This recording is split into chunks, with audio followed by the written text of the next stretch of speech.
Chapter 554. When Li Donglai saw this, he could not help but want to beat his brother up. His face was burning. After all, he was a member of the Li family. He had no manners and rules at all. It was so embarrassing. Forget it, let's go home. Qin Zhe looked at the provocative little brat. The four of them left the forest park in an electric car and returned to the hotel. They went to the front desk to ask, found the hotel lobby manager, checked out, and packed up. According to the original plan, they were going to spend the weekend in the hotel. However, he was a big boss after all. He always had endless things to do. Moreover, he was in a sensitive period recently. It was normal for there to be unexpected events. The entire penguin was under surveillance. If you don't believe me, you can change the personal information of Wei Xin and Cuckoo. Whoever can do it, I'll live stream myself eating sh*. Eat a pound of sh*T. Wait here, we'll drive over, Qin Zhe said to the little brat. The little brat ignored him and stood at the entrance of the hotel. A 10-year-old child could understand a lot of things. Moreover, he was born in such a family. His vision was definitely higher than that of ordinary children. When he said that Qin Zhe was a dog, he was referring to, "You are the Li family's dog." This was how it was shown on TV. In fact, since Qin Zhe became famous until now, the Li family had not done much. For Qin Zhe and Li Xianxia, this was a friendship. Of course, the little brat did not understand this. He just said what he saw on the surface without restraint.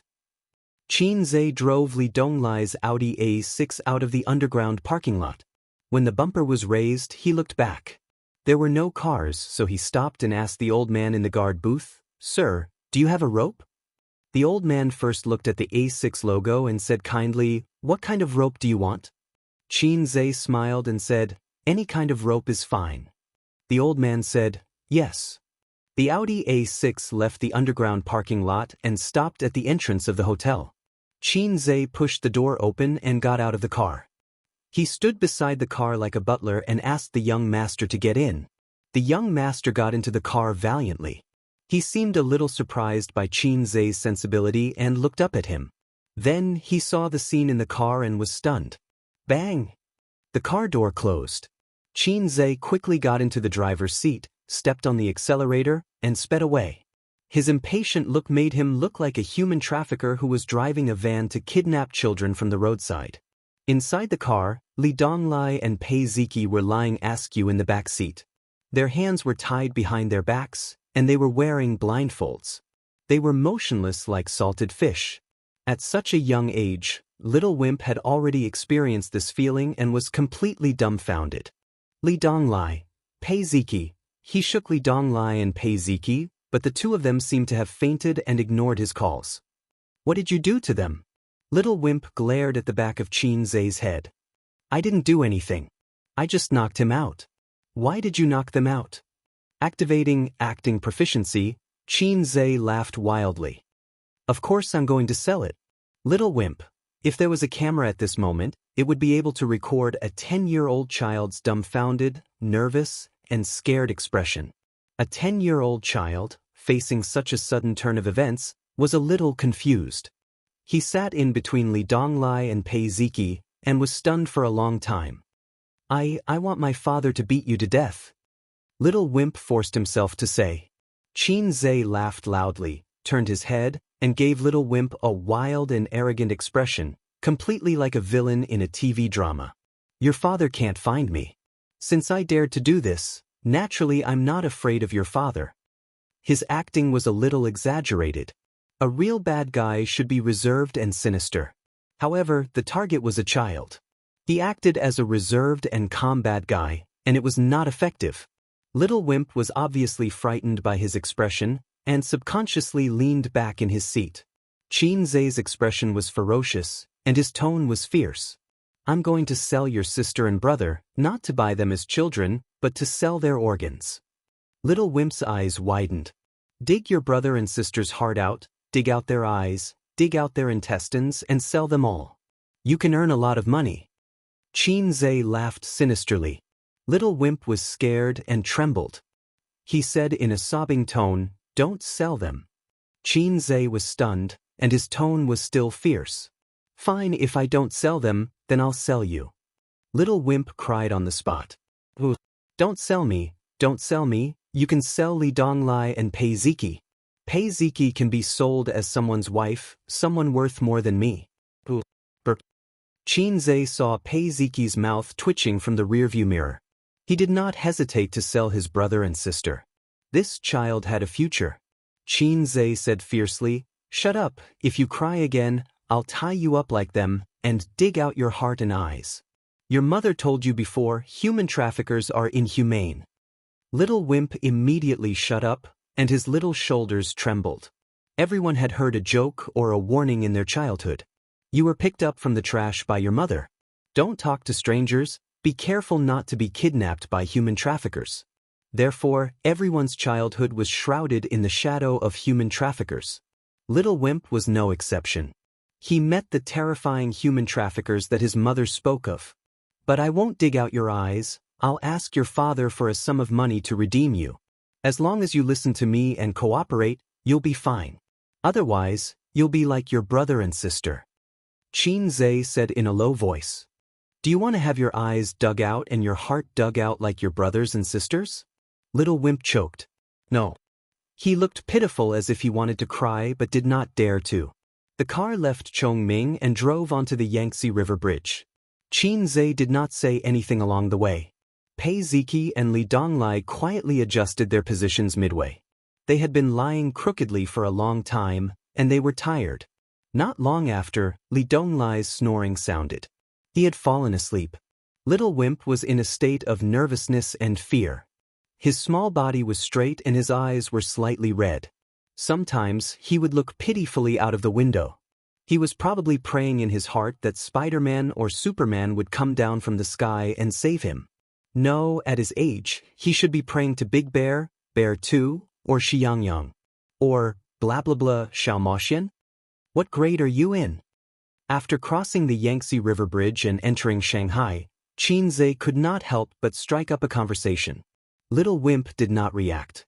"Do you want to have your eyes dug out?" Qin Zhe threatened. Third grade," Little Wimp said in a sobbing tone. "You're so small, I thought you were in kindergarten." Qin Zhe muttered. "Where did you go to kindergarten?" "Huaqiao Kindergarten." Huaqiao Kindergarten was a famous high-class kindergarten in Shanghai. There were 7 or 8 branches. Qin Zhe had heard of it for more than 10 years. When he was young, he had hopes of entering it, but his family was not rich. The old man weighed in his heart for 3 seconds and said, "His brain is not good. Forget it, let Bao Bao in." Just like that, he passed by the famous Huaqiao Kindergarten that he had heard of when he was young. "Then it's nearby." Qin Zhe said, "Do you want Uncle to take you to the kindergarten to play?" Little Wimp succumbed to his power and did not dare to object. Qin Zhe picked up his phone and put it down after a while. Soon after, the bell rang. It was actually the sound of his alarm clock. He plugged in his earpiece and answered the call. "Yes, the matter is settled. The 3 children of the Li family are in my car. I'm coming over now." "Haha, of course, this time we will definitely make a lot of money. They have so many good things on them, they can be sold for a lot of money." "You mean Li Jianya's youngest son? He knows his place, what's wrong?" Little Wimp's ears perked up as if he was being mentioned. "Yes, I just asked. He's only 10 years old, 3rd grade. Oh, you said there's a client who's also 10 years old and wants a heart transplant? No problem, just dig out his heart and sell it for a good price, wah." Just at this time, Qin Zhe turned into another elevated road, deviating from the direction of the kindergarten. In the back seat, Little Wimp's mind exploded. "You said you wouldn't dig out my heart. Bad guy who doesn't keep his word. Let me down, let me down." Little Wimp threw himself in front of the car door and hit it with all his strength, crying, "This is not the car to the kindergarten. Mommy, save me." Sob, sob, sob, sob, sob, sob. Burp. Qin Zhe laughed arrogantly. "You can't get down, the car door has been welded shut by me." The car door was already locked, and Little Wimp could not open it at all. In the car, Qin Zhe's arrogant and exaggerated laughter and Little Wimp's wails could be heard. Qin Zhe arrived at the hospital according to the address given by Nan Man Pei. At this time, Little Wimp had already fallen asleep. He could really cry, howling for 20 minutes. Then he fell asleep, his head tilted on Pei Ziqi's belly. After he fell asleep, Li Donglai and Pei Ziqi did not have to continue acting anymore. They untied the rope and took off the eye mask. Pei Ziqi looked at Qin Zhe with a strange gaze, as if she was getting to know him again. Li Donglai called his stepmother to come over and pick him up. Qin Zhe said, "Then I'll leave first." At this time, it was time to leave and hide his identity. Otherwise, it would be awkward when they met later. Li Donglai urged him to stay. "Master, I'll send you back." Pei Ziqi kicked him, "Idiot." Qin Zhe took out the mask he always carried with him from his pocket, put it on, opened the door and got out, waving his hand, "No need, I'll take a taxi back." Before he left, he looked at Little Wimp, hoping that when Little Wimp went to junior high, he would be able to recall today's events and get rid of the shadow in his heart. In the future, when he scolded and spat at people impolitely, he could also think about today. "All right, it doesn't matter, I don't care if he changes or not, I'm happy anyway." How wonderful. A few minutes later, his stepmother came down from the hospital and walked to the Audi A6. She saw her son curled up in the back seat asleep. "Stop the car, let's go up together." The woman's tone was calm. After saying that, she carried her son. Little Wimp trembled and woke up immediately. It could be seen that even when he was sleeping, he was still tense. When he opened his eyes and saw his mother, he was stunned at first, then he started to wail. His voice was filled with tears, and it was extremely mournful. "Mom, save me, I don't want to be sold, don't dig out my eyeballs." Passers-by looked sideways. The woman's unfriendly gaze swept past Li Donglai and Pei Ziqi, and she said in a deep voice, "What's going on?" Little Wimp cried loudly, "He wants to sell us, sell all three of us." Li Donglai and Pei Ziqi were caught and dug out their eyeballs and hearts, sob sob sob. He buried his head in his mother's arms and cried loudly. The woman was stunned. She looked at her stepson and stepdaughter, then looked at her son, and said gently, "Be good, don't cry, who is he?" "He." Little Wimp couldn't call out Qin Zhe's name at all. "The person who came with Auntie, he wants to sell me, he wants to sell me," he said. The woman comforted him, "Be good, don't cry, turn around and look, brother and sister are all here." Little Wimp wiped his tears and turned his head to look, Sigma, degree winky face. Li Donglai sat in the driver's seat, and Pei Ziqi sat in the passenger's seat. The brother and sister had the same paralyzed face, and they were expressionless. Li Donglai said, "He has been sleeping since he got in the car." Pei Ziqi said, "Maybe it's a dream." Li Donglai said, "It's probably a dream, he had a lot of fun today, he's tired." The woman asked, "Qin Zhe came back with you?" Li Donglai said, "No, he's with Qin Qingyuan." The woman nodded, carried her son with difficulty, and turned to walk to the hospital. Little Wimp said, "It's not a dream, it's not a dream, Mom." The woman said, Yes, it's not a dream, let's go upstairs to see Grandma." Little Wimp said, "It's not a dream, it's really not a dream, sob sob sob." The woman said, Yes, it's not a dream." Little Wimp, he felt so wronged he wanted to make a scene. Chapter 555. In the special ward. Old Madame Li sat by the bed and nagged her son impatiently. "I told you I'm fine.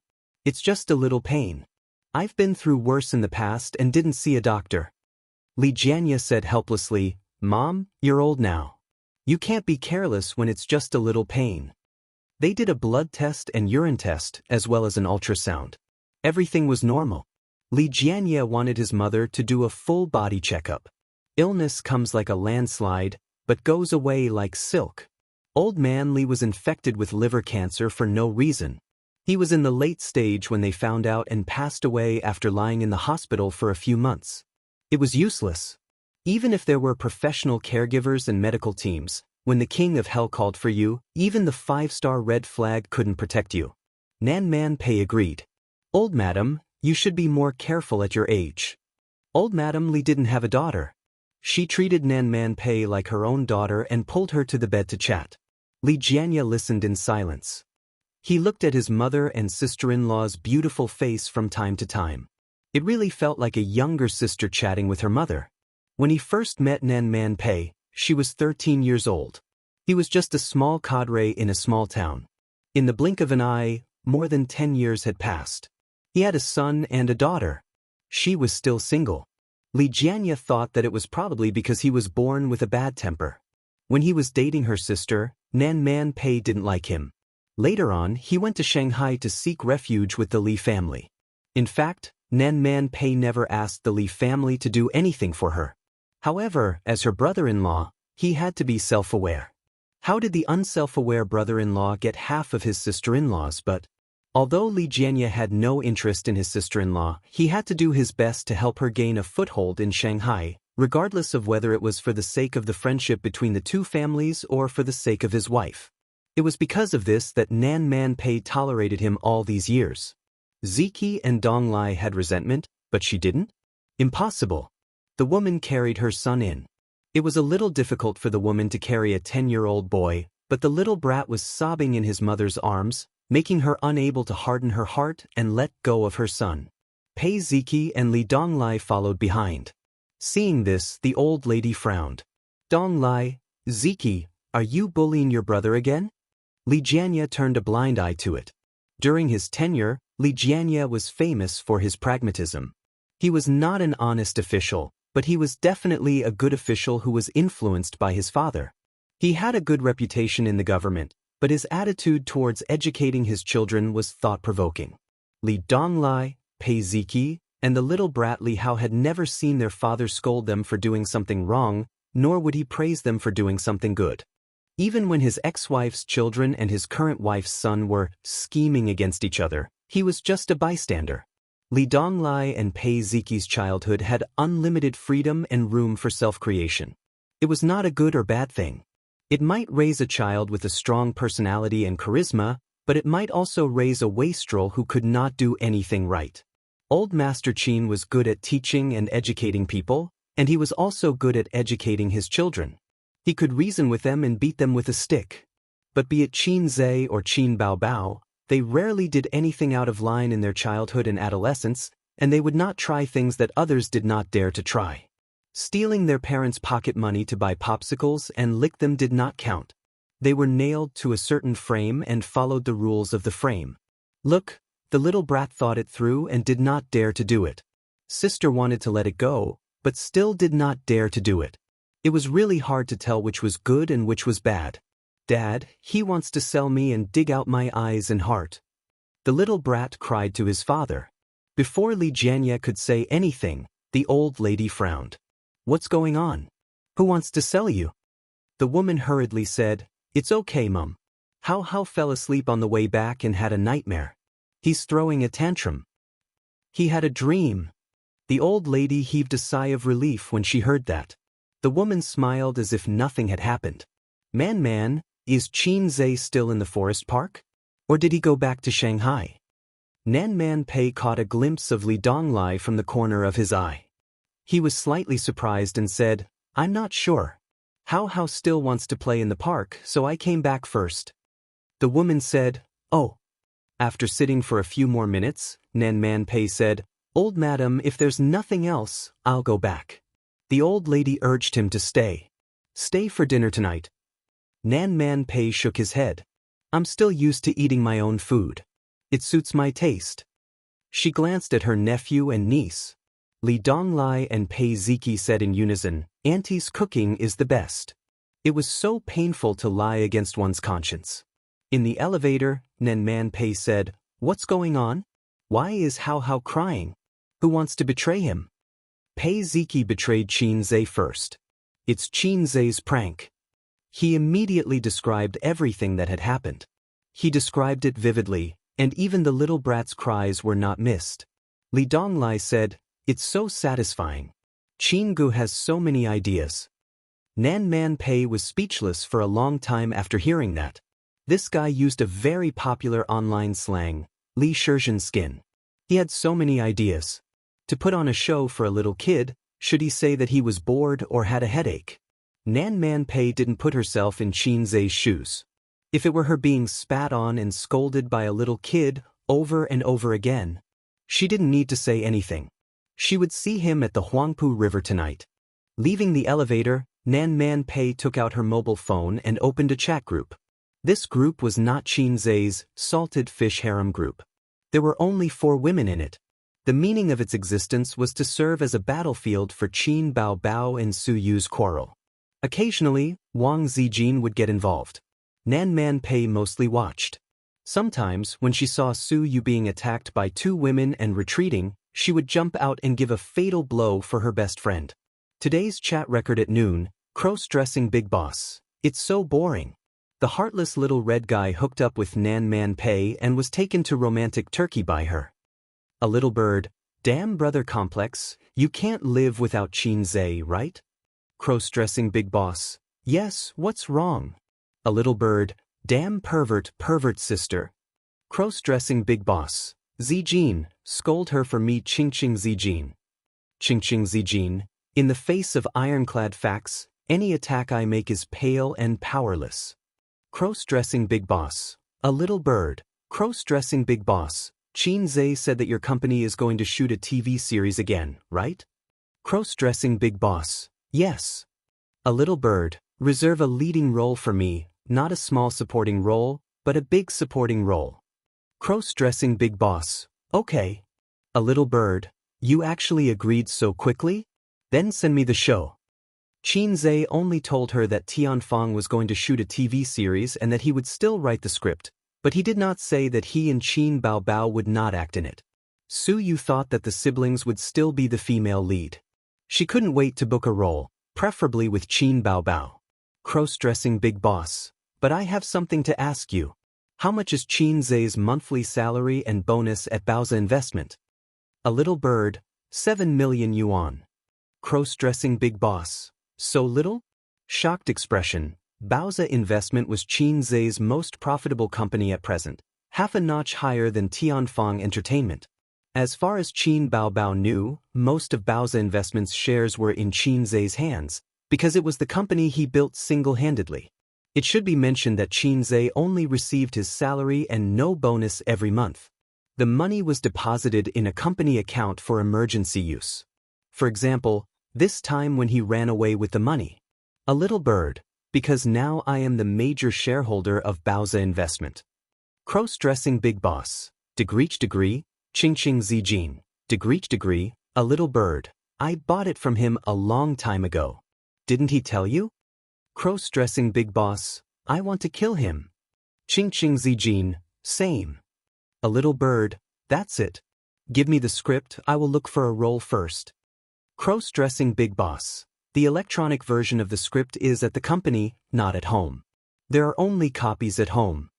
A little bird, then I will come over. I can't help but want to see it.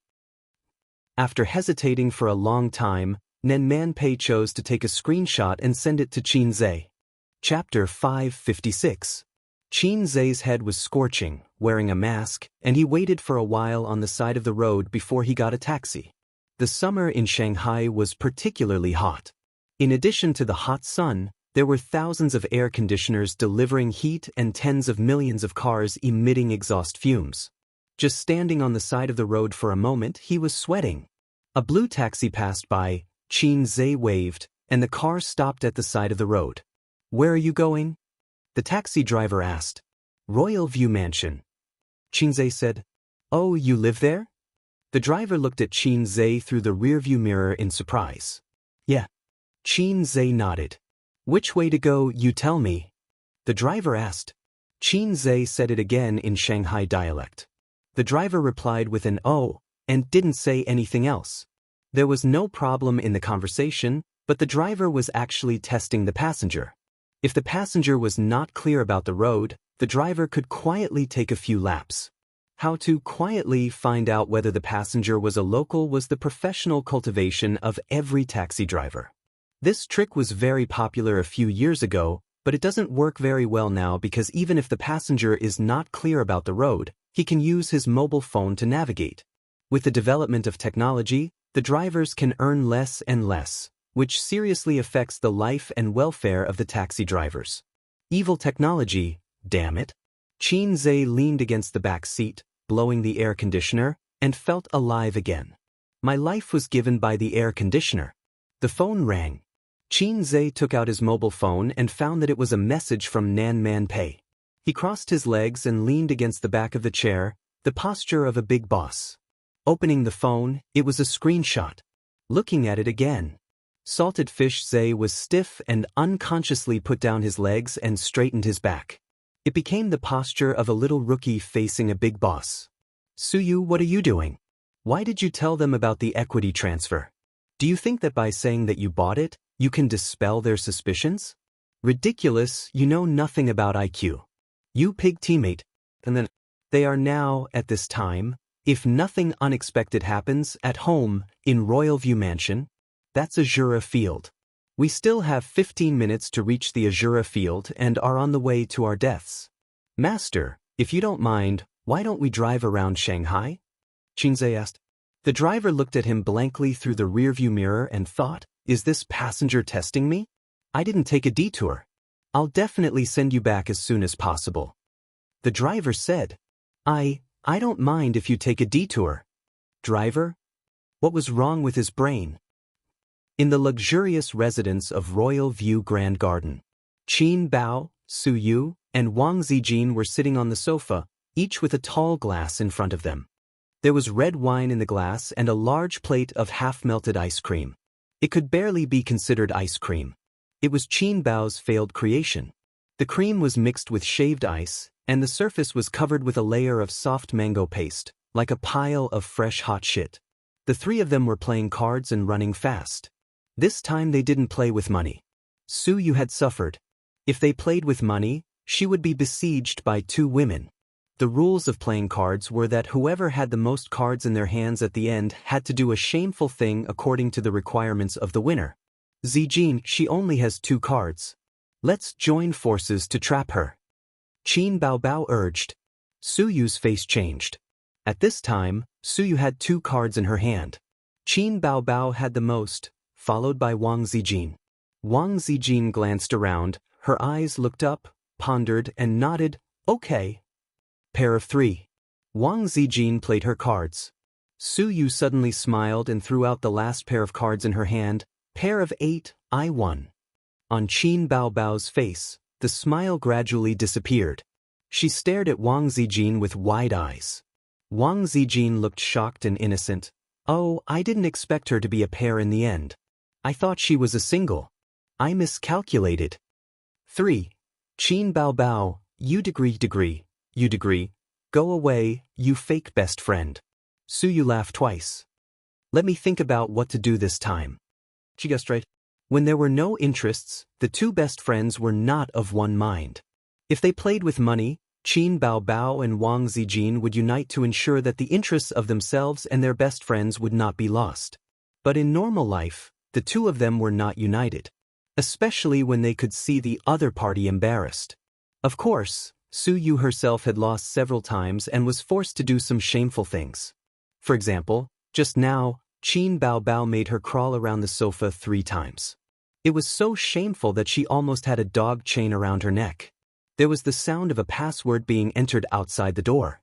A moment later, there was the sound of a key being inserted into the keyhole. With a beep, the door opened. Sweating profusely, Qin Zhe returned home covered in dust. Qin Zhe walked quickly into the house, looked around, and breathed a sigh of relief. Fortunately, there was no fighting or quarreling. Qin Zhe finally chose to go home because he was worried. He was afraid that if he returned home late, the house would be torn down and he would have no home to return to. The thought of 3 women tearing down the roof together was scary. In the living room, the 3 women smiled happily at the same time, their eyes shining. Ace, Qin Zhe, you're back. At this moment, Qin Zhe had to let his imagination run wild. If it was in ancient times, when Qin Leoi returned to his mansion, there would be 3 women in brightly colored clothes who were as beautiful as flowers welcoming him respectfully in the central hall. Each of them revealed a beautiful smile. Leoi, you are back. It was beautiful just thinking about it. Qin Zhe took off his shoes and changed into slippers, pretending to be confused. Su Yu, why are you here? Su Yu said, I came to read the script. Then take the script and leave. Why are you still playing cards? Su Yu's eyes lit up and said, I got it, Qin Bao Bao, do 20 push-ups immediately, the kind with your chest on the ground. Qin Bao Bao covered her chest with one hand, clenched her fist with the other, and bit her lip. She looked very ashamed. Wang Zijin's eyes were bright and she was looking forward to it. Qin Zhe was stunned. What's the situation? Qin Bao Bao looked at Qin Zhe for help, but Su Yu pushed her, hurry up. So, the sister reluctantly walked to the side and began to do push-ups. Wang Zijin and Su Yu stood aside and urged her. Su Yu said, this doesn't count, your chest is not on the ground. Qin Bao Bao. His sister was wearing a pair of shorts and a tight-fitting t-shirt. Her two slender and fair legs were tightly clasped together, outlining her ample bosom. Every time she bent over, her bosom would squeeze out an arc on the ground that would make one's blood boil. Two balls, one up and one down. Constantly changing shape. What the hell? Playing cards? In addition, she should not be wearing a bra. Wang Zijin and Su Yu looked at each other and were satisfied. This is the punishment for big-breasted women. What are you doing? Qin Zhe struggled to look away from his sister's chest. Playing cards. Su Yu said. The winner can order the loser to do a shameful thing. Wang Zijin said. Can I participate? Qin Zhe's eyes shone like pure 24K gold. But Wang Zijin, Su Yu, and Qin Bao Bao said in unison. But Qin Zhe refused to accept it. Because you are too evil. The three women said in their hearts at the same time.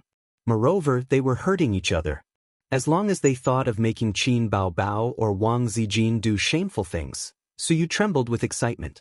Qin Bao Bao and Wang Zijin were the same. Qin Zhe was a little lost. Qin Bao Bao finished 20 push-ups, panting and blushing. She shook her numb and swollen hands, rubbed her numb and swollen chest, gritted her teeth and said, again. Qin Zhe was suddenly very curious about one thing. When men do push-ups, their chests will be sore. Do women feel the same? The chest is full of fat. Su Yu won the second game. This time, Wang Zijin did not throw the game. Su Yu had a good hand. Qin Bao Bao was very nervous. But this time, Su Yu did not embarrass her. She pointed to Wang Zijin and said, 3 minutes of cheating.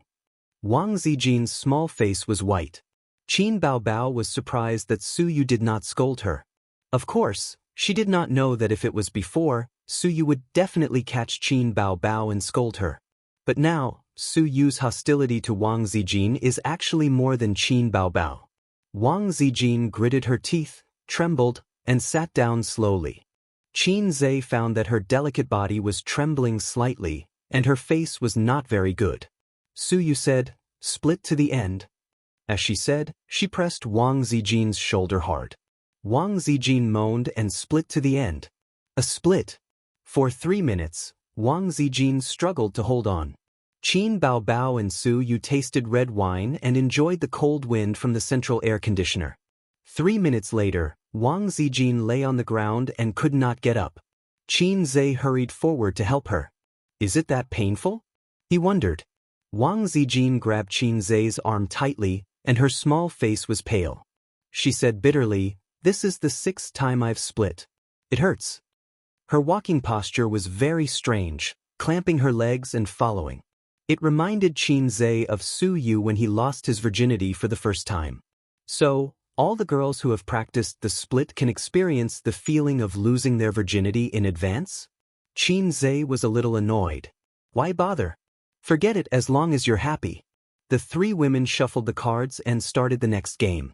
Qin Zhe sat aside, made himself a glass of whiskey, lit a cigarette, and watched them play while being on tenterhooks. As a man, he should be like a stabilizing needle, able to suppress all storms. So, in order to prevent the sisters from fighting, he had to watch from the side, and by the way, he was a little envious of Long Outyen in his heart. Also, don't call me a scumbag, compared to those, incompetent, I'm much more manly. Haha, I won. Wang Zijin's voice rang out. Qin Zhe nodded slightly. Sister Ziwei played her cards beautifully. Her cards were not good, but she played them wisely, and it was a narrow victory. Then, who would she make do shameful things? Even though she and her sister were best friends, the two of them were always scheming against each other. Xianxia was actually eager to watch his sister play again, so that he could fully understand his sister's magnanimity. Wang Zijin snorted, "Su Yu, do 50 squats and say, 'I'm poisonous as you do it.'" Su Yu pouted. She was willing to admit defeat. She got up, stood in front of the TV, put her hands on her head, and squatted. As she did, she said, "I'm poisonous, I'm poisonous." Qin Bao Bao hit her when she was down. "This be *tch is poisonous." Wang Zijin agreed. "I think so too." Xianxia's face was full of tears. "It's not poisonous, really not poisonous. I swear on my integrity. I swear on my life." Chapter 557. Xianxia watched his sisters come up with all kinds of ideas, such as Wang Zijin tearfully eating mango puree that was similar to hot poop. Su Yu ate all the smoothies in 1 minute, then went to the toilet to vomit after eating with tears in her eyes. His sister was asked to beat her chest 100 times like a chimpanzee. In an instant, the calm sea became turbulent. Wang Zijin and Su Yu both had hateful and happy expressions on their faces, and it was easy to imagine their inner activities. "So big breasts, are they showing it to me? Accept the punishment of small breasts, the amount of breasts you have." Fortunately, his sister's breasts were original goods. If she was like some stars, wouldn't she have to go to the hospital after beating? Xianxia was enjoying all kinds of benefits, and he was always envious. He wanted to participate and let his sisters see his imagination.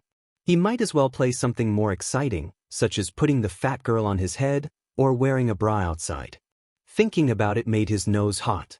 Another day, play such a game with Su Yu? In terms of card skills, he should be better than Su Yu. If he won, he would encourage Su Yu to taste the lollipop. If he lost, what if Su Yu encouraged him to taste his sister's juice? Thinking of this, Xianxia shuddered. Equality between men and women, equality between men and women. Su Yu went to the toilet halfway. Qin Bao Bao sat in the middle, Wang Zijin sat on the left, and Xianxia sat on the right. Qin Bao Bao leaned on her brother's shoulder tiredly and sighed, "Why are you back today?" With Sister Ziwei present, he couldn't hug his sister's small waist and said, "Big Boss Li has something to do, so he came back." Qin Bao Bao asked, "Well, did you get anything from this flattery?" Wang Zijin said unhappily, "That's unpleasant to hear. This is called networking. A's business is getting bigger and bigger in the future, and he must know more powerful people." Qin Bao Bao said sarcastically, "That's right, that's right. My A's comes from an ordinary background, and he can only rely on himself in the future. He doesn't need to climb up the social ladder." A's? Xianxia was about to speak when he felt someone gently poke his waist. He lowered his head slightly and found that it was Wang Zijin's hand. She winked at herself and pouted. Xianxia understood and hugged his sister's small waist, but his hand secretly held Wang Zijin's hand. Wang Zijin's beautiful oval-shaped face revealed a sly smile like a little fox. Sister Ziwei felt that she had won the chicken dinner. Xianxia was speechless. This style was not what he wanted. At this moment, his phone rang again. There was a notification. Su Yu sent a photo and a message. "Husband, do you want to do it?" "I will scream softly." Xianxia's small hand trembled, and his face changed. He put the phone on his sister's forehead, so that neither his sister nor Sister Ziwei could see it. Then he clicked on the picture. Xianxia was speechless. This was not the style he wanted. Xianxia comforted himself with tears streaming down his face. "All the male protagonists in the world are incompetent, and I am the only one who is rough and hard." It was hard to imagine what his life would be like if Su Yu lived with him. Su Yu came out of the toilet quickly. She was just joking. She didn't think that she would really have sex with Xianxia. The moment her footsteps sounded, Xianxia and Wang Zijin retracted their hands at the same time, and Qin Bao Bao sat up straight at the same time. The three of them sat upright as if nothing had happened. At 5:30 in the afternoon, the sisters finally ended the day of hurting each other. Everyone was older than Xianxia, and there was nothing wrong with calling them sisters. It was impossible for him to take a fancy to a girl, not in this lifetime. But it was too empty and boring. He could only kiss or have sex with his sisters to maintain a normal life. After playing cards, Xianxia made ice cream for his sisters. The ingredients were all in the kitchen and stored in the freezer. How could a refrigerator match the high-end Royal View Park community? This was a super luxurious house that could compete with Thomson Reuters. After eating the ice cream, Suyu was about to leave. She was a little reluctant. Xianxia sent her downstairs. In the elevator, Suyu had a branded bao on her shoulder and a script in her hand. This kind of women's bag, which was as small as a wallet, was completely decorative. It had no practical value and was damn expensive. At least 6 figures. She pouted. I also want to move here. In the face of such a difficult question, Xianxia said earnestly, do you want to face Qin Bao and Wang Zijin's 2 hateful and ugly faces every day? Wouldn't it be a jura's field every day? The sisters might not just play cards every day. No. Suyu smiled, her dimples shallow. But I can face your cute and handsome face every day. Good. Xianxia touched her head. Suyu narrowed her eyes, her face full of enjoyment. They took the elevator downstairs and arrived at the underground parking lot. Suyu looked around, pulled Xianxia to a corner without surveillance, and put her hot red lips on his without saying a word. The two of them had a 5-minute saliva exchange in the corner. Xianxia hugged Suyu's slender waist and teased her chest with his other hand. Really funny breast. Suyu brand tofu milk, great. Night at home. Suyu said, panting. I have to write the script at night. The company has already started casting. I have to finish the script quickly, Xianxia said. Because of the bra, he couldn't pick grapes. You can also write at my house. Suyu looked coquettish. Coming to your house is to eat grapes, not to write a script. Xianxia refused. Suyu was a very beautiful woman. Doing indescribable things with her was far easier and happier than writing a script. Xianxia found it hard to resist that kind of temptation. Qinghua Gil Van Galja. The two finished making out and walked toward the parking lot. Suyu reminded, when the box office of Journey to the West comes in, you should quickly ask Qin Bao to pay back the money. Our company lost a lot this time. Damn Jin Yoshin, if you catch him, you must throw him into the Huangpu River. She gritted her teeth. She must have learned the catchphrase from Sister Man. Xianxia said in his heart that he had already been thrown into the Huangpu River, no, into the sea. Light a candle. Terrible Sister Man, he always thought that, throw you into the Huangpu River, was just a joke. A woman like Sister Man is very difficult to conquer. If you talk about the script, which one is good to play? The heroine will definitely not be me, right? Suyu wanted to hear Xianxia's advice. After all, he wrote the script. The script in her hand was not complete, only a part. Before seeing the ending of the character, Suyu did not rush to choose a role. Moreover, this kind of ancient palace drama was very good. If it was a love drama, there may be kissing scenes or something. It was very annoying. Even if there was a double, she was not willing. When the TV series was released, her face would kiss other men. She couldn't stand it. There was no such trouble in a palace drama. The theme was different, and there was no need for pretentious love. But, you can add some kissing scenes, Suyu said. Let's also have a hot kiss without a double. Xianxia was stunned. I don't act. Suyu? She raised her delicate little face and looked at Xianxia blankly. Xianxia explained. The filming period for a TV series is long. I don't have time to waste on the set. You also know that I have a lot of things to do. Also, I promised Yi Lu, the female artist I just poached, to let her be the heroine. So, my sister won't act. Anyway, she's salty like me and doesn't like to act in TV series.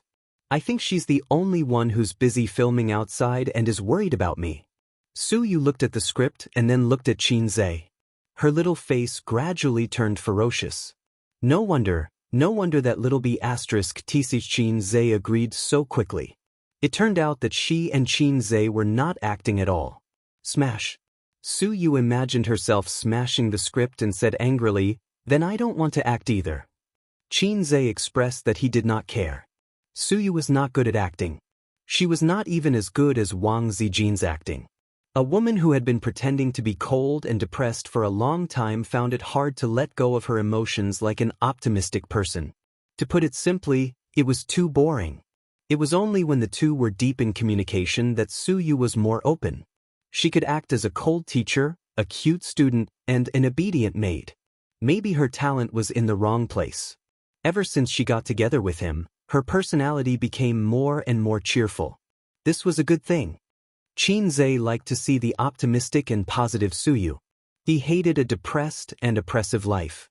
It was just like how his unreliable uncle kept getting into trouble and his mother was sad all day. On the night they decided to sell the house, his mother cried for a long time and her eyes were red the next day. He and Qin Baobao did not even dare to speak loudly when eating. After Su Yu got in the car, she started the car and lowered the window. She waved her hand. "Honey, I'm leaving." Another day. Qin Zhe waved his hand. Another day. Returning to the house, Qin Baobao was reading a book, which was rare. Qin Zhe bought her a book called The Birth of an Actor. It was the self-narration of an old senior. It contained his feelings, thoughts, and experiences about acting. It was similar to the textbook on the 300 Postures of Pretentious by the current online author. "You're back?" Qin Baobao asked. "You took so long to send someone back?" "By the way, we talked about some work matters." After all, the company was embezzled 300 million yuan. Qin Zhe said. It was not good to tell his sister that he had just had a body fluid exchange with Su Yu, so the time was delayed. While talking, he glanced at his sister's long legs. They were white, slender, and straight. From the thigh to the corner, the curve was just right. Summer was so good, and he could see his sister wearing a pleated skirt. His sister's legs were irresistible. "By the way, the company will be selecting actors in a few days. Do you want to check?" Qin Zhe said. "Forget it, there are professional directors and scriptwriters who will deal with it," Qin Baobao said. "But do you want to let Yeye audition?" "Can I?" "Su Yu can act, why can't our family's Yeye? But we can't open the back door for her. Let her audition by herself, the effect will be better." The elder sister rolled her eyes cutely. Yeye's personality is too boring. Her family's sufferings over the years have made her a little dull and self-abased. It's because she's too much like a punching bag and is beautiful that she's bullied at school. That, Qin Zhe said. "Wenwen." "Yes, it's Wenwen. How do you remember it so well?" Qin Zhe didn't explain at once. "Of course, I remember it well. I also contributed a lot of children and grandchildren to her in those years." Wang Zijin was not in the living room. She was watching a TV series in her room. Qin Zhe opened the door and went in. Wang Zijin patted her two thighs. Come on, give me a massage." Qin Zhe closed the door, sat down by the bed, put Wang Zijin's two legs on his lap, and massaged evenly. "I really don't know if I'm your boyfriend or your manservant," Qin Zhe complained. Sister Ziwei's legs, although not as long as her sister's, were also tight, and her body proportion was very good. Wang Zijin reached out and touched his head. "Be good, come home with me at the end of the year. I'll ask my family's opinion. If there's no problem, we'll get engaged." Qin Zhe asked, "What if there's a problem?" Qin Zhe had never enjoyed this kind of action of an elder sister touching her younger brother's head. The whining monster at home had always touched his head with the mentality of touching a dog's head with a smile. Wang Zijin said, "If there's a problem, then there's a problem. Marriage is important. You have to consider your parents' feelings, but you also have to follow your own heart." At the end of the year, Qin Zhe fell into deep thought. If I don't do it well, I might die at the end of the year. Senior White, please protect me. Ace, I saw a lipstick yesterday. Buy it for me. Wang Zijin handed the phone to him and said shyly, "I'll pay you back a little every day." Qin Zhe took the phone. It was a high-end cosmetic online store. If it was a cat store, Qin Zhe would have thrown the phone away and left on the spot. The price wasn't cheap. A lipstick actually sold for 5 figures. TSK, Sister Ziwei is becoming more and more corrupt. Okay, but Sister Ziwei, you also have to give me a gift. I can't always give you gifts. Shouldn't I give you gifts in return? Qin Zhe said. Usually, he would buy small gifts for Wang Zijin. On Valentine's Day, he would secretly give them to her. But Wang Zijin seemed to have only given him gifts on his birthday. Women didn't have any self-awareness in this regard. They only knew how to think about gifts from their boyfriends. Wang Zijin couldn't escape this pattern. Wang Zijin was in a good mood. She said sweetly, "Do you want a belt, a wallet, or a shirt button?" He didn't lack belts or wallets. Men didn't buy luxury goods as often as women. As for shirt buttons, Suyu had given Qin Zhe 2 shirt buttons worth 100,000 yuan. This thing was frighteningly expensive. Qin Zhe had an idea. "I want this." He searched for a moment on his phone and handed it to Wang Zijin. Wang Zijin took a look. It was Durex. You could get a 10% discount if you bought the whole box. Qin Zhe winked. "I'll give you one every day."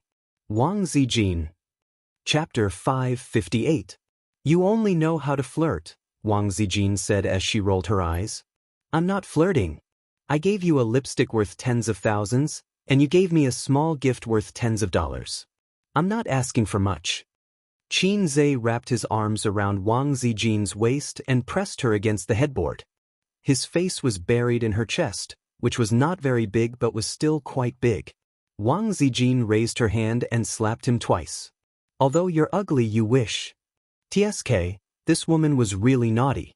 Until today, Qin Zhe still did not think that he could control Wang Zijin. She was too opinionated, and her good education prevented her from being like her sister and shameless Suyu. There was a saying, "I'm not afraid of you being slutty, but I'm afraid of you being serious."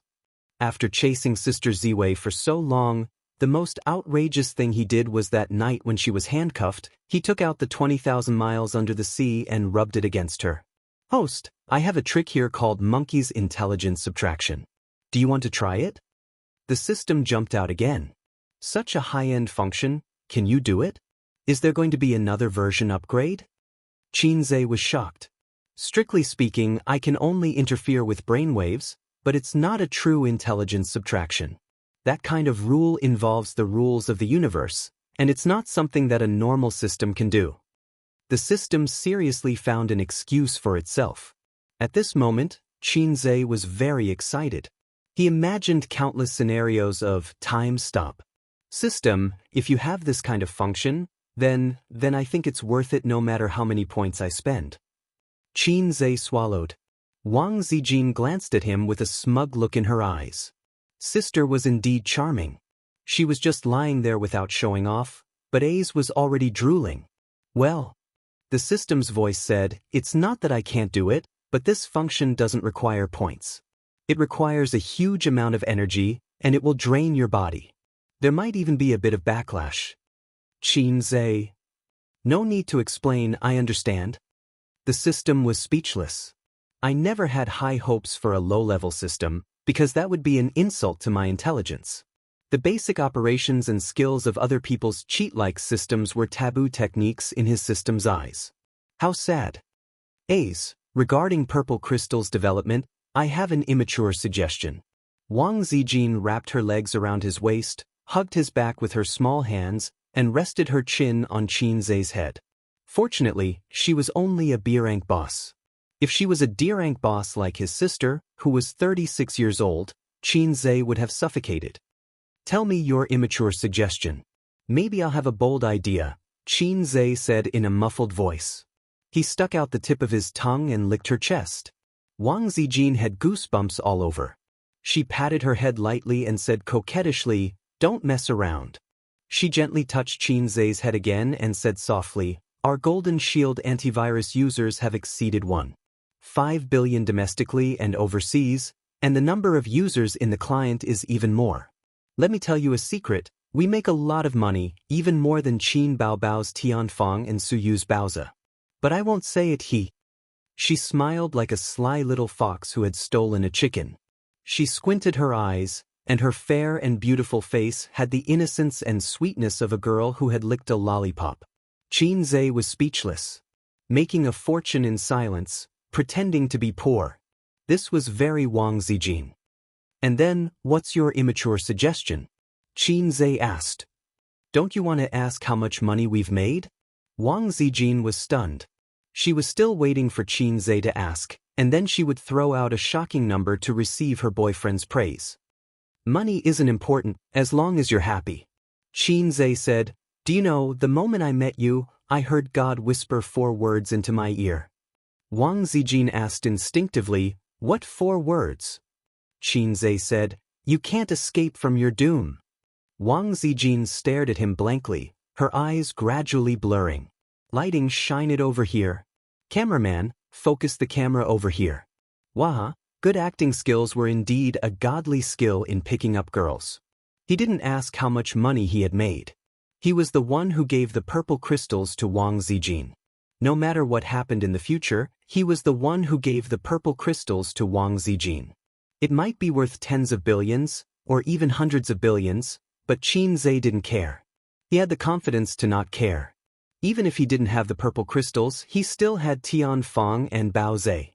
Even if he failed in the end and lost everything, he still had the system.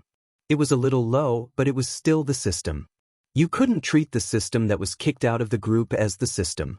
What if he didn't have the system? Would he be willing to give the purple crystals to Tian Feng?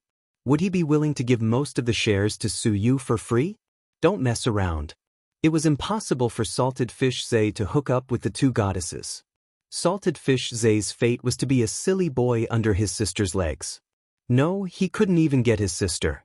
Forget about each other and live a peaceful life. That was his and his sister's fate. So I still have to thank you, low system. Every time Qin Zhe reminisced about the past, he would silently thank the system from the bottom of his heart. Many times, but every time he felt the same gratitude. The more salted fish he was in the past, the more grateful he was now. There were millions of salted fish in the world, but the system chose me. I accidentally became the saltiest one, hard and salty. I really am a man with great luck. So don't F** King Blabber. I started a harem because of God's will. Hey, I want to make a game. Wang Zijin restrained the emotion in her eyes and said seriously, "Try a mobile game first.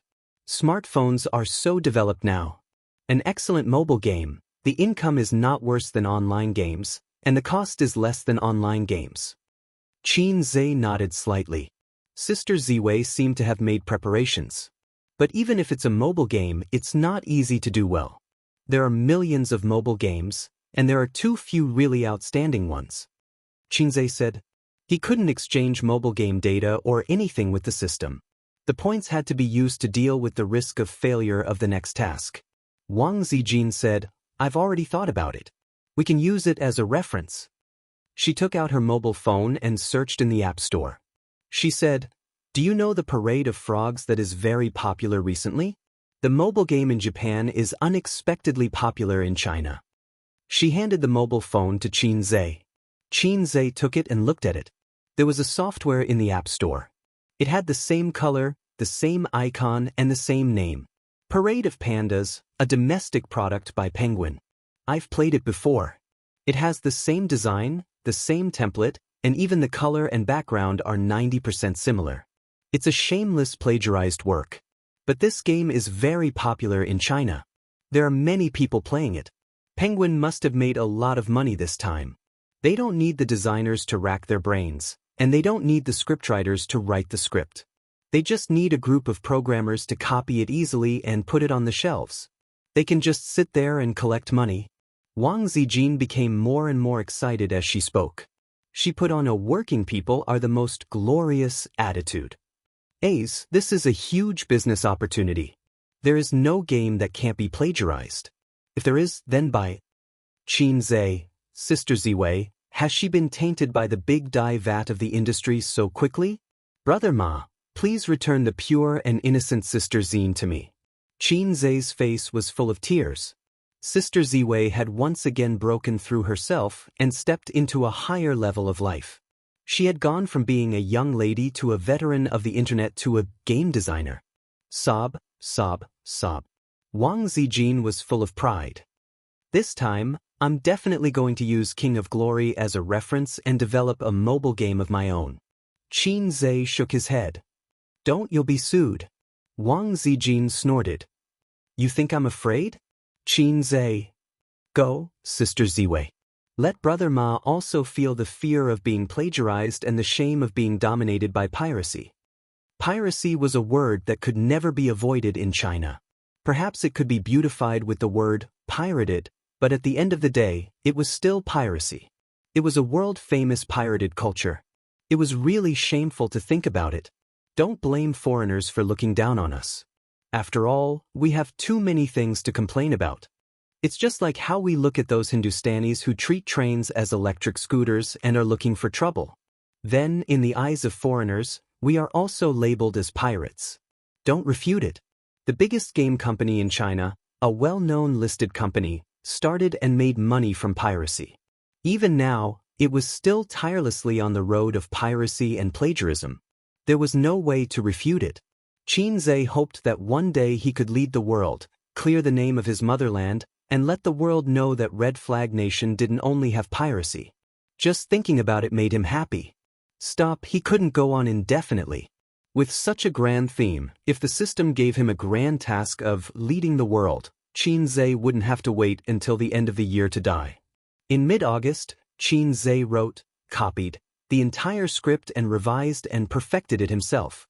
I'm not copying, I'm just a porter from two worlds. On the road of clearing the name of my motherland, there will inevitably be some stains, but please don't mind. After all, the river crab law of the two worlds was different. Some things needed to be revised. For example, in his world, cleavage could be exposed in ancient costumes. But this time, the revision wasn't too big. It wasn't as big as when he wrote the Journey to the West script. He was a man, so he couldn't perfect a script adapted from a women's genre. Some classics in women's genre were simply toxic in the eyes of men. *CK, a woman like you actually liked someone other than the male lead. That's too vicious. Shino is dead. I'll burn him if there's anything. *CK, for such a trivial matter, you guys actually fought over dozens of chapters. Even Yuhua would be poisoned to death. Abandon the book. Qin Zhe patiently wrote down the script, but his heart was greatly traumatized. Several times, he couldn't help but revise some of the toxic points in his heart. But thinking about it, these toxic points might just be the high points of women. So after thinking about it, he gave up. Qin Zhe was full of anticipation. He ordered his plain-looking assistant to send a notice in the company's internal group chat. The leaders of the production team will have a meeting at 1:30 p.m. in the afternoon in conference room 3. You can't be late. After this notice was sent, Tianfeng fell into an atmosphere of anticipation and excitement. Tianfeng Entertainment's first TV series was about to be filmed. Chapter 559. Conference Room 3. Qin Zhe presided over this meeting alone. His sister, who used to play with her phone as a vase, wasn't there. Just now, she and Qin Zhe had a fierce fight in the office. The cause was actually a small quarrel. Qin Baobao wanted to eat a lollipop, but Qin Zhe felt that his sister loved to eat sweets too much. He said to her, "Look at your big breasts. If you eat high-calorie food, they will sag." Qin Baobao whimpered, "No one wants me if my breasts sag. Ace, you have to take care of me for the rest of my life." He didn't know what would happen in the future, but young women like to exercise. Big breasts don't sag. Moreover, his sister's 36D breasts can be lawless in front of domestic women, but in foreign countries, E and F cup breasts would appear small. Only those breasts would sag seriously. Hers was the best size. Qin Zhe said with disdain, "No one wants you, so you throw it to me? I'm not a spare tire. Get lost. I'll marry you to a redneck." Little redneck could be a derogatory term or a nickname, but redneck was definitely a derogatory term. His sister's mentality exploded. He pounced over and slapped her. His sister, who no longer had the advantage in strength, was pressed down on the sofa and bullied. Not only did she not teach her brother a lesson, but she was also taken advantage of for a long time. Her butt hurt like hell. In fact, the two of them often bickered, but not that kind of bickered. Going back 11 or 12 years, his sister had the advantage of developing first and could always beat his brother. Now, her brother could slap her to the sofa and not get up for a long time. At this moment, she threw a pack of tissues with tears in her eyes and scolded, "Get lost, get lost." Little rednecks are all bad things. Just like this, Qin Zhe came to the meeting alone. The touch of his sister's extremely elastic but still seemed to remain in his hand. He finally understood why some people compared a woman's butt to a peach. It was because it was really too similar. Qin Zhe came back to his senses and scanned the people in the meeting room. There were a total of 10 people, including the junior leader of his company's production team and the senior director and scriptwriter from Star Art. Let me first welcome our 2 foreign aides. Qin Zhe smiled and said, I've been busy recently, so I haven't had the time to get in touch with you two. How should I address you? The middle-aged man with glasses got up and introduced himself. My surname is Sun Wuda. Another lean middle-aged man with white hair, but it was hard to tell if it was natural or dyed white. He introduced himself. My surname is Zhao Yuqian. Sun Wood. Zhao Yuqian. The name was given as if it was a joke. Qin Zhe suppressed the dissatisfaction in his heart and nodded. Thank you for joining us. Everyone, please give us a round of applause. Pa. The sounds were endless, each more intense than the last. The 2 senior directors and scriptwriters from Star Art were actually very familiar with the junior leaders of the production team before this. They drank together, chatted together, and even fought together. Recently, the great sword industry has been revived. Even a wildfire can't burn it out, but it will grow again when the spring breeze blows. I'll only tell you about the benefits of the mail industry secretly. Don't spread it out. This is the script. Go back and take a look. Try to get all the preparatory work done within a week. Qin Zhe sent out a few printed copies of the script. There were a total of 4 copies. MOU had one, Zhang Wuda and Zhao Yuqian signed another one, and their scriptwriter signed another one. The others didn't need to look at the script. They were usually in charge of the production team, such as the lighting, equipment, and so on. They didn't need to look at the script. Then, I'll leave the real yellow story to you guys, Qin Zhe said. 1 week should be enough, right? The other preparatory work had already started. The only thing left was the casting, because Qin Zhe didn't give them a complete script. Moreover, the main lead and important supporting roles were all artists under Tianfeng. This saved a lot of effort to haggle and bargain with outside artists. If you wanted to find outside artists, they would offer a price of 100 million. Of course, it was just an offer. You could bargain. This was much more humane than a store. When Qin Zhe returned to his office, he thought of something and called his average-looking assistant. Send these 2 scripts to Yi Lu and Qian Shishir. Tell Qian Shishir that she can choose the role herself. Qin Zhe threw the scripts over. The assistant took the scripts and left. He was very sensible and didn't show any smile. Although I don't know why CO Qin Zhe doesn't like me, as long as he's in the company, I'll obediently follow him and try not to appear in front of him. This was Qin Baobao's assistant's survival rule in the workplace. It was very simple, just a little sad. A soft snort came from the sister who was sitting on the sofa eating snacks and reading a book. After the sister finished snorting, she didn't see Qin Zhe move. She secretly peeked at him and found that he was focused on his phone.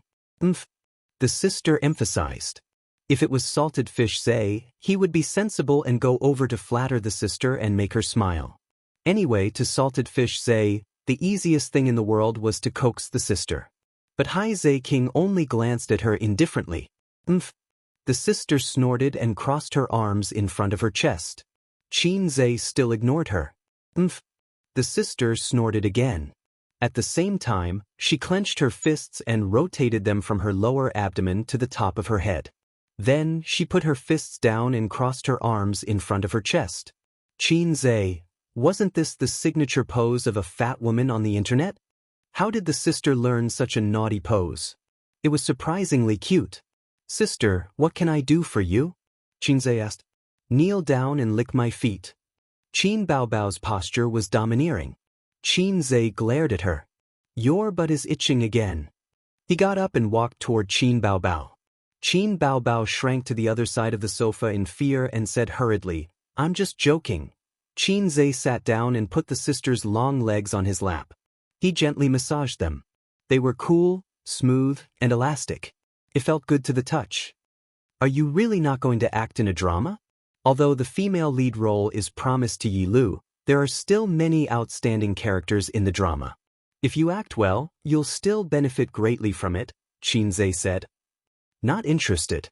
Qin Baobao shook her head. She thought to herself, and give you a chance to be alone with the wolf in the house? What a joke. With me here, you two can only flirt with each other. Once I leave, you two will become friends or something. She heard this from Qinzhe. Qin Baobao wasn't going to take the blame. Xianxia's personal office. She held the script in her hands excitedly and looked at the ordinary-looking assistant. Really, can I really choose the role? The assistant nodded and added, the female lead definitely can't. Xianxia smiled. Of course I know that. Yi Lu is already half a step into the A-list. I know my limits. The assistant smiled. Xianxia said, Hua Fei. I want to choose Hua Fei. The assistant said, I'll help you inform the crew. With that she left. Xianxia stayed in the office alone and read the script. The script was a very boring genre. It definitely wasn't as interesting as a novel.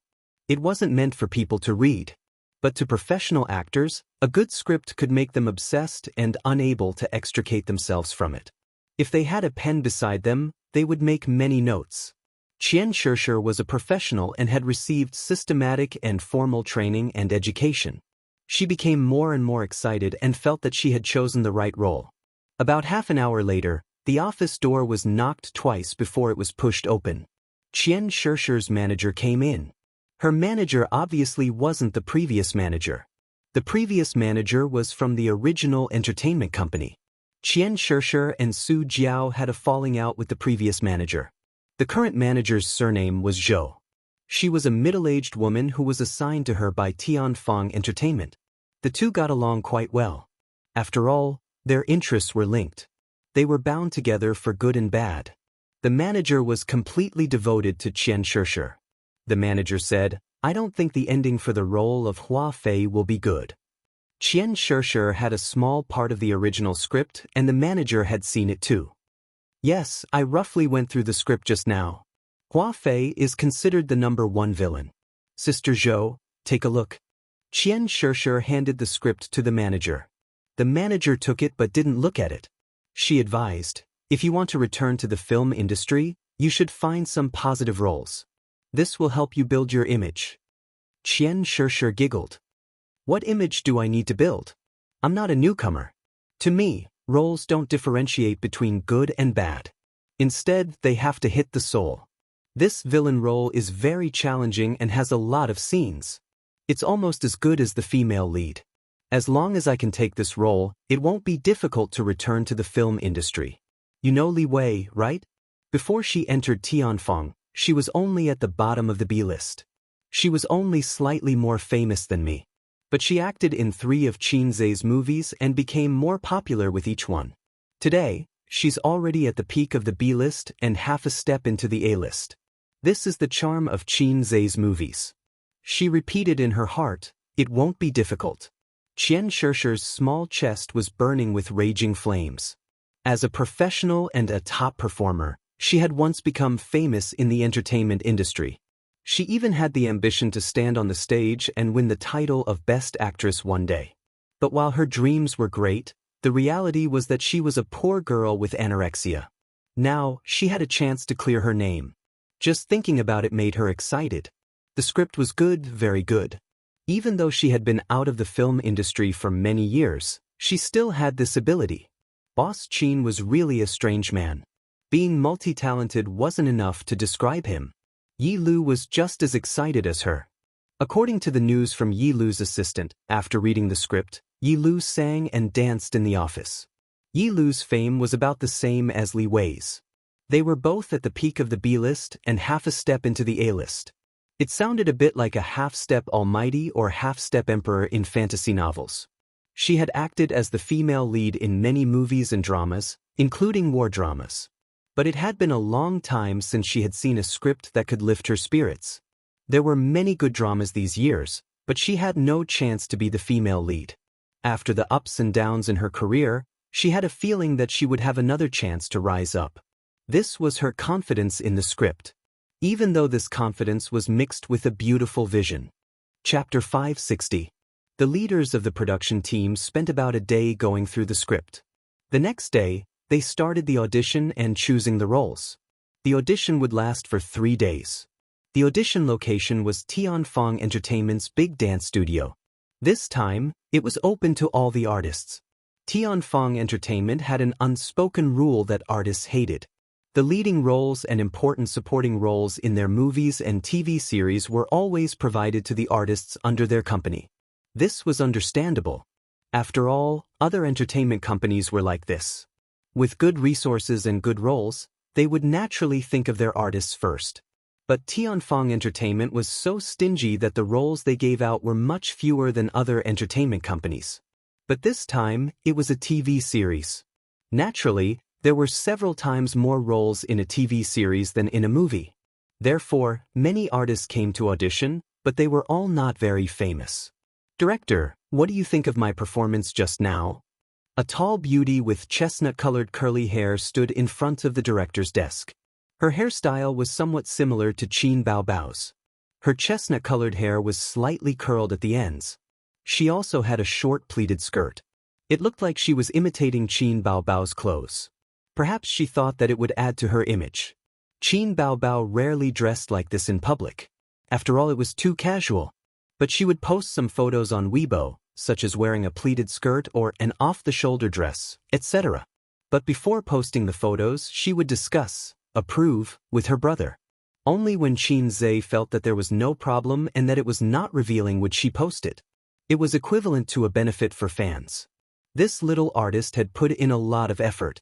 Sun Wuda handed a resume to Zhao Yuqian. On it was the personal information of this little artist. Jiang Nan, female, graduated from Shanghai Drama Academy. Signed artist of XX Entertainment Company. Participated in productions. Director Zhao Yuqian glanced at it and said, "Go back and wait for news. I'll give you an answer in 2 days." The little artist in the pleated skirt nodded confidently and left the big dance studio. Director Zhao Yuqian and scriptwriter Sun Wuda looked at each other and kept this little artist in the inspection list. Actually, the female artist named Jiang Nan's acting was not outstanding. In fact, she had quite a few flaws. But so what? She's pretty. Zhao Yuqian and Sun Wuda were very willing to have in-depth discussions with beautiful little artists and guide them on how to steadily rise in the entertainment industry. You said it was too dirty? Don't mess around. This is how it is in this industry. Then, let's meet tonight? Sun Wuda said, "Director Zhao, have you talked to your sister-in-law yet?" Zhao Yuqian nodded. "Yes, tell her that the crew is busy and won't be home for a few days." For people like them who often went out to film, it was common for them to go on long trips. Zhao Yuqian muttered, "They're just a little older. Aren't there any fresh graduates?" Zhao Yuqian preferred younger girls. It was probably because he had seen a lot of flirtatious women, so he was especially fond of pure and soft girls. Flirting. It was especially exciting to teach. Qin Zhe had already delegated most of the matters in the crew to the two of them. The newly promoted director, MOU, also had to learn from them. Absolute power should be enjoyed to the fullest. Following that, they auditioned for a few more roles. As long as it was a pretty little artiste, they would fold the bottom right corner of their profile and mark it. When he felt that there were enough people, Zhao Yuqian put a cigarette in his mouth but didn't light it. Instead, he said to Sun Wuda beside him, "I have something to do in the afternoon. You stay here and watch." There aren't any particularly important roles. Although they were commissioned by the CEO to act as a friend, they couldn't be too careless with the casting. A few vases were fine, but if they were all vases, it would seriously affect the quality of the TV series. Just then, the dance studio door was pushed open. The person at the door hesitated and then seemed to be pushed from behind. She had no choice but to do something beyond her ability. Screenwriter Sun Wuda's glasses flashed with a sharp light. Director Zhao Yuqian quietly took out the cigarette in his mouth and sat down, as steady as a mountain. Su Yu looked back and met the eyes of a few girls who got along well with her through the crack of the door. The girls winked at her and closed the door. "Give me your resume," Sun Wuda said. Su Yu calmed herself down and walked over with light steps with a straight face. She handed over her resume filled with personal information. Throughout the entire process, the two women, who were experienced in the field of flowers and swords, never left Suyu. From her face to her chest, from her chest to her small waist, from her small waist to her slender and straight legs. What role do you want to play? Sun Wuda glanced at the resume that couldn't be any simpler and handed it to Zhao Yuqian. He pointed at the words, backup artiste of Tianfeng Entertainment. Zhao Yuqian looked back at him, indicating that it was fine. I only want the role of a palace maid. Just give me 15 minutes. Su Yu pretended to be calm. 15 minutes? Zhao Yuqian frowned. Su Yu quickly changed her words. 10 minutes, no, 5 minutes is fine too. I can act it out live. She looked as calm as an old dog, but she was actually panicking inside. She thought that she had disguised her strong in appearance but weak in reality expression very well, but of course, it couldn't fool the two experienced drivers. Zhao Yuqian, on the other hand, was thinking that it was impossible to make a deal with just 15 minutes. I see that you have good potential and look very smart. How about this? I'll give you a chance. There's a supporting role here that's not bad. I'll give you 20 minutes to act out this small scene. If there's no problem, I'll let you pass and give you the role. Su Yu's appearance was elegant and beautiful. Her face was fair and rosy, and her lips were rosy. Her eyes were sparkling, and her nose without black hair made her look especially cute. In school, she was privately named one of the campus belles by the men. Can I? Su Yu was overjoyed. Newcomer, wanna be popular, timid. Zhao Yuqian and Sun Wuda labeled her in their hearts. Such a girl was actually very easy to coax and deal with. Profit. Especially Zhao Yuqian. Although Su Yu's figure was delicate and tender, he liked this kind of thing. Her small, protruding breasts were so tempting in his eyes. He wished he could shoot at the world. The little girl in front of him had an irresistible impulse from beginning to end. He really wanted her to experience a father's love. The part that Su Yu got was a rich and colorful inner drama when a palace maid was worried about her master. It was a test of her acting skills, as well as a clarinet scene where she talked to herself. She had always had a good memory. After reciting it a few times, she memorized it easily. But perhaps because she was a little nervous, she stuttered a little. After reluctantly finishing this awkward scene, she looked at Su Yuqian and Sun Wuda anxiously and expectantly. Clap, clap, clap.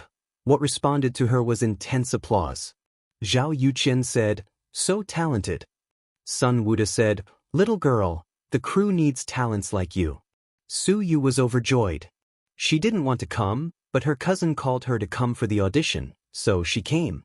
When she said that she wanted to audition, the sisters in the backup artist group all teased her and pushed her over. Do I have a hidden talent in acting? Su Yu didn't have a mirror in front of her. Otherwise, she would have denied this idea. Zhao Yuqian said, are you free tonight? Su Yu was confused. What's wrong? Sun Wuda continued, today's audition is about to end. Director Zhao and I will represent the crew to treat the artists who pass the audition to a meal. You must come. We don't want anyone to find excuses to avoid it. Su Yu thought about it. She still had the habit of going home immediately after school. If she didn't go home after work, her mom and grandma would be worried. But since she was working now, she had to focus on her work. She would call her mom and grandma later to explain that she had to work overtime or something. CEO's office.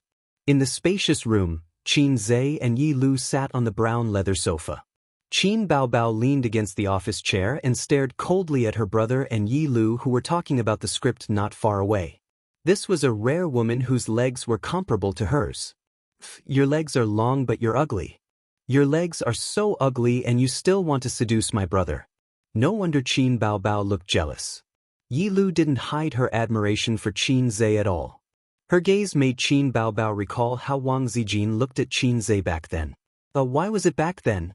Yi Lu was wearing a short-sleeved shirt that exposed her shoulders and three-quarter pants. Her legs were long and straight. They were indeed beautiful legs that could compete with Qin Baobao. She specially came to talk to Qin Zhe about the script. Knowing that he wouldn't be following the crew, She wanted to use the limited time to familiarize herself with the content of the script as soon as possible. She also wanted to ask about the details of how to act. Qin Zhe was surprised when he saw the script filled with summaries. This woman who claimed to be his fan was actually such a hard-working actress. Every time Yi Lu talked, she couldn't help but look back. She only saw Qin Baobao leaning against the office chair like a big boss with her eyes closed lazily. But why did she feel like there was a thorn in her back? She couldn't see that when she turned around, Qin Baobao would stare at her back with her dead fish eyes. If looks could kill, all 10 sets of revival armor would be on cooldown. Qin Zhe was facing his sister from the side, so he already saw her gaze. His sister with dead fish eyes actually had a cute contrast. Hey women. Reality proved that being broad-minded wasn't really being broad-minded. Hey men. The system sneered. The system was more naughty recently, more naughty, more naughty. What does it have to do with you? Qin Zhe listened to Yi Lu's question while replying to the system. The system said, "You're surrounded by long-legged beauties and have long-legged sisters looking at you with jealousy. You're feeling very smug. I think there's a chance to lose the mission." Qin Zhe said, "Bullsh*t chance. There's no chance." As the host, I recalled the fear of becoming a vegetable because I didn't have enough points and the humiliation of being dominated by the system's missions. The system said, "Host, do you want a mission, build Long Outyan's harem? I think you'll be able to marry 9 wives in the future. You'll be as outstanding as the famous Tang Bohu." Qin Zhe was slightly tempted, but he quickly suppressed the restless thoughts in his heart. The system gave out missions with inducements? Was it driven mad by my lackadaisical attitude? Qin Zhe would of course reject such an overboard mission. Don't joke around. If I want to start a harem, all the female artists and singers in Tianfang can be ridden by me and suck their breasts. As for me, Hai Zhe King, I'm not afraid at all. Why should I be bound by your mission? Lastly, Tang Bohu doesn't have 9 wives. Who told you that Tang Bohu has 9 wives? I think it's some joker called Zhou Xingxing, the system answered honestly. At this moment, his phone rang. It was his cousin Su Yu. Chapter 561. Hello, cousin. I passed the audition. When Qin Zhe picked up the call, Su Yu's happy voice could be heard. It was crisp, pleasant, and soft. Not bad, Qin Zhe praised. Su Yu added, the director said I have good potential. Not bad. Qin Zhe smiled. There was a moment of silence. Su Yu was a bit disappointed that she didn't hear her cousin's sincere praise. Her cousin loved to touch her head when she was young. He would touch her head whenever they didn't like each other. Did you tell Auntie and Grandma? Qin Zhe asked. No. Su Yu said softly. Am I the first person you tell the good news to? Qin Zhe was surprised. He and his sister didn't like to go to their uncle's house to have such an unreliable uncle. Their attitude was cold. At the same time, his cousins also had some grudges against him and his sister. The relationship between cousins wasn't bad, but it wasn't good either. It was mainly because he didn't remember much about his childhood. In his childhood, his sister took up 99% of the space. He only vaguely remembered that his relationship with his cousin was pretty good. Su Yu hung up the call in disappointment. Then I won't bother you anymore. Qin Zhe said, okay. Call me if you have any problems. Yi Lu sat quietly at the side while he was on the phone.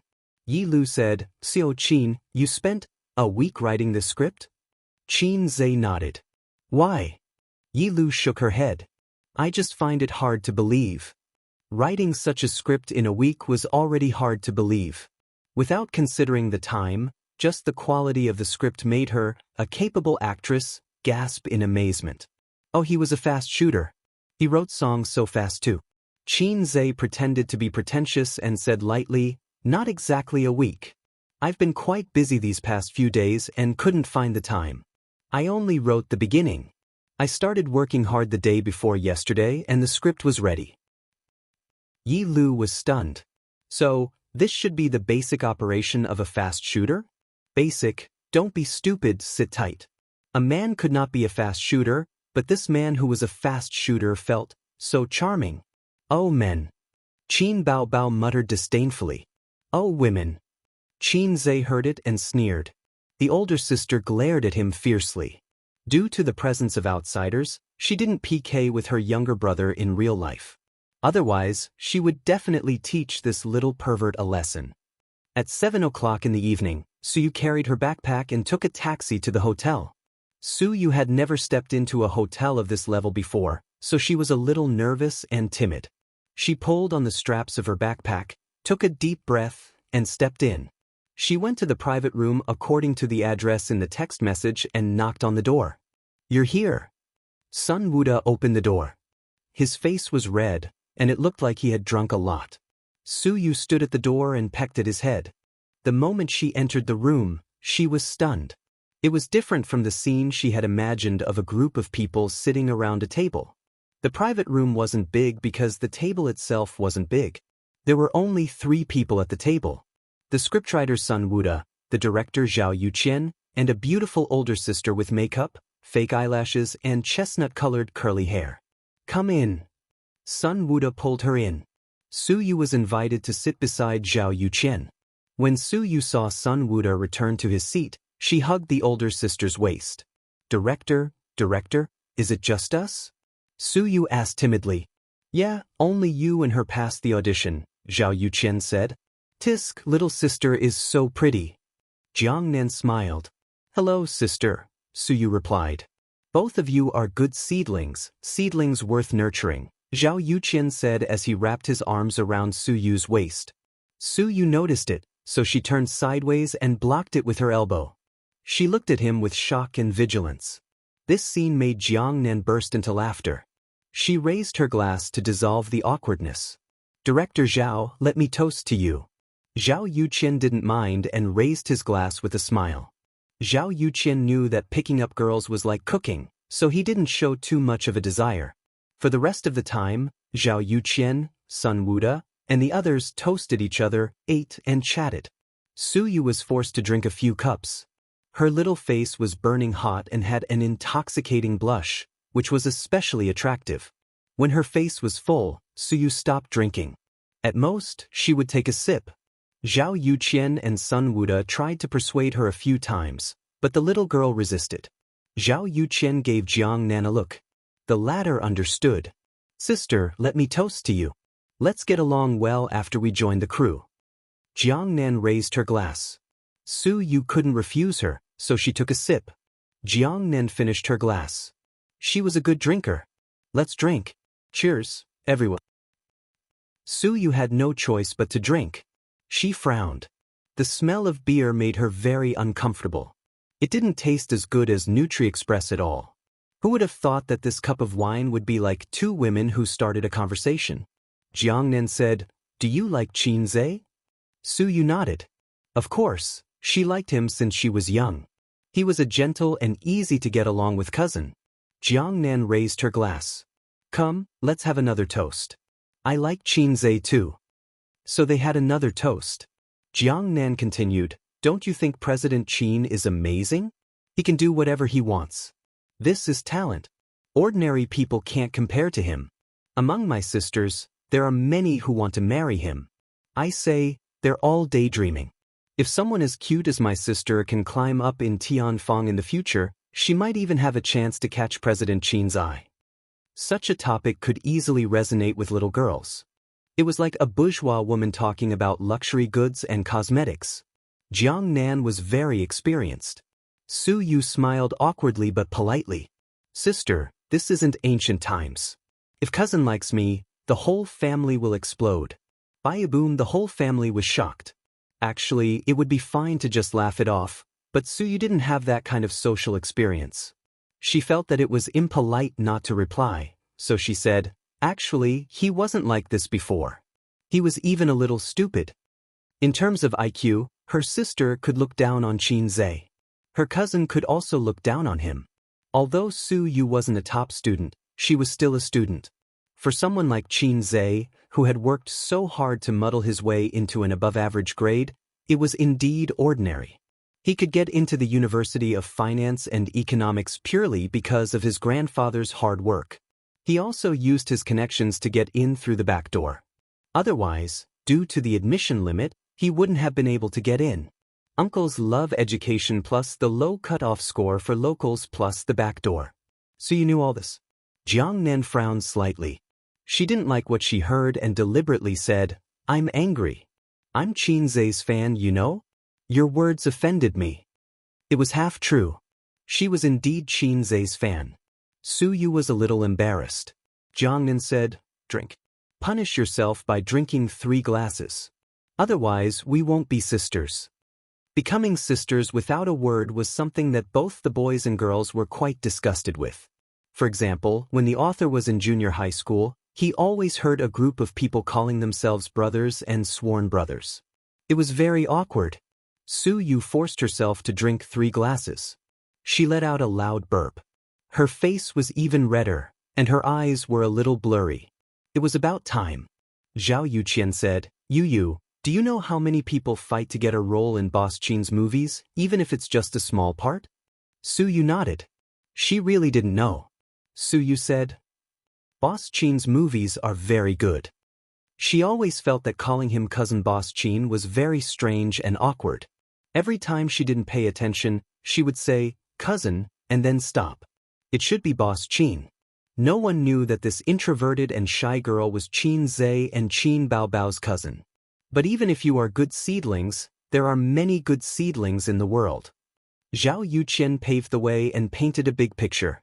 As long as you make a name for yourself, earning money will be like running water. The hard life you had before will all become fleeting. Wearing high-end clothes, walking the red carpet, driving a luxury car with a chauffeur, escorting bodyguards, and a group of crazy fans. You have good looks. As long as you are willing, you will definitely make a name for yourself. Su Yu nodded happily. She didn't understand the meaning of Zhao Yuqian's words at all. What you get is proportional to what you put in. Becoming a celebrity is not an easy thing. Zhao Yuqian nodded in satisfaction. Then you know what to do? Su Yu nodded and said crisply, I will act well and work hard. Zhao Yuqian, Sun Wuda, Jiang Nan, did this girl really not understand, or was she pretending not to? Zhao Yuqian thought for a while and said, how about this after dinner? Follow me to the room upstairs and we can talk about the script. Su Yu exhaled and said, okay. Halfway through, Sun Wuda and Zhao Yuqian went to the toilet. This girl is a little innocent. Sun Wuda pushed open the cubicle door one by one. After making sure that there was no one there, he said, that's what makes it interesting. Zhao Yuqian stood in front of the urinal and looked at his bloodshot eyes. Did you bring the medicine? Sun Wuda nodded. Yes, I will give you one later. But I feel that it's not easy to persuade her. Did she agree? Zhao Yuqian waved his hand. She drank so much that she agreed to it half-heartedly. At most, I will chat with her in the room. Sun Wuda said, will it cause any trouble? I'm worried about Tianfang. What can happen? Zhao Yuqian let out a long sigh.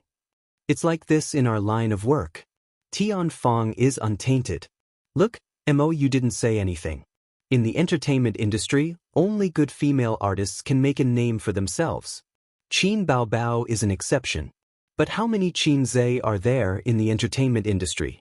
When Zhao Yuqian first entered this line of work, he didn't see many chaste women. There were still a few. But slowly, they were all soaked in the industry. He used to like a small-time actress many years ago. At that time, he was still doing odd jobs on the set. The assistant director was his relative. Later, the small-time actress met him and complained tearfully to him. Zhao Yuqian was very angry and went to reason with the director. The director didn't say anything. But that night, he was slapped a few times by the assistant director. The next morning, he saw the small-time actress he liked coming out of the director's room. She had dark circles under her eyes, but she was smiling contentedly. Zhao Yuqian knew that there must have been an indescribable deal last night. He felt that he was really stupid. Because of his relative, he wasn't kicked out of the set. Zhao Yuqian said, oh right, are you coming later? Sun Wuda said, you go first. I'll come later. But I'm afraid she's young and can't take it. I think we should change to a big suite. Bring Jiangnan too. Her persuasion might be better than ours, Zhao Yuqian said. Good idea. When they were in Star Art, These two partners had developed the habit of working together. Chapter 562. After dinner, Su Yu followed Zhao Yuqian and Sun Wuda upstairs to talk about the script. Jiang Nan also went with them. Turn off your phone, in case a call comes in later and disturbs us, Sun Wuda said. Okay. Jiang Nan smiled and took out her phone. She demonstrated in front of Su Yu and turned off her phone. The three of them looked at Su Yu. Su Yu hesitated for a moment. I have to tell my family. If I don't go home late, my mom will be worried. Su Yu had never seen the world and didn't even have working experience, but she was not without EQ. She felt that this matter was a bit unreliable. But since it was her cousin's company, she didn't care too much about the twists and turns of the entertainment industry. She didn't want to talk about the script, but her other sister had agreed. She didn't have the courage to refuse. People with little experience and thin skin were easily led and didn't know how to refuse. Zhao Yuqian said, just say that you want to talk about the role and rehearse. Tell your mom not to worry. Su Yu nodded and rubbed her temples. Her head hurt and she felt like vomiting. Cousin, I'm talking to the director about the script in the hotel, Liyue Hotel on Longhua Street. Is that okay? After sending the message, she said that she felt nauseous and wanted to go to the toilet to vomit. She didn't receive any messages from her cousin in the 3 minutes she came out of the toilet. Did it mean that there was no problem or that he didn't see it? Su Yu didn't think much about it. The alcohol made her brain numb and she couldn't think carefully. Zhao Yuqian pretended to be relaxed. Is your phone off? Let me see. Su Yu took out her phone and showed it to him. Zhao Yuqian pressed the button and the screen didn't light up. He nodded with satisfaction. They went upstairs and opened the door to a spacious suite. This should be the most luxurious suite series in the hotel. There was a balcony, a living room and 2 rooms. After Jiang Nan entered the room, she threw her bag on the sofa in the living room and smiled flirtatiously. I'm going to take a shower first. She glanced at Su Yu and winked at Sun Wuda and Zhao Yuqian. Su Yu was confused. Let's go to the room. Zhao Yuqian put his arm around Su Yu's thin shoulder. Su Yu took a step back and kept her last hope. Where's the script? Zhao Yuqian sneered. Sun Wuda said, there's no need for a script. In the film crew, or even in this industry, if the director wants you to act, you can act. Whether or not you have acting skills or a script, it doesn't matter. Su Yu didn't say anything and just looked at him. Sun Wuda continued, therefore, the director's words are very important. They are so important that they can determine the life and death of a newcomer. Do you understand? Su Yu shook her head. Sun Wuda clicked his tongue. All right, you'll understand in the future. Little girl, have you ever had a boyfriend? Su Yu shook her head again. The two of them looked at each other with joy in their eyes. Why did you choose to be an artist? Sun Wuda asked in a casual tone. To train myself, Su Yu said. It was her wish to train herself during the summer vacation. It was her cousin's wish to have her come for the audition.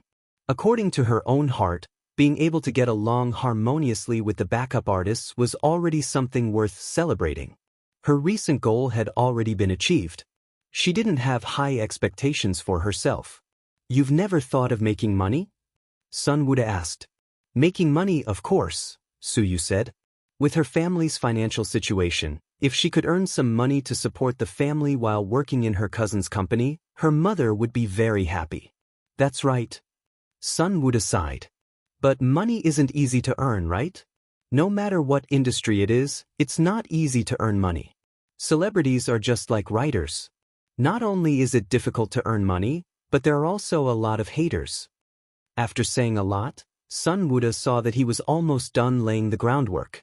He said directly, to be honest, as long as you're willing to communicate with us for a night, you can take the role. Also, if you want to act in the future, we have a quota. Just give us a call. As you know, our director Zhao is a famous director. Su Yu wasn't stupid. It was self-evident what a night of communication meant. A 17-year-old girl who was underage and hadn't been exposed to the dark side. She was afraid and at the same time, angry. I don't want to act, I don't want to. Su Yu turned around and left. But Zhao Yuqian, who was beside her, pulled her and made her stumble. Sun Wuda quietly blocked the door. A wave of dizziness and nausea hit her. Su Yu's body stiffened. Her cherry mouth panted, and she exhaled a breath that reeked of alcohol. She was like a frightened elk, looking at two wolves. Zhao Yuqian could use force and was confident that he could eliminate the hidden danger, but he was still doing the final thinking. Don't be nervous. Let's talk. Zhao Yuqian said, it's not a big deal. Everyone has become. You can't accept it now because you haven't been exposed to it. Jiang Nan is bathing in there. There are too many girls like her. Why are they willing but you're not? Are you nobler than others? No, they're the ones who have experienced the scenery of the top of the mountain and seen the world that ordinary people can't see in their lifetime. The world of money, the beauty of money, the rich life that people can't extricate themselves from. Zhao Yuqian said, there are many artists who are willing to take off their clothes, but it doesn't mean that you'll have a chance. Your starting point is higher than theirs. As long as you're willing, you can sign the contract now. You'll enjoy a lot of things, such as fame and fortune. You'll be different from the girls in school. Not only will you enjoy their envious gazes, but you'll also have endless money. Regardless of whether it was true or not, he had to paint a big picture first. Su Yu said loudly, I'm going back. You go away. She glared at Sun Wuda. Unfortunately, her delicate appearance didn't have much lethality. Instead, it made the latter stiffen slightly. The first time was unfamiliar, the second time was familiar, but the first time was often the hardest to overcome. If he let go now, this girl would hit a wall a few times. Who knew, she might be obedient next time. Zhao Yuqian didn't want to wait for the next time. He wasn't Tianfeng's director, so he couldn't just leave after filming this movie. If he could get the most out of Tianfeng in the shortest time possible, that would naturally be the best. Tianfeng needed experienced directors and scriptwriters like them. They were here to help. While getting a handsome reward, they couldn't let go of other benefits. Just like cutting fat, the more benefits they could get, the better. He gave Sun Wuda a look. The latter nodded. Su Yu gripped the straps of her backpack tightly, like a small beast baring its teeth. I don't want your help. My cousin is Qin Zhe. Qin Zhe and his sister's bedtime activities were eating desserts and playing cards. Their phones were left in the room. The more successful a person was, the less they cared about their phones. Those who spent their days hugging their phones were people who lacked both mental and physical energy. But it wasn't too late. About 10 minutes later, he saw Su Yu's message. His scalp went numb. He dialed the number while running out of the room. Qin Baobao was in the living room. She saw him running across the living room and changing his shoes in a hurry. What are you doing? Going out so late at night? His sister asked. **CK. Qin Zhe cursed. His phone was turned off. Qin Baobao chased him to the entrance and asked nervously in a low voice, What's wrong? Yeah, might be in trouble. Yeah. Qin Zhe quickly changed his shoes. Damn it, isn't she playing a small role? The director seems to be trying to take advantage of her. Didn't you inform the crew? What the **CK? Did Xiao Long need to take advantage of her? Only an idiot would take advantage of her. But Yaya was too inexperienced. She could easily be led astray. Qin Baobao's expression changed slightly. Didn't you forbid me to say it? Everyone knows she's your cousin. What is she training for? Qin Zhe was stunned. He couldn't remember clearly because he had never cared about these things. If Su Yu came to the company to gain experience, then so be it. Anyway, when a person achieves success, his relatives can do whatever they want. He had the ability and could provide convenience for them. He had never paid much attention to this cousin of his. So she was auditioning for a Xiaolong role. She didn't need to be good at acting for a Xiaolong role. Her small face was enough. Besides, Tianfeng was his company. He was the boss.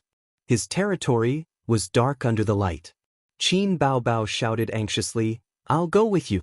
Where are we going? Qin Zhe said, Liyue Hotel, Longhua Street. Qin Zhe opened the door and left. Qin Baobao was in her pajamas. She didn't even change her slippers and chased after him. She entered the elevator and pressed the button for the first floor. The siblings' expressions were unusually ugly. Qin Baobao wanted to ask when it was, but seeing that her brother had been on the phone, she didn't dare to disturb. The message was from 10 minutes ago. Xianxia was a little panicked. He had to make the time difference. Otherwise, even if he went now, the dishes would be cold. But Su Yu's phone was turned off again. Talking to the director about the script?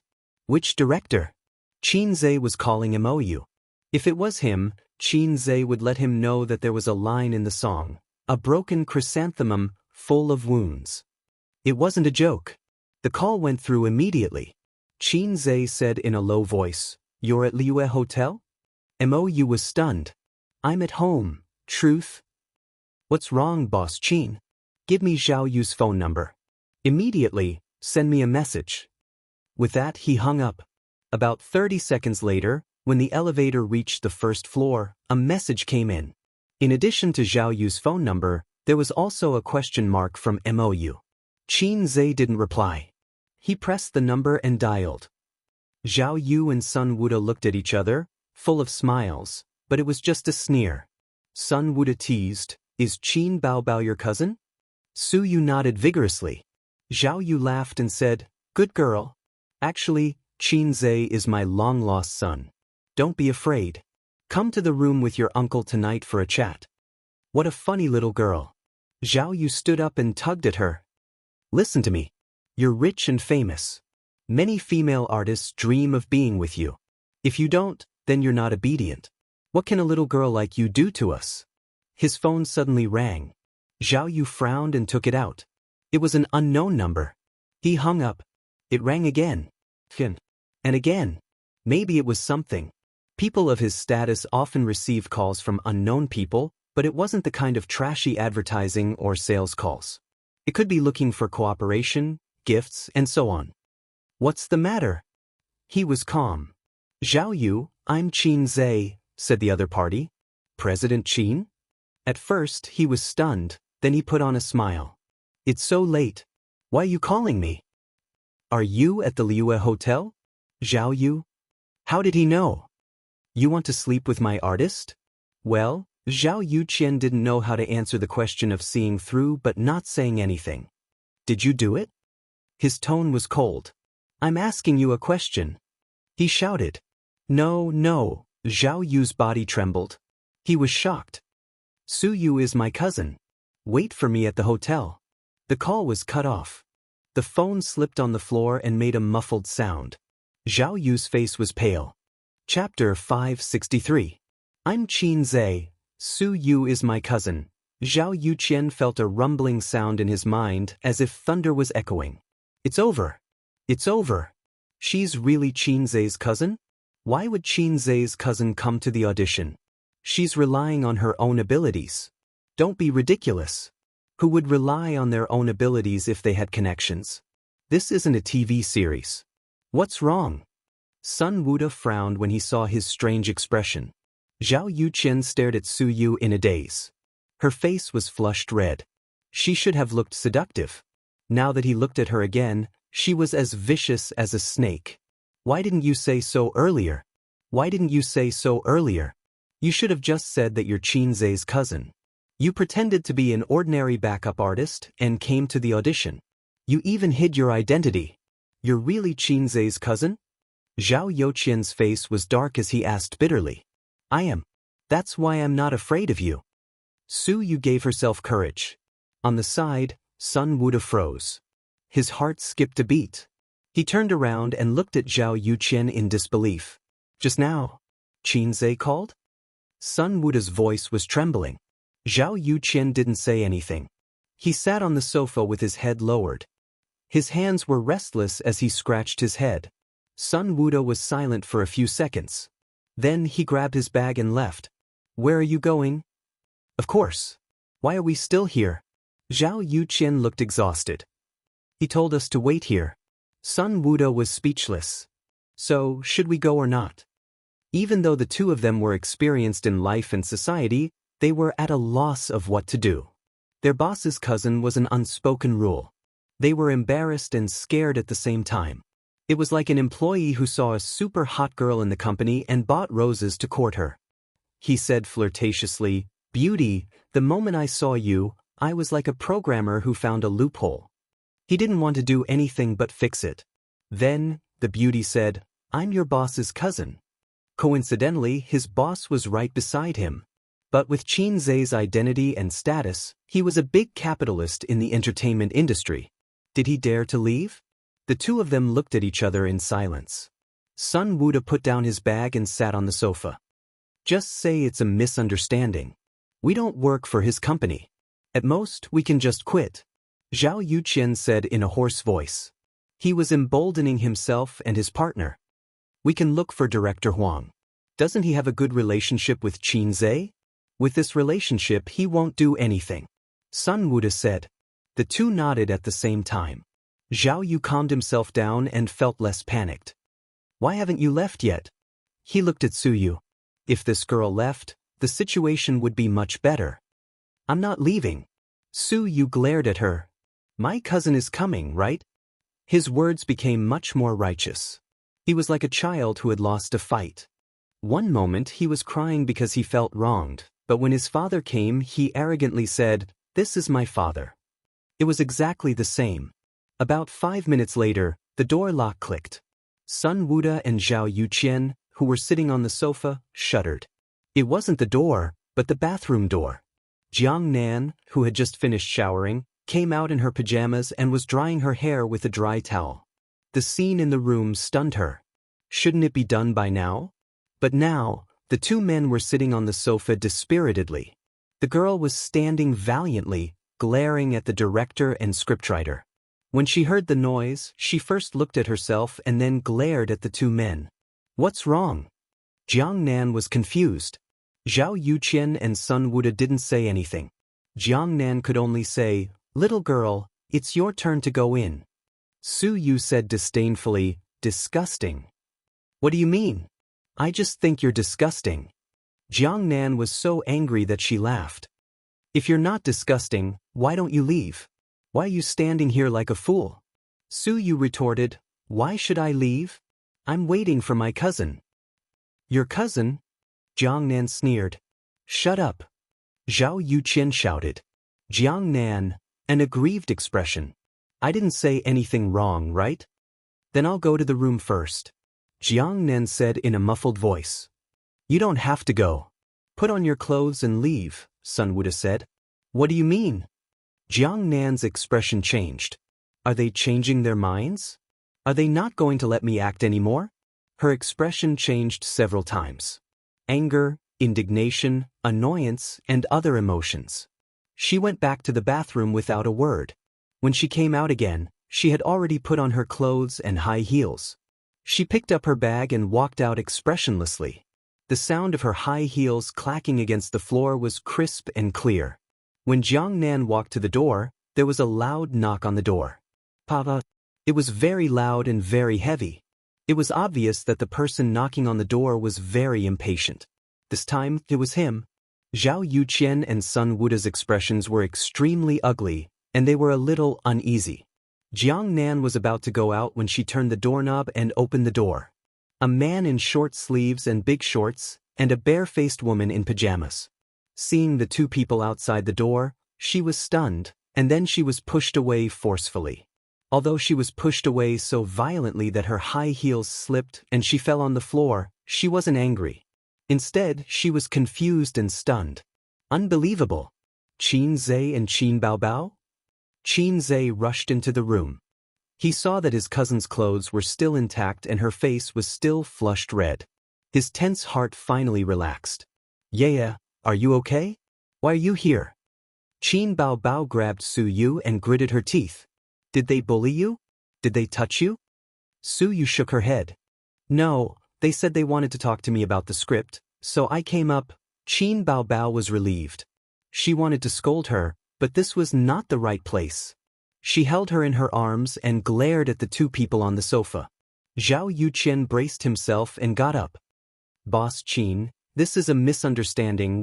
What he got in response was a kick to the heart, and he was sent flying half a meter." Zhao Yuqian lay on the floor and vomited. He vomited everything he ate and drank.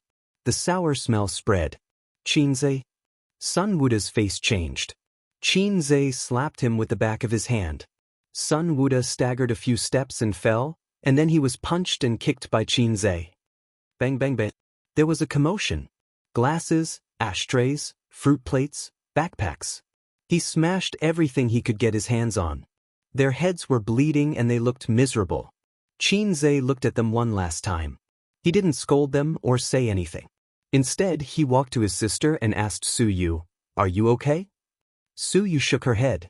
Women should be instinctively afraid and disgusted when they saw a fight. But the sisters were starry-eyed. When they were in trouble, having a man by their side to solve the problem gave them a sense of security. Both sisters felt safe. Jiang Nan was still standing at the door. She witnessed the whole process of Qin Zhe beating people up. Her mind was in a mess. This girl, what was her relationship with Qin Zhe? These two idiots had slept with Qin Zhe's relatives. It was over. She felt that she might be banned from the entertainment industry. Or you're blocking the way. Qin Zhe looked unfriendly. This woman still smelled like shampoo and her hair was wet. It was obvious that she was the kind of woman who used deals to climb her way up. There were many such things in the entertainment industry. Tianfeng Entertainment didn't have any at the moment. He and his sister were involved in almost all the movies produced by Tianfeng Entertainment. So, things like unspoken rules wouldn't happen in his crew. If it was a mutual affection deal, Qin Zhe wouldn't care. But if it was his cute cousin, he couldn't. My name is Jiang Nan, Jiang Nan answered subconsciously. She stepped aside and made way. She was a little scared. What if he hit her? Qin Zhe stopped in his tracks. He looked at her and said unhappily, "Did you write Dragon 5? If not, why are you so unrestrained? Go back to writing." "I've waited for 2 years. Jiang Nan. Chapter 564. Zhao Yuqian lay on the ground for a moment. He heard the door close twice, and the suite quieted down. After making sure that everyone had left, he groaned and got up. His clothes and face were stained with vomit. His companion, Sun Wuda, was also lying on the ground, moaning and clutching his stomach. Zhao Yuqian struggled to get up and helped Sun Wuda up. They endured the pain and dizziness and walked into the bathroom. The tiles in the bathroom were wet and full of water. Zhao Yuqian slipped and fell. He held back his tears and stood up straight. In the mirror, both of them looked miserable. Their clothes and pants were stained with filth. Their heads hurt and blood flowed down their cheeks. Their scalps must have been broken. One was a famous director, and the other was a veteran screenwriter. They had never been in such a miserable situation. At least not for many years. F***CK. Sun Wuda cursed and grabbed a dry towel to wipe his face. "Don't wipe it." Zhao Yuqian stopped him and said in a low voice, "We'll call the police and solve this through legal procedures." "Can it work?" Sun Wuda hesitated. "I don't care," Zhao Yuqian said fiercely. "He's a public figure. This is enough to make him suffer. Remember the artists who were sentenced for beating people up a few years ago?" Sun Wuda said angrily, "We didn't do anything. He was the one who beat us up." He immediately called the police. The police station was not far from here, so they were dispatched quickly. 3 policemen knocked on the door of the hotel room. Both of them were filthy and had blood on their faces. They looked pitiful. "What happened? Who beat you up?" one of the policemen asked. "Qin Zhe," Zhao Yuqian said. The policeman nodded slightly. "Where are you from? Where do you live?" "Qin Zhe, the boss of Tianfeng Entertainment," Zhao Yuqian said. The policeman nodded. He suddenly froze. If he didn't hear wrong, it was Qin Zhe from Tianfeng Entertainment. That Qin Zhe. "How did you fight? Tell us what happened." The policeman perked up. It was definitely not gossip. Zhao Yuqian was silent for a moment, then looked at Sun Wuda. "We were talking about the script with the company's female artist, and then he rushed in and beat us up," Sun Wuda said. After that, he saw the subtle look in the 3 policemen's eyes. "What are your names?" "Zhao Yuqian." "Sun Wuda." The 3 policemen suddenly understood. Sun Wuda didn't know him, but Zhao Yuqian had heard of him. He was a very famous director. The director, the female artist, discussed the script. The police comrades suddenly understood. Yes, We are professionally trained police officers. No matter how gossipy something is, we will never gossip unless we can't help it. Who is the female artist who discussed the script with you? The police officer asked. He could not hold it in any longer. Sun Wuda and Zhao Yuqian were silent. Cough cough. Another policeman coughed and said, I'll take you to the hospital first, then we'll go to the police station to record your statements. Zhao Yuqian said in a deep voice, We're definitely just lightly injured. Arrest Qin Zhe immediately. Let's go to the hospital first. Whether or not it's a minor injury, we'll file a case first. Then we'll wait for the judicial department and the hospital to appraise it, the policeman said. The car drove through the night, leaving a long and fast shadow on the road illuminated by the street lamps. Inside the car, the ceiling light was on. Qin Baobao and Su Yu sat in the back seat. Qin Baobao comforted her cousin softly. He didn't have the heart to blame her. The director invited you to drink and discuss the script. Why didn't you give me a call? Qinzhe said. I did send a text. Su Yu sat up straight like a primary school student. Her small face was slightly nervous and pale. Then why didn't you tell me in advance that you wanted to drink? I was just a little careless and you were almost fooled. I did call you.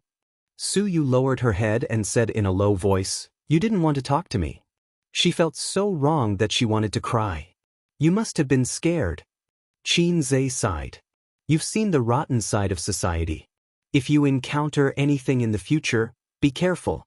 Be vigilant and keep a distance from anyone's kindness and enthusiasm. Su Yu said, Okay. Qin Zhe drove his cousin home and stopped outside the neighborhood.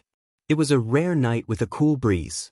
It should have been comfortable, but the three of them were in a bad mood. Cousin, aren't you and cousin going up?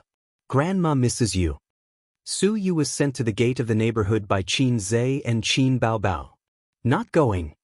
Qin Zhe smiled bitterly. How could he be in the mood to see Grandma? You, don't tell Aunt and Grandma about this. Her sister reminded her. Okay. Su Yu nodded. She turned around and walked a few steps. She stopped, turned around, and stared at Qin Zhe. Cousin, thank you. After that, she looked like a swallow returning to the forest. Qin Zhe hugged his cousin in his arms and touched her head. Silly girl. She didn't know if she was wronged or frightened. Her thin and delicate body trembled slightly. Su Yu reluctantly left her cousin's arms. She lowered her head slightly and walked into the neighborhood silently. You. Qin Zhe suddenly shouted. Su Yu stopped. In the future, Qin Zhe said loudly, if anyone dares to bully you, I'll beat them up for you. Su Yu walked into the darkness with her head lowered. You, if anyone dares to bully you, I'll beat them up for you. After so many years, this sentence seemed to have traveled through time and floated into her ears again. The street lights in the neighborhood sprinkled a dim yellow light, illuminating the 2 lines of tears on Su Yu's cheeks. Yu, this silly girl. She's still the same as when she was young. Qin Baobao's foxy face flashed with anger. She's been closer to you since she was young. The few people in Grandma's family are all the same. Qin Baobao had been beautiful since she was young. She was as arrogant as a peacock. When she was in junior high school, she liked to read novels, but she didn't have enough money. The main reason was that buying books was too expensive. Coincidentally, there was a bookstore next to Su Yu's school. She could rent it for 10 cents a day. Qin Baobao would ask Su Yu to rent books for her every day. When Yu was in the 5th grade of primary school, she would first take the bus to her aunt's house and send novels to her cousin once a week after school. It was obvious that someone's bad habit of bullying others didn't only apply to her younger brother. Why are you jealous? Qin Zhe said angrily. Bah, I'm not jealous. Qin Baobao glared at him. She then gritted her teeth and said angrily, You hit them too lightly. These 2 scumbags. If Qin Zhe hadn't found out about it early, it might have caused a big mistake. How could the siblings face their parents, uncle, aunt, and grandma? They also couldn't face Su Yu, who was interning at his cousin's company. He didn't care about her at all. He shouldn't have kept her identity a secret or told her about the ways of the entertainment industry in advance. They looked calm on the surface, but in fact, they were scared. Hitting people can only vent your anger, but it won't solve the problem. Xianxia said in a deep voice, "This matter isn't over yet. You watch." His sister suddenly called him in a very gentle voice. Xianxia, yes. Qin Baobao gently hugged his waist. Thank you. What are you thanking me for? As he spoke, Xianxia looked around to see if there were any paparazzi following them. He didn't find any at the moment. Then he looked at the guard booth. There was only a guard who was sleeping on the table. He didn't know if his surname was Qin. Thank you for working hard for me so that you won't be a salted fish anymore. If the word salted fish didn't exist, I would be touched. Thank you for working so hard to buy the entertainment company for me. This sentence was more pleasant to hear. Thank you for not finding a girlfriend for me. This sentence was a little scary. Sister, let me pretend that I didn't understand. Qin Baobao continued, if it weren't for you, I would probably have to leave the entertainment industry. It was inevitable that a woman with her looks and no background would be able to continue smoothly in the entertainment industry. It was almost impossible for a woman like her to have a smooth career. She wouldn't accept the unspoken rules, so the only way was to leave the entertainment industry. Fortunately, I have a good brother who can be soft and hard. Usually he was a salted fish, but at critical moments he was surprisingly reliable. Qin Baobao recalled all the difficulties and troubles she had encountered along the way. It seemed that every time, as long as she whined in front of her brother, he would be able to help her solve it. Sob, sob, sob, help me write songs. Sob, sob, sob, be my guest singer. Sob, sob, sob, do a kissing scene with sister. She whined all the way to the peak of her life. There's nothing to thank, you're my sister. Xianxia said, my parents are not as close as my sister. Then, do you want to practice a kissing scene with sister? Qin Baobao looked up. The wind lifted her forehead hair, and her beauty was unparalleled. Xianxia glanced at her half-opened red lips and was quite tempted. Eating the rouge from my sister's mouth every other day, I'm probably the world's most honest, ghost, younger brother. But not now. Who knew if a paparazzi would suddenly jump out and say, "Ha, I finally caught your little secret. Wait to be hospitalized." 70 years after the founding of the country, the biggest and most sensational news in the entertainment industry. There was no escape. Qin Baobao saw that he was silent and her heart sank. She said anxiously, I haven't practiced kissing for a long time, I'm a little rusty. Have you forgotten what happened last time? Xianxia lowered his voice. The paparazzi's eyes are everywhere. Even if they weren't here now, they couldn't be careless. The paparazzi might be late, but they would never be absent. They had to be vigilant at all times. Qin Baobao immediately pushed her brother away and looked around guiltily. Xianxia, don't look, sister. You're making us look like we're having an affair. I have a small stove, but I never ride it. The siblings reached for their phones at the same time. Qin Baobao forgot that she was wearing pajamas and didn't bring her phone. Xianxia's phone rang. The caller was a landline, an unknown number. Xianxia picked up the phone. If it was a spam call, he would immediately hang up. Hello, is this Mr. Xianxia? This is XX police station. It was a woman's voice. It's me. Xianxia's heart skipped a beat. You're suspected of intentional injury. Please tell us your address. We need to take you to the police station to assist in the investigation. No need, I'll come over now. Xianxia said. There was a moment of silence. Sister's skirt fluttered. Who's calling? Xianxia smiled and said, the police station. I'm suspected of intentional injury. I may have to go to the small dark room. Chapter 565. Did those 2B asterisk cheese call the police? Qin Baobao's face darkened. Yes. Maybe they felt indignant. After all, I hit them. It's only right for them to call the police. Xianxia said nonchalantly. In a society ruled by law, there was a price to pay for hitting someone. Especially in a big city like Shanghai, it was not a place where you could do whatever you wanted. Xianxia was also a celebrity. It was easy for him to get into trouble if he hit someone. Therefore, he did not understand how those big shots who beat up the east, west, south, north, and south could resist the police. Will it be fine? Qin Baobao was a little confused. Anyway, you know so many people. Your network in Shanghai is so extensive. Qin Zhe said seriously, what nonsense are you talking about? The river and crab are shining in the sky. The flowers are smiling at me. The birds are saying, good morning, good morning. You are a law-abiding citizen. Qin Baobao was speechless.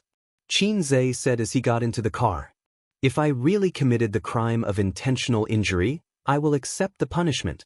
Although the country has always been afraid of me and wanted to kill me before I was born, I still love the red flag. Qin Baobao was amused by him and laughed. How many times have you used this joke? Qin Zhe started the car and glared at his sister. Don't say it out loud.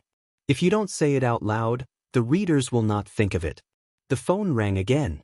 Qin Baobao leaned over and fumbled in Qin Zhe's pocket. She took out the phone.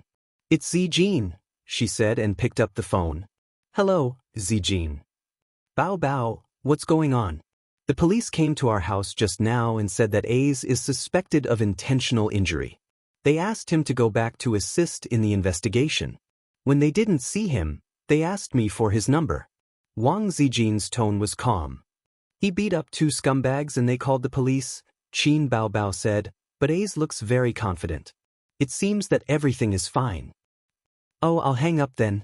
Wang Zijin said, I'm watching an anti-Japanese drama about my grandson and my soldiers. The call ended. Qin Zhe was speechless. Aren't you going to say a few words of consolation? Fake girlfriend. Heartless wolf.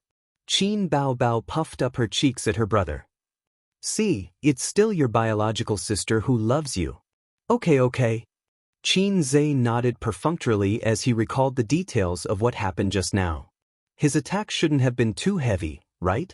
However, it was hard to say whether or not it was intentional injury. After all, my control was still far from being comparable to that of a king. If I attacked with hatred, I might not have controlled my strength. First, I'll suppress this matter, then use my connections. I'll abide by the law, abide by the law. Perhaps his relaxed expression made his sister relax as well. She even had the mood to play with her phone. After all, she even knew Qin Zhe's phone password. Oh right, what did you mean by what you said to that woman just now? His sister asked. Who? Jiangnan, you don't need to know. Just remember this, Qin Zhe said in a deep voice. Jiangnan's old bastard is heartless. I will live and die with the monsters. Qin Baobao replied blankly, okay.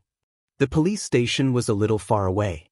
Even if there was no traffic at night, it still took them half an hour to drive. Qin Zhe parked the car and entered the police station hand in hand with Qin Baobao. At this time, there was no one on duty at the reception desk by the door, but there was someone behind the glass counter. Anyone who had been to a police station would know that the layout of a police station was similar to that of a bank and other institutions. The policeman on duty glanced at the two and asked, report or surrender? Qin Zhe said, surrender. Oh, what? The policeman on duty was stunned. He looked carefully at Qin Zhe and Qin Baobao and recognized them. In this day and age, there were not many people who did not know this pair of siblings, unless they were old people who did not pay attention to the internet and celebrities. You come with me. The policeman on duty walked out from behind the counter and led Qin Zhe and his sister to the electric door on the other side. Previously, it was just a place to receive reports and inquiries. After entering the electric door, it was the real police office of the police station. Qin Zhe and his sister followed the policeman on duty to the second floor. It was almost 10 o'clock at night. Other than the policeman on duty, there was almost no one else. The policeman on duty knocked on the office door. Old Shen, they're here. The middle-aged policeman who was dozing off at the desk woke up. He turned around and hurriedly stood up and greeted, please come in. Little Li, come here and take a statement. Little Li? Coming. A young policewoman walked out from inside. She had good facial features, a round face, and a capable ponytail. When she saw Qin Zhe, she was a little stunned. Her eyes were fixed on Qin Zhe's face. Little Li was a fan of Qin Zhe.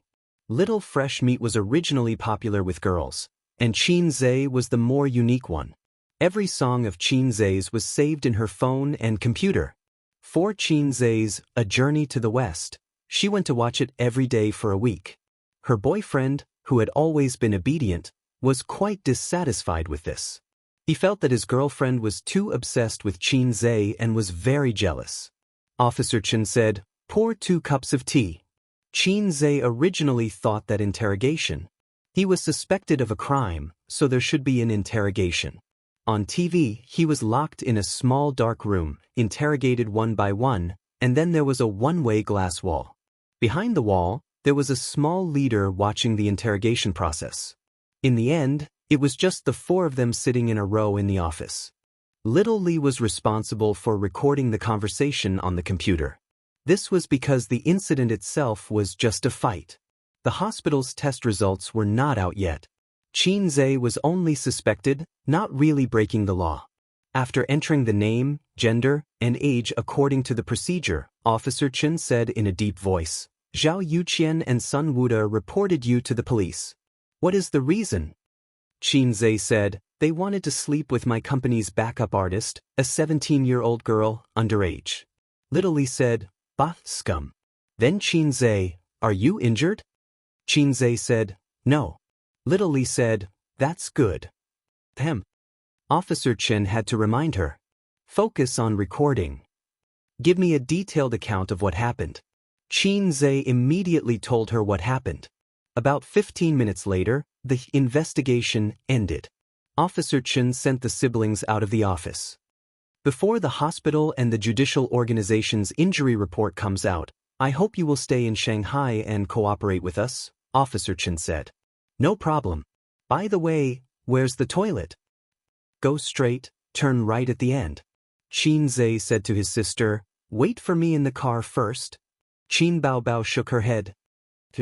Qin Zhe went straight to the toilet and stood in front of the urinal. He took out his phone and his belt. Soon, the call he made was connected. "Little Qin?" A middle-aged man's mellow voice came from the other end. "Yes, it's me, Uncle Bai." Qin Zhe laughed enthusiastically. "What's the matter?" The man laughed. "There's some trouble," Qin Zhe said. "There's an ignorant director who wanted to sleep with my company's backup artist. She's an underage girl. I caught him and gave him a good beating. I'm still at XX police station now. Those 2 seem to have gone for an injury examination. I'm not sure if they crossed the line. You're the big boss of the Public Security Bureau. Can you give me an idea? TSK, let's see what you plan to do about this. Do you want to settle or pursue the matter? Heh, I want to kill those 2B asterisk cheese. Uncle knows. Let's wait for the injury examination results first. Okay, goodbye, Uncle Bai. After a few simple words, the call ended. Uncle Bai was Bai Guowei's father. They had drunk and chatted at the hotel in the forest park a while ago. Oh right, he also had a notorious daughter called Bai Fong. She just didn't like him. He didn't know how he had offended her.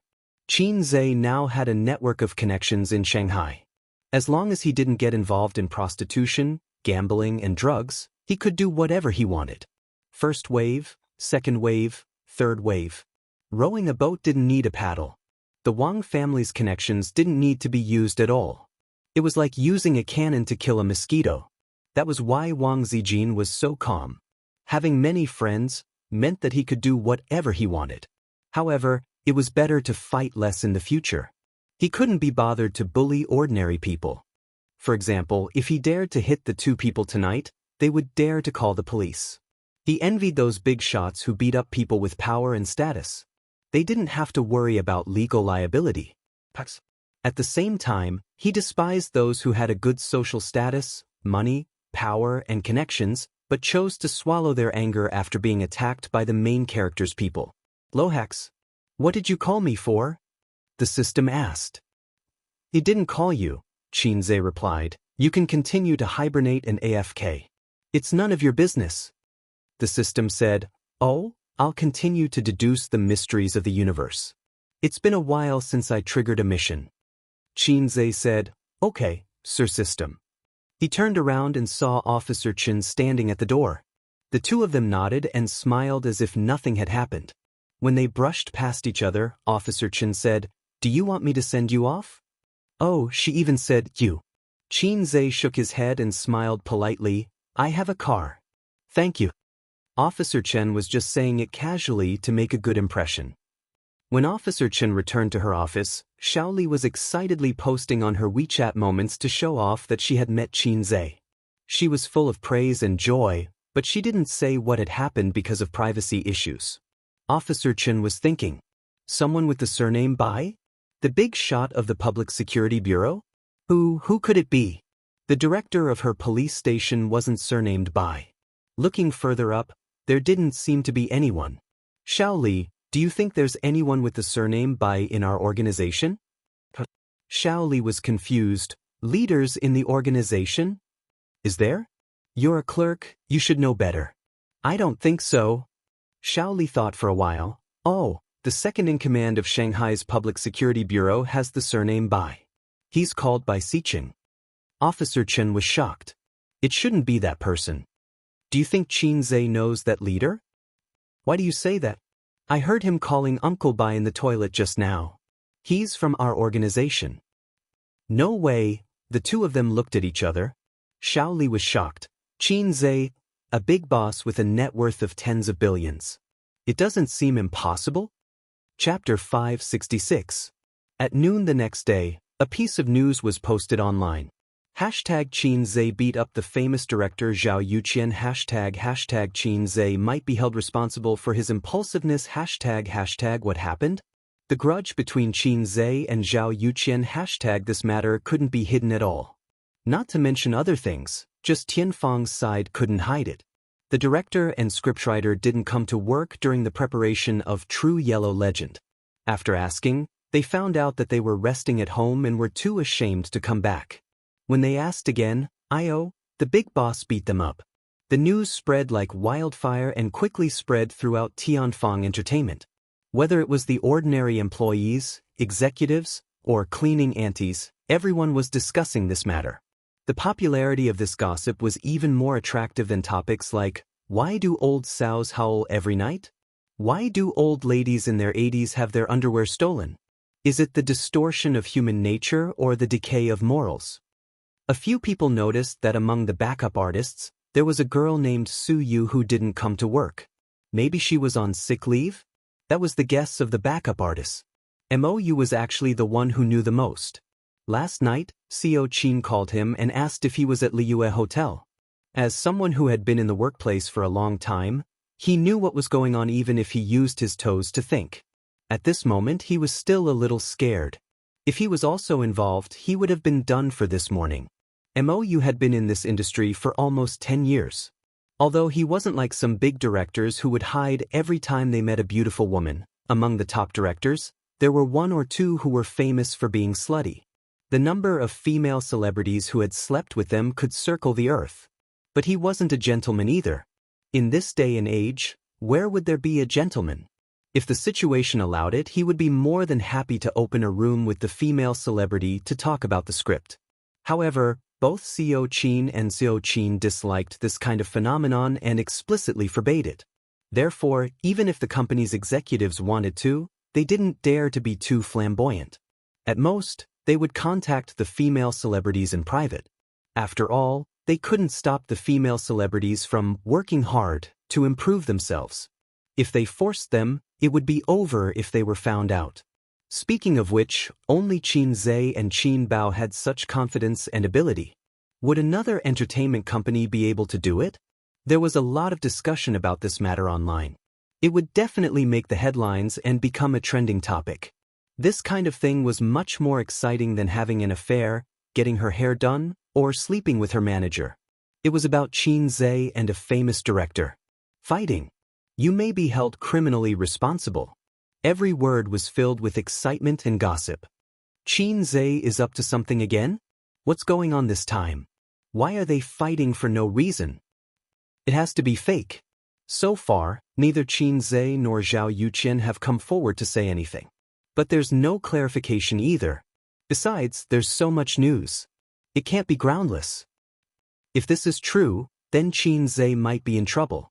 Intentional injury, even if it's only a minor injury, will put him in jail for a few months. then they will be banned. Fighting is considered a banned artist. Ah? Does that mean we won't be able to hear Qin Zhe's songs in the future? Of course. The banned artists have no choice but to appear in front of the public in any form or production. They are completely banned. Under the huge public opinion, it meant huge traffic. The online media and paparazzi were like flies that smelled rotten meat. They swarmed excitedly and clamored. Soon, someone secretly took photos of Zhao Yuqian and Sun Wuda with bruises and bandages on their heads. Their actual injuries were not clear, but their appearance was very scary. Now it was lively. All the major online media platforms pushed all kinds of relevant information in time. There were articles and videos. While confirming the truth of the incident, they were also guessing and analyzing the troubles and difficulties Qin Zhe would face. For example, being locked up in a small dark room. For example, being banned. Then the entertainment empire that he created would go into decline. Through the exaggeration of the editor and relevant people, it was clear and reasonable. Some people even said that Qin Zhe's era was over. He had only been famous for a short year, but Qin Zhe's name was known to everyone. He created the legend and era of a fast shooter. Especially the industry insiders in the entertainment industry and countless songwriters. Whenever they recalled the past year, they would think of the shame of being suppressed by a fast shooter and the fear of not being faster than him.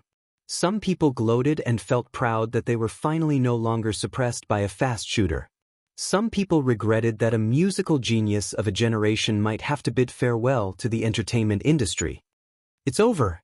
The loyal fans felt a chill in their hearts. They really beat people up and they looked quite miserable. If they were to pursue legal responsibility, Qin Zhe might really have to go to jail for a few months. The anti-fans were overjoyed.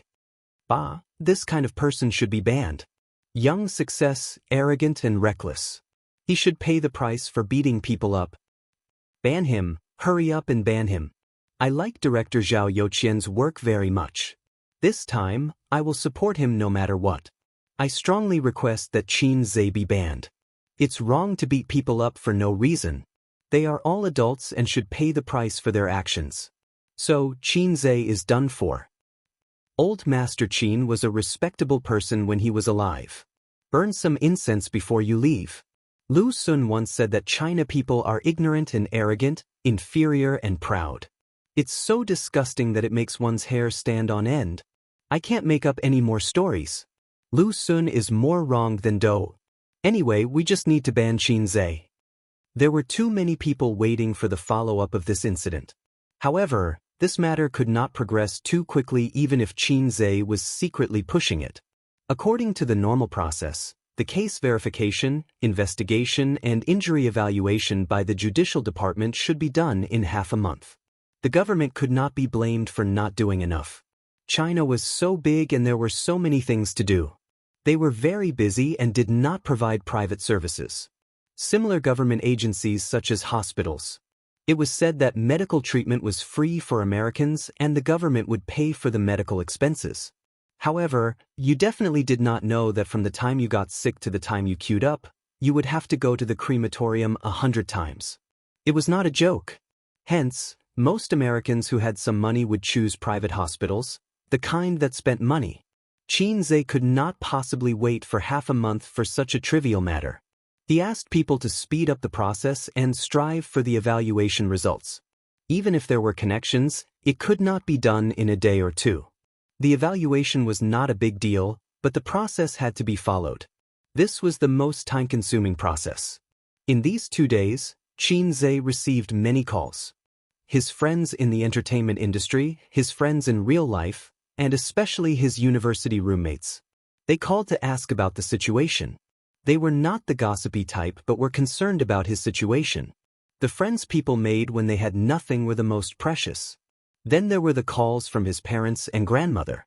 Qin Zhe told his parents the truth but not his grandmother. Qin Ma was worried about his situation. She asked him to see if he could reconcile. If he could pay some money. It was better than going to the police.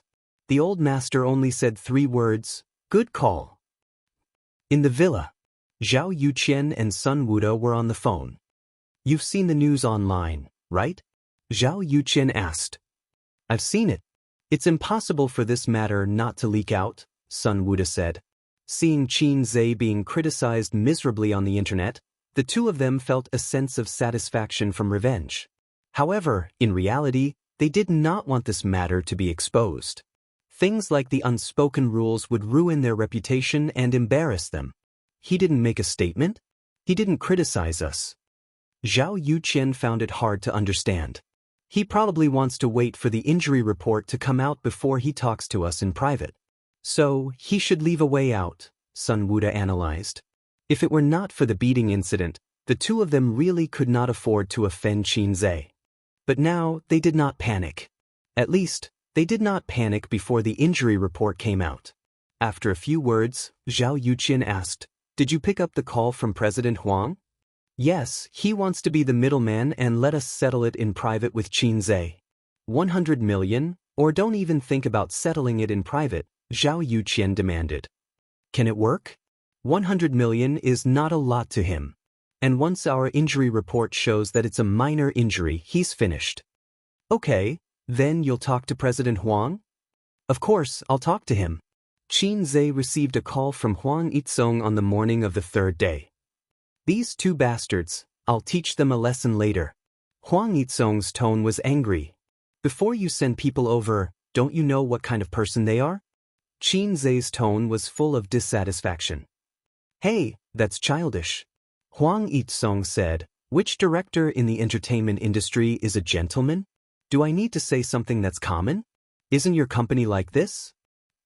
All right, I'm sorry for asking, Qin Zhe said. What's the matter? Just an apology? This matter has made us brothers look bad. It's okay, we'll settle it ourselves. Huang Yizong coughed softly, cleared his throat, and said, I thought about it. Although they did something wrong, it's not good for you if this continues, whether it's your reputation or the subsequent lawsuit. Before I made this call, I talked to Zhao Yuqian and Sun Wuda. They're willing to settle it in private, but they want 100 million in compensation, 50 million each. Qin Zhe, I think it's a good deal. 100 million. Do you really think that my money grows on trees? People don't even dare to sell their diamonds at such a high price. What, are you two made of ginseng fruit? Qin Zhe had already lost 300 million this month. If he had to pay another 100 million, he would definitely lose a lot of money. Thank you, Mr. Huang. Qin Zhe expressed his gratitude and then refused. I refuse to settle it in private. Tell them to wait. He had to wait for the injury report to come out. If it didn't constitute intentional injury, there was a set of procedures. If it did, there was another set of procedures. So, he had to wait for the report to come out. This was the reason why he hadn't responded to the heated public opinion on the internet. He didn't want to say anything before the report came out. Huang Yizong, why do I feel that both sides are difficult to deal with? Anyway, this condition of mine is still valid. Before the court accepts the complaint, I can help you with this. Huang Yizong sighed. You're on your own. Thanks. Qin Zhe hung up the phone. Chapter 567. After dinner, they asked you to go upstairs to read the script, right? The bespectacled fat policeman sat behind the glass counter and asked while typing in the computer. Yes. On the other side of the glass, Su Yu sat upright with her legs together and her hands placed on her lap. During that time, did they give you explicit hints to sleep with them? Su Yu tried hard to recall and shook her head. They just said that I'm a good seedling and that it's not easy to be an actress. The fat policeman nodded. His fingers nimbly tapped on the keys, making crackling sounds. After a while. What happened after that? After that, they asked me to go to the room to talk about the script. Su Yu lowered her head slightly. Her face was slightly red and burning. The girl was thin-skinned and felt that it was too embarrassing. You wanted to talk about the script with them? The fat policeman chose his words carefully. The meaning of his words was actually asking, are you willing to do a deal? It was not good to be too direct. After all, the other party was just a 17-year-old underage girl. Su Yu's expression was blank. The fat policeman said helplessly, Are you willing to do that kind of deal? No, I'm not willing. Su Yu quickly shook her head. What did they say after they went upstairs? They said that if I sleep with them, they will give me the role. Su Yu's face was red and her voice was weak. Tell me the details. A few minutes later, the fat policeman said, last few questions. Did they do anything to you? There were a few times, but I avoided them. Then, after they talked about that matter, I wanted to leave, but they blocked the door and wouldn't let me go. They even pulled me. Su Yu said angrily. Understood. The fat policeman typed and finished. We have filed a case here. We will send them a message later. You go back and wait for the news. Su Yu nodded and got up. Then I'll leave? Goodbye. Goodbye. After leaving the police station, Su Yu slowly exhaled and looked up at the national emblem. The national emblem seemed to be shining and exuded a kind of aura called King Tyrant. Using Xuanhuan language to describe it, condense the fate of all living beings, inherit the essence of history, and absorb the essence of heaven and earth. Under the mandate of the heavens, the words spoken were all heavenly laws. For example, after the founding of the country, no one was allowed to become a spirit. Once this decree was issued, the words would become law. Look, which animal dared to become a spirit? They were all suppressed. A sense of pride that came from being born as a human involuntarily rose in his heart. Except for single dogs. Except for the programmer ape. Her cousin's car was parked by the roadside outside the police station. The car window was lowered slightly, and wisps of green smoke curled out. Qin Zhe's face was too eye-catching. It was inconvenient for him to go out in public, so he stayed in the car. Under the scorching sun, Su Yu quickly walked to the car, opened the door, and got in. Are you done? Qin Zhe reached his hand out of the car window and flicked the cigarette ash. It's done. Su Yu's voice was soft, crisp, and a little sweet, just like her flower season. In a few more years, her voice would be less crisp and sweet, and more magnetic and gentle. Her voice was good for singing, but unfortunately, she was not talented enough. She always sang out of tune, just like Wang Zijin. What a pity. Otherwise, Qin Zhe would consider training her. In this day and age, anything could be more profitable than being a star. Being a civil servant, crossed it out. And judging from Su Yu's appearance, she was not traumatized, but she definitely had a new understanding of the filth in the entertainment industry. Let's leave it to fate. Will the police arrest them? I wasn't bullied. Is it a false accusation to sue them for attempted rape? Su Yu asked weakly. Timid and introverted, Su Yu's biggest flaw. A girl with such a personality would be at a disadvantage when she got into a relationship and started a family. She was so pretty and delicate. Qin Baobao and Su Yu's personalities were completely opposite. In terms of personality, Qin Zhe preferred his cousin's type, gentle and delicate. His sister's personality was too bad, mischievous, and narrow-minded. No, that was used to describe men. Narrow-minded, possessive, easily jealous. She thought of herself as a fairy. Whining. There were so many of them that they could fill a basket. Don't worry, your cousin will take care of it. Just cooperate with me when I need you. When it comes to acting with me, don't pretend you don't see it, understand? Oh, send her home. Qin Zhe flicked the cigarette but out of the window and started the car. Su Yu only said that she was on leave and didn't tell her mom and grandma the truth. Other than being embarrassed, she also wanted to cover up for Qin Zhe. It was embarrassing to say that his cousin encountered such a thing in his company. Did Zhao Yuqian and Sun Wuda think that the unspoken rules were common in the industry, so they selectively forgot about it? Did they think that after being beaten up, they would take the initiative? Did they think that nothing would happen if they didn't do anything to Su Yu? Yes, nothing would happen, but even if nothing happened, Qin Zhe could still do something. If Su Yu was really led by the two of them, it would be classified as luring a girl to have sex. Luring a girl to have sex was not illegal, but it would be morally condemned. If she resisted, it would be classified as rape. In the current situation, the charges might not be established, but as long as they were involved, it would be enough to make them suffer. This move was taught to him by Big Boss Bai. After all, it was not good to pin the crime on them, because Zhao Yuqian and Sun Wuda were well-known public figures. Qin Zhe would be stupid to suppress them with his power. unless he was already the son-in-law of the Wang family or the descendant of a legendary big boss. Cousin, why didn't you respond online? Many people said that you hit people and became arrogant, even more arrogant than a newspaper seller. Su Yu hesitated for a long time. I will. It's just that this is the first time I've encountered such a thing, so I can't understand what to do. I want to wait for advice from an expert, Qin Zhe said. The expert he was referring to was Uncle Bai. He had just finished a call with him this morning. Su Yu nodded. Qin Zhe sent Su Yu home and drove to Tianfang Entertainment. A phone call summoned the plain-looking assistant. 2 things. Do it immediately. The assistant looked like he was all ears. First, release a statement on the company's official Weibo, condemning Zhao Yuqian and Sun Wuda for sleeping with underage female artists.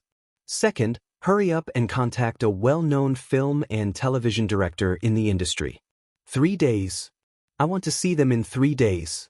Focus on 3 days, Qin Zhe said. Understood, President Qin. The plain-looking assistant took his leave.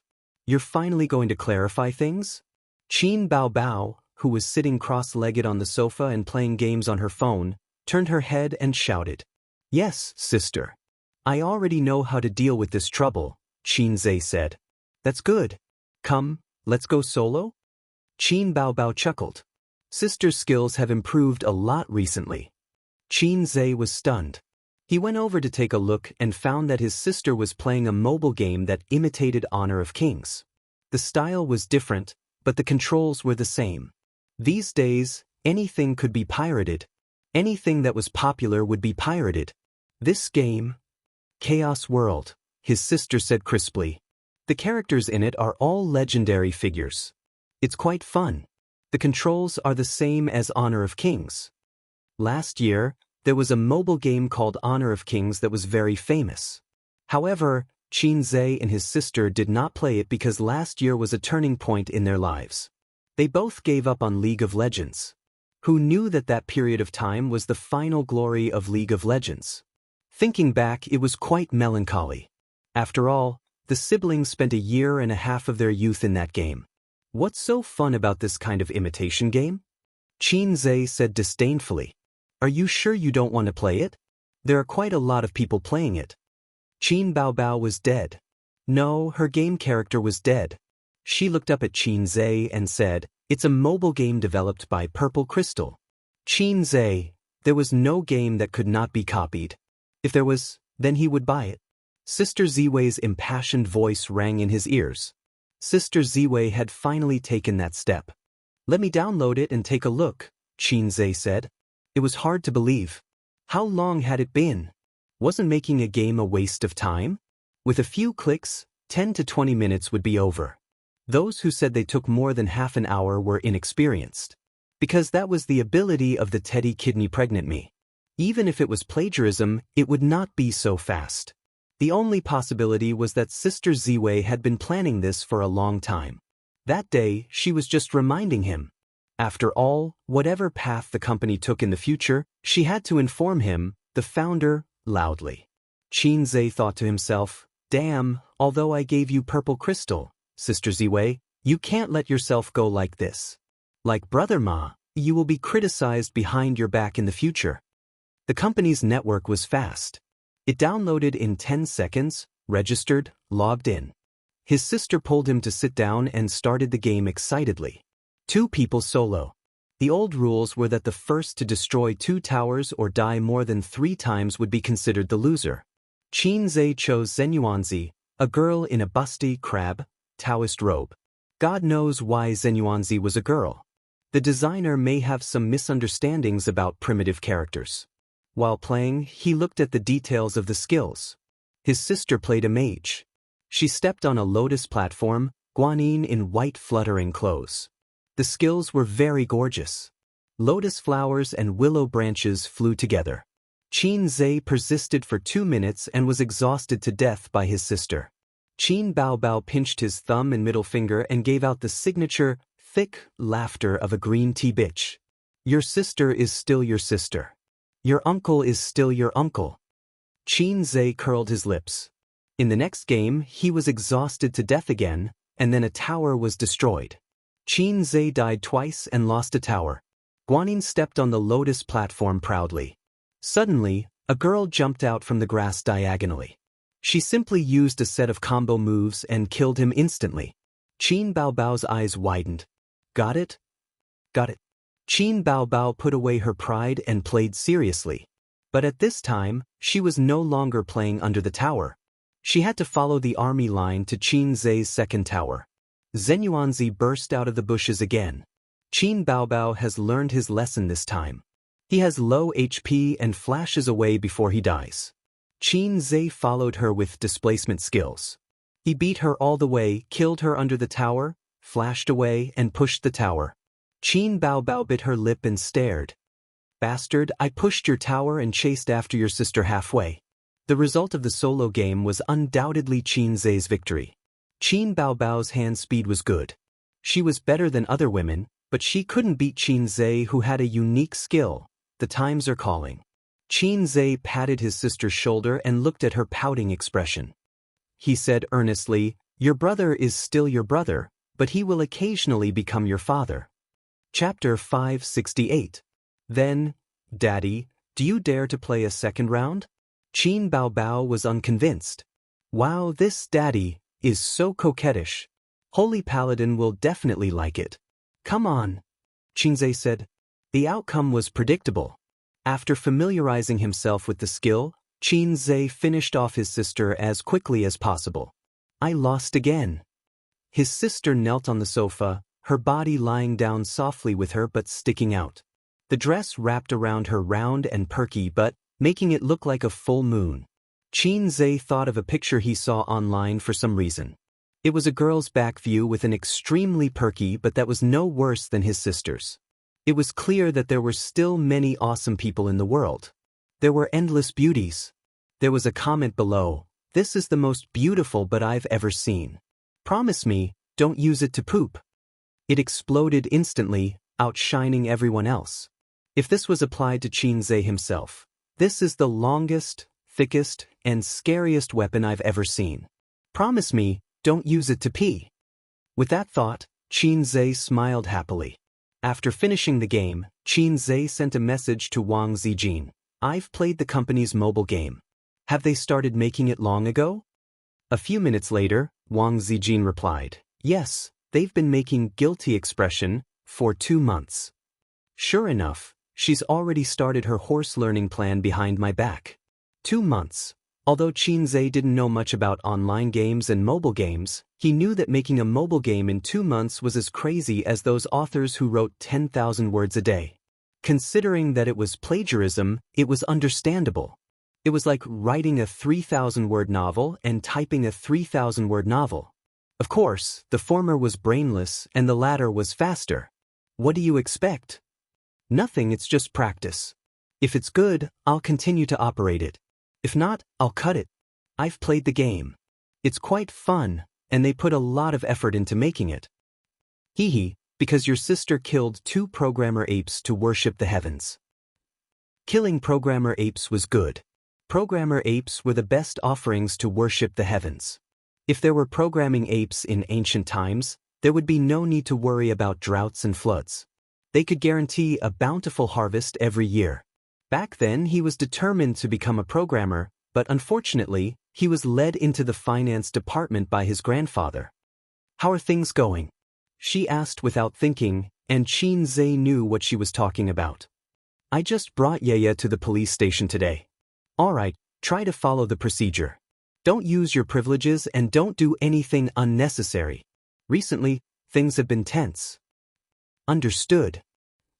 That afternoon, Tianfang Entertainment's official Weibo released a statement. On the night of August 22nd, Zhao Yuqian and Sun Wuda used their power and authority to force our company's reserve female artist, a minor, to have sex with her. Our company's president, Qin Zhe, rushed to the hotel to take the female artist away after hearing the news.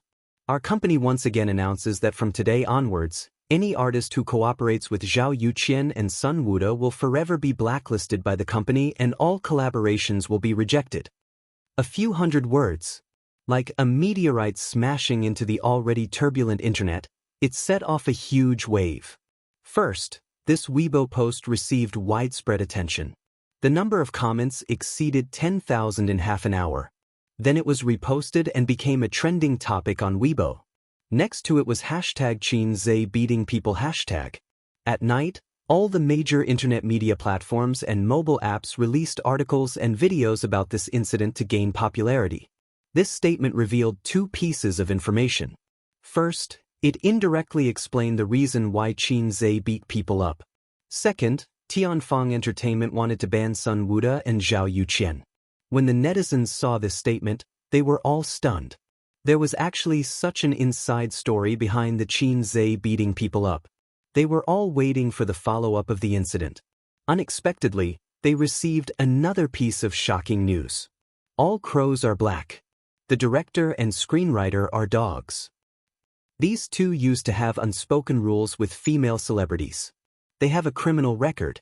Zhao Yuqian and Sun Wuda are scumbags. They won't even let an underage girl off. F***ck, so that's what happened. Beat them up well. Support Xianxia. It's best if they are beaten to death. Xianxia is really a clear stream in the entertainment industry. The public opinion quickly changed. The people who criticized Xianxia for being young and frivolous and beating people up disappeared. Instead, it was replaced by cheers, angry voices, and angry voices. There were also people who expressed their doubts. They said that without evidence, they couldn't believe it easily. After all, the entertainment industry was famous for its public relations. It was common for people to distort black and white. No one suspects that Tianfeng's public relations is behind this? That makes sense. It's also possible that Xianxia is trying to clear his own name. Remember how Little Elk washed her hair some time ago? Inexplicably, the blame was placed on Little Elk's best friend. The two of them kept quiet and kept a low profile, perfectly removing themselves from the storm. Most people just wanted to watch the show. Everyone only pursued the more exciting news, but very few people thought about the whole story. If you look at the whole story from the beginning, it's terrifying. Their public relations ability is too strong. In the office, Yi Lu and Xianxia sat on the same sofa, scrolling through Weibo while eating desserts. High-calorie desserts. You should gain weight, Xianxia said. It was all for the role in True Pornography. Yi Lu had a sharp oval face. She would be beautiful and fashionable in modern clothes, making people's eyes light up. However, she couldn't really pull off ancient costumes. Hence, she had to make her face rounder so that the audience wouldn't miss the show too much. Xianxia and Yi Lu were just acquaintances. They met when they were filming a variety show in Hangzhou. Ever since they were poached to join Tianfeng, their relationship improved rapidly. They had the intention of hugging each other. The two talked about cosmetics and fashion. They went to the beauty salon and talked about Xianxia. Weibo, look at Weibo! Xianxia screamed. What Weibo? Yi Lu asked and picked up her phone. Our company's official Weibo. Xianxia was excited. Yi Lu opened Weibo and checked the official Weibo. Oh, her mouth opened slightly and her beautiful eyes widened. So that's why he hit someone. Yi Lu thought. Co Qin is so domineering. He's going to ban Zhao Yuqian and Sun Wuda. Xianxia sighed and then frowned. These two are so disgusting. They won't even let an underage girl go. Because of this, the entire production process was stopped. While the two of them were studying the script, they were also worried about whether they could successfully start filming. If they started filming, would they be able to film well? Because of this, they even complained about Xianxia. After all, he was the one who hit people. No one said what happened. Most of Tianfeng's artists and employees only found out about the cause and effect of this when the company's official Weibo released the statement. Only he has such confidence and dominance. When he banned Zhao Yuqian, he rejected almost all of Star Art's artists. At the same time, it also ruined our chances of working with Star Art. Yi Lu said. But it gives you a sense of security, right? Xianxia said. Yi Lu nodded silently. Female artists like them felt especially safe when their boss was such a man. Because of the hidden rules in the entertainment industry, even if they could avoid it, they would be tired of dealing with it. When Xianxia publicly expressed his attitude and set an example, Would the other executives and directors still dare to openly violate the hidden rules? Unless they didn't want to continue working in Tianfeng. But I'm also very disappointed. Xianxia smiled evilly. Such a handsome boss. If he doesn't want to sleep with me, I want to sleep with him. Yi Lu added, and talent. The two of them smiled at each other. It was like a man talking about a beautiful woman. She had big breasts and a perky butt. Then they smiled at each other. In the afternoon, in the villa, Zhao Yuqian and Sun Wuda were drinking. Sun Wuda put down his phone. The netizens' comments just now made him very angry. What made him even angrier was that Qin Zhe rejected the idea of compensating them privately. He's really fearless. The public opinion online is so big. Even if he has connections, can he remove himself from it? Yes, we're using the hidden rules. But is that illegal? Which law says that we can't use the hidden rules? Sun Wuda drank a mouthful of wine. Ban us. Zhao Yuqian sneered. Qin Zhe is really arrogant. Who does he think he is? Guangming Bureau? Zhao Yuqian and Sun Wuda were from Star Art, but Tianfeng Entertainment still wanted to ban them. How overbearing was that? Star Art celebrities definitely wouldn't refuse to work with them, which meant that Tianfeng and Star Art were going to turn against each other. The injury report isn't out yet? Zhao Yuqian asked. Sun Wuda, it'll be out tomorrow. There was something that he didn't say. In this day and age, everyone knew a little about the law. Even if they didn't know, they would still check it. Whether it was enough with minor injuries or not, they knew in their hearts. They weren't as confident as before. The doorbell rang. Zhao Yuqian's wife walked past the study and the living room to open the door. There was a delivery man at the door. Zhao Yuqian, please sign for it. Zhao Yuqian's wife signed for it and closed the door. He entered the study and threw the list on the table. It's yours. Zhao Yuqian ignored his wife. He took the list and opened it. 2 days ago, he was beaten up. His wife looked distressed and angry, because she didn't know why he was beaten up. Today, after Tianfeng Entertainment's official Weibo released a statement, his wife exploded. Of course, she couldn't do anything. What could a woman who was a full-time housewife do? He bought the house, earned the money, and raised the children. What could she do? Opening the list and taking a look, Zhao Yuqian's expression gradually froze. He looked at Sun Wuda, who was drinking leisurely, and said bitterly, the police station has issued a summons. What? Zhao Yuqian gritted his teeth. The police station has issued a summons. We have to go again. Why? Attempted rape. Chapter 569. On the second day after Zhao Yuqian and Sun Wuda gave their statements at the police station, there was news on the internet that they had been summoned to the police station for investigation. They were suspected of rape. It was obvious how powerful the paparazzi were. Not only them, but also Qin Zhe and his sister's house were surrounded by paparazzi 24 hours a day. 2 vans were parked outside the community. One was empty, and the other had 5 people in it. Only the driver was still staring at the gate of the community. The 4 of them were playing cards, and the seats were scattered with Grandpa Mao notes. King Bomb. If you win. Laughter and curses were heard. The winner gave cigarettes to the loser and then shuffled the cards. Damn it, we've been here for 2 days and we didn't get any news. A guy with a cigarette in his mouth took a deep breath and cursed. If you want to dig out valuable news from the siblings, you have to be patient. The guy who shuffled the cards said, Old Chi and I have been here for 3 months. We get a guaranteed salary every month and nothing. Right, Old Chi? Old Chi in the driver's seat nodded. Yes, they are different from other celebrities. Then we came here for nothing? Look at Zhao Yuqian's colleagues. The news they dug out today is enough for them to eat for a few months. The other 3 looked like they had bad luck. The paparazzi in the car didn't come from the same studio. They gathered together because they were too free these 2 days. Brother, you've been here for 2 days. You've been digging for information about Qin Zhe and Qin Bao, right?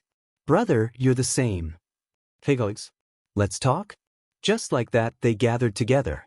The other 3 new paparazzi asked the 2 seniors, is there really no useful information? The guy who won the cards, whose surname was Zhu, sighed. Have you seen the news about their private affairs in the past few months? Although they often dominate the headlines and trending searches, it's always a quarrel. That's true. I heard that Wang Feng cried tears of jealousy every time he saw their headlines. We've come for nothing. I'll tell the boss later that we should just leave. Old Qi, who was in the driver's seat, retracted his gaze, took out a cigarette and lit it. He said faintly, "We also want to withdraw, but the boss won't let us. He said that if we continue to squat, we will definitely gain something." The other three were interested. What do you mean? They knew who the boss of the other party was. He was very powerful. It was said that he was the one who exposed the hairstyling incident. With his excellent professional skills, he had dug out a lot of hot news. Among Jia Baoyu, 2 of them were his masterpieces. The boss said that no one is absolutely perfect. Everyone has secrets. This is the creed of our line of work. Even if you don't see it, it doesn't mean it doesn't exist. Even if it doesn't exist now, it doesn't mean it won't exist in the future. Everyone fell into deep thought. That's a matter for the future. Shall we come again in the future? Tisk, if you don't squat now, you will have nothing to do with me in the future. That makes sense. Everyone was talking at once. Let me tell you, in the near future, there will definitely be hot news. The man with the cigarette said, "How old is Qin Baobao now?" 26 years old. In the entertainment industry, this age is still very young and immature. But for a woman, it's time for her to fall in love. If we continue to squat, we will definitely be able to get some hot news about Qin Baobao and her mysterious boyfriend. What if she doesn't find one? Someone asked. She's not Guanyin Bodhisattva. Is she pure of heart and few desires? The cards are shuffled. Let's continue. If Qin Zhe knew that there were so many paparazzi eyeing them covetously, his knees would probably go weak. He would not even dare to flirt with his sister outside. So far, he and his sister had been acting quite well. Although Ying often hugged his arm, this kind of intimate action showed that the relationship between the siblings was very good. Hugging his arm was much more open than holding hands. Things like holding hands could not be done too often in the country. They could try it when they go to Turkey.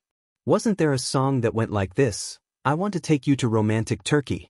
Then we can hold hands and act cool together." This afternoon, Qin Zhe had 2 things to do. First, there was a reporter interview later. Second, he wanted to meet a well-known director in the industry to let him take over the production of True Yellow Legend. The public opinion that he, Zhao Yuqian, and Sun Wuda had triggered on the internet had almost come to an end. From being attacked by people and blindly followed by netizens to revealing the truth of the matter, he had deliberately arranged for people to wait outside Zhao Yuqian and Sun Wuda's house, as well as outside the police station to capture their backs as they entered the police station. It was actually an operation to manipulate public opinion. Public opinion really did not have the concept of justice and truth. It was very easy to be led by others. Fortunately, Qin Zhe had a good public relations department. Also, he represented justice and truth. Zhao Yuqian and Sun Wuda could not beat him. Now, the internet was full of people attacking the two. Some people said, "Hurry up and die. Go back to your mother's womb and do it again." Some people said, "This kind of people pollute the entertainment industry. I hope the Bureau of Guangming will ban them." Some people said, "Qin Zhe is doing great. I will always support him." Some people said, "Hitten netizens." Then, Qin Zhe posted 2 injury reports on his Weibo. Zhao Yuqian and Sun Wuda's injury reports. Fortunately, it did not constitute a minor injury. In fact, even if it was a minor injury, he could use the operation of the king to settle it. However, this matter damaged the harmony of a harmonious society. Qin Zhe omitted all the indescribable things. "I'm not sister man. I'll throw you into the Huangpu River all day long." Heh, stupid woman. At 2 o'clock in the afternoon, a few reporters came to the company as promised. Qin Zhe summoned them to the big conference room. Qin Baobao's assistant personally served tea and left without saying anything. Qin Zhe also ignored her. He did not even know the name of this assistant. He did not know her surname. Her surname might be Xiang. "President Qin, what is your attitude towards this unspoken rules incident?" the reporter asked. My attitude is already very clear. Xianxia said righteously, unspoken rules are the most controversial topic in the entertainment industry. It is also the most criticized area. I think it's a very bad behavior. But if everyone does it, won't you appear to be a maverick? And I remember a female celebrity once said that unspoken rules are a trade where everyone takes what they need. The reporter was nitpicking. I can't change others, but I can change myself. At least in my company, in my territory, unspoken rules are not allowed. I can guarantee all artists here that all resources can be obtained with their own abilities, and not by selling their bodies. This is my personal attitude, and it will also be Tianfeng Entertainment's attitude. We should create a healthier and more positive industry environment. Celebrities speak with their acting skills, directors speak with their works. In this aspect, Hollywood is better than us. The moon in foreign countries is rounder than in China. It's too extreme, but it makes sense. At present, the domestic market environment is getting worse and worse. While the industry is developing rapidly, it has also gone astray. Directors and investors are keen on hyping up IP, and entertainment companies are keen on selling false personas. They only care about the image of the artists and have no requirements for acting skills. The reporters kept asking questions, fighting to put the microphone next to Xianxia's mouth. Then the topic was brought up to Qin Baobao, who was ignored at the side. Baobao, can you talk about your feelings about A Chinese Odyssey to the West? Qin Baobao was at a loss for a moment. She attended this interview as a vase. I'm quite satisfied. Qin Baobao smiled politely.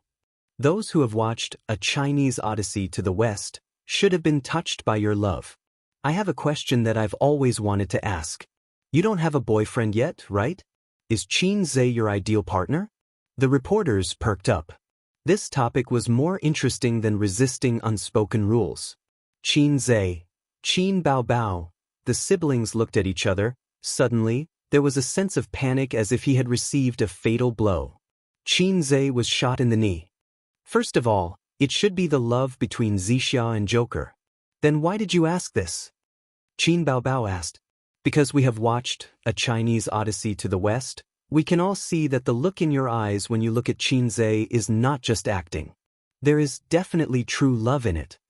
The reporter who asked the question said, that was the most amazing acting I have ever seen. It was not the scene of life and death, but the scene in the cave where you silently stared at him. The last time I was stunned was in If I Become Memories, when you cried in the room. He said, I always feel that your love scenes are very amazing. The reporters nodded. It seemed to be true. Xianxia thought to himself, amazing? Don't say it. Do you believe that I will throw you into the Huangpu River? Qin Baobao smiled and said, how to grasp the psychology of a character is the self-cultivation of an actor. Perhaps it is because I have acted in too few scenes and have only worked with Xianxia that you have the misconception that we are very amazing. Actually, that is not the case. The reporter immediately asked, then do you have any other works in the near future? The ones that are not with Xianxia? I heard that you are preparing for a TV series. Qin Baobao said, I'm not acting in it. The reporter said, is Xianxia also not acting in it? Qin Baobao looked at Xianxia helplessly. This person is so amazing. Kill him first in a team battle. Otherwise we will lose for sure. Xianxia added, I am not a celebrity and will not be active in the entertainment industry for long. But we are indeed preparing to start filming a TV series soon. This will be Tianfeng's first attempt at creating a TV series. The reporter said, the script was also written by Co. Qin? The script for Journey to the West was also written by you. The same goes for the TV series. We are looking forward to the day when you become a director and act in it yourself. Xianxia chuckled. It's actually quite easy for me to do that. Ding, Divinity Show 1515. Within 3 months, you have to direct and act in a movie. If you succeed, you will be rewarded 5,000 points. If you fail, you will be deducted the same amount, the system's voice said. Damned salted fish, I finally got my chance, the system said happily. The smile on Xianxia's face disappeared. CEO Qin, do you mean that you intend to direct and act in Tianfang's next movie? The reporter's eyes lit up and he stood up. Qin Zhe looked at his sister silently. That's right, this person is too amazing. Let's get rid of him first. CEO Qin? Don't say anything, Qin Zhe said angrily. Sit down and let the comrade behind you say something. Chapter 570. After the interview, Qin Zhe, who was mentally and physically exhausted, asked his sister to send them off. According to the usual practice, everyone was given a red packet. Actually, it was fine even if they didn't give out red packets. This interview was recorded in video mode and every word and action was recorded in the video. But as for the unspoken rules, there was no choice. There were unspoken rules everywhere in the world and they couldn't be completely blocked. If the water was too clear, there would be no fish. If a man was too cheap, he would be invincible.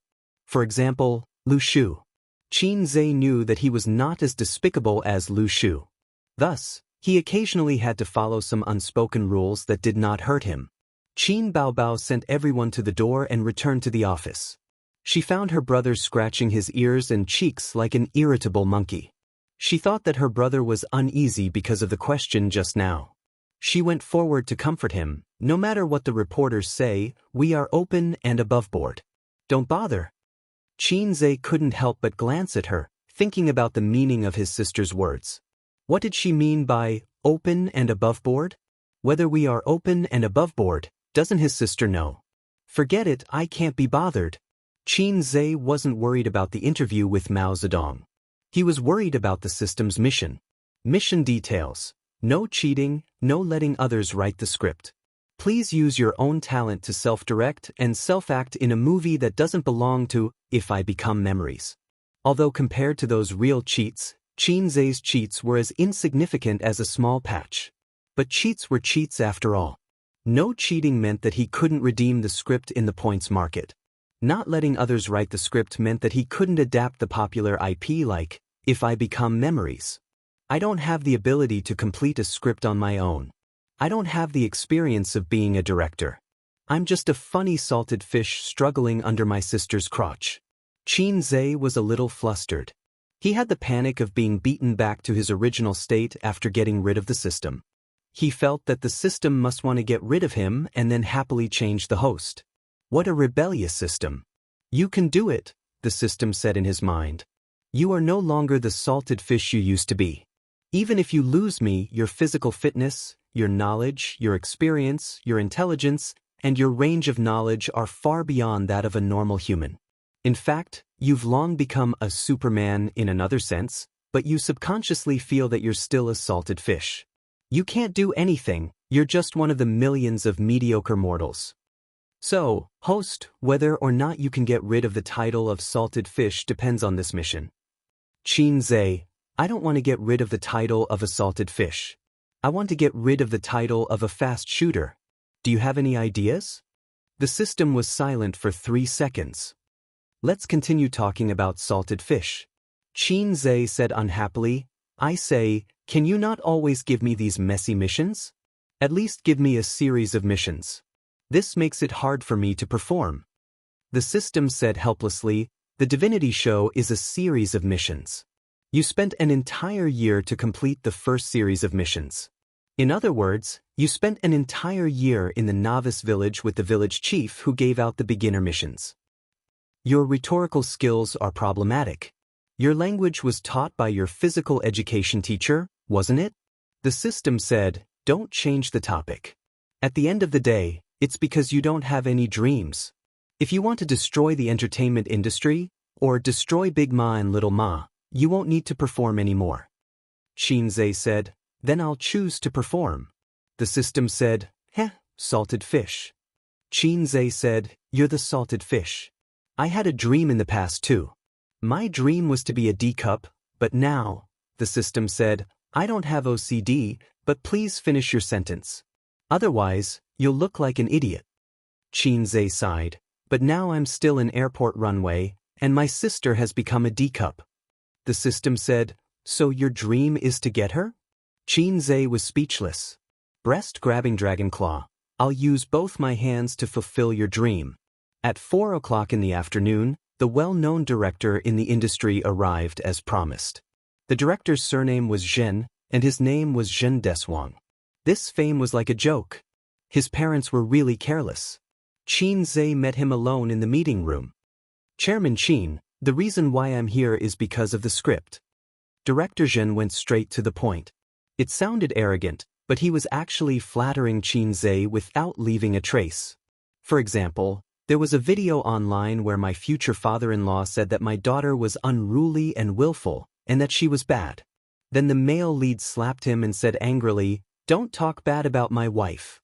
Not only was the father-in-law not angry, he actually admired him. That was what it meant.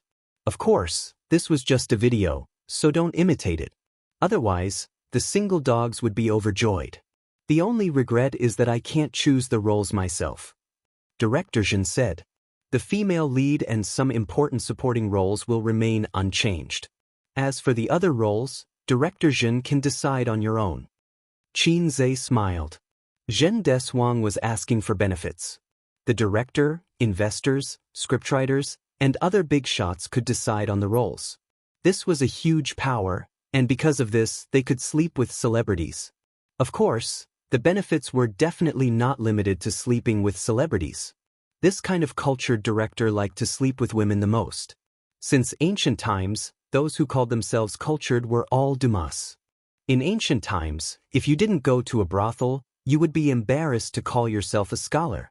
Reciting poems in a brothel and discussing the world's major events was carefree. But now, brothels were illegal, so the backbones of all scholars were broken. Lamentable, lamentable. In modern times, a literary big shot once said that his greatest wish in life was to sleep with a few women. If one wasn't a loss, 2 would be a gain, and more than 3 would not be a waste of his life. That was the general meaning, so there shouldn't be any misinterpretation. Salted Fish say, "Since the big shot said so, why are they calling me a scumbag?" Currently, the main lead and important supporting roles have been finalized. You want to use some unimportant supporting roles to sleep with them? Only a fool would agree to sleep with you. Zhen Deswang understood and smiled, not mentioning the matter again. "Chairman Qin, when do you think is the best time to start filming?" "The sooner, the better." After that, the two discussed some details and were satisfied with each other. Qin Zhe asked the female assistant, who seemed to have the surname Xiang, to bring the contract in and sign it on the spot. Qin Zhe turned back and continued to think about his mission. To finish a movie in 3 months, he definitely couldn't choose something as coquettish as Xianxia or mythology. He also couldn't choose some brain-burning mystery or mystery script. Ignoring the box office, if he wanted a good reputation, it seemed that only romantic or literary films were the best choices. But he and his sister already had a youthful pain movie, and it was in this genre. First of all, the audience would be tired of it. Moreover, Qin Zhe himself wasn't cut out for this kind of script. Actually, there was a genre that would be very popular and would definitely have a good reputation.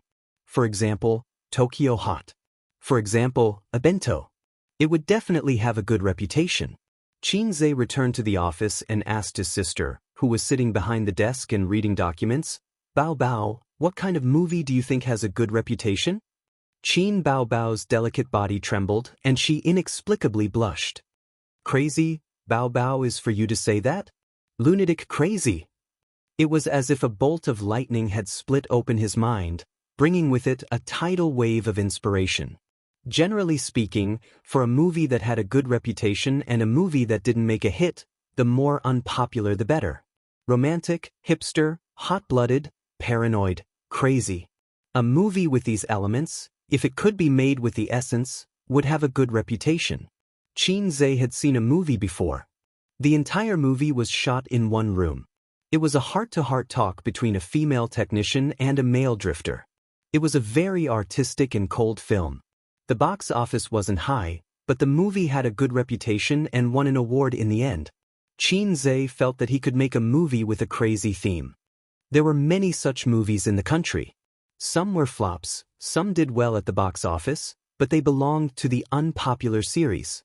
The key was that as long as you made it crazy, paranoid, and capture the essence, it would be easy to get a good reputation. "Bao Bao, let's make a movie."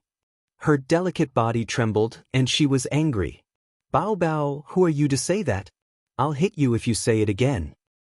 "Sister, let's make a movie." "What movie?" "I've thought of the theme, but not the script. Give me half a month." "Oh." His sister responded and continued to look at the documents. He remembered that when he called her sister last year, she would shiver and have her hair stand on end. Now she was calm.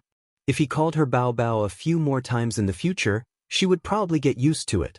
Indeed, when it came to going offline, one just had to get used to it. Xianxia couldn't help but think of Wang Zijin. That sister's offline was a little difficult to break through. His greatest achievement so far was to rub shoulders with little Fatty in between. If it wasn't for little Fatty, his little brother wouldn't just rub shoulders with her, but would fight on the spot. For the whole day, Xianxia didn't do anything. He hugged his sister's laptop and watched a movie with a crazy theme. He came to a conclusion that the only way to make a movie with this theme was to have schizophrenia. At night, Xianxia's interview was quickly uploaded to various major media platforms. "My attitude is already very clear.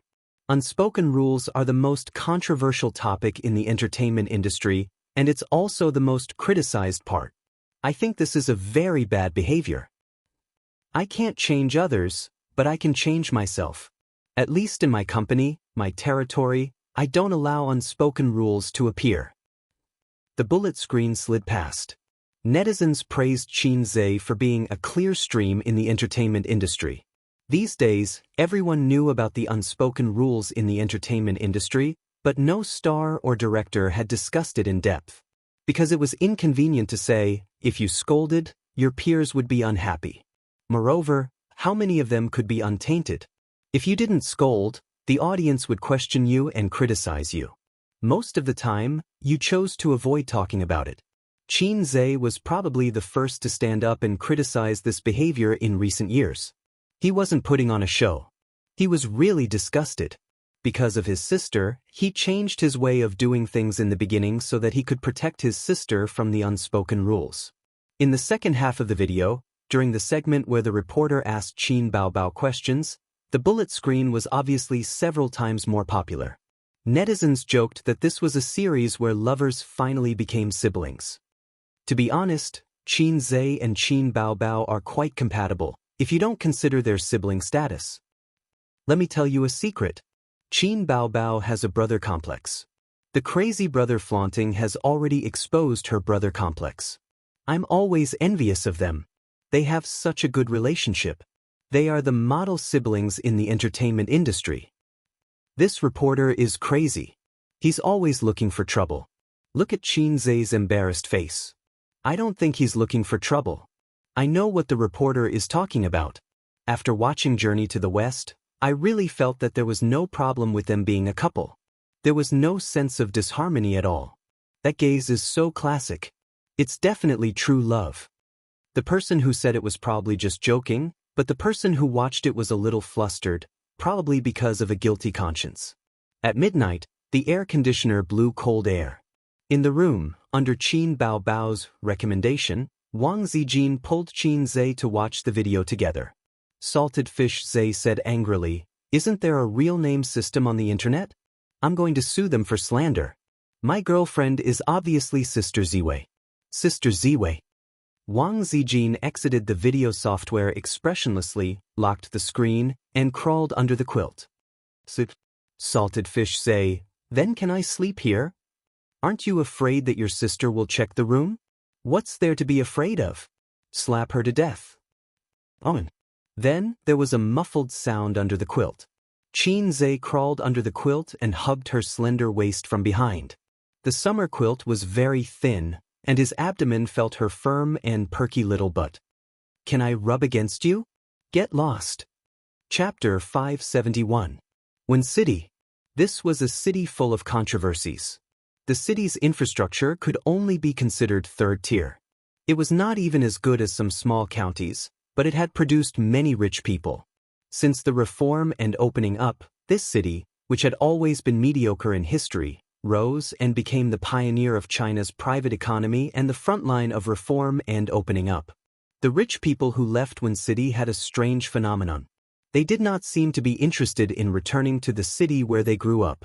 Other than returning to the city during festivals, they spent most of their time outside. They bought houses outside, started companies outside, and developed their businesses outside. The people of Wen City had a special characteristic. When they became rich, they liked to bring their relatives to make money together.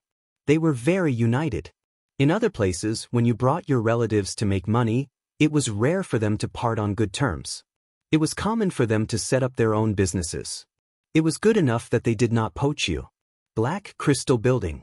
On the top floor, in an office that was nearly 100 square meters, Su Guang stood by the floor-to-ceiling window with a glass of wine in his hand, overlooking the prosperous central business district. On the leather sofa behind him, Su Yao flipped through a magazine. There was a glass of Yamazaki water cut in his hand. Yamazaki water cut. Ace taught me how to drink it. It's not bad.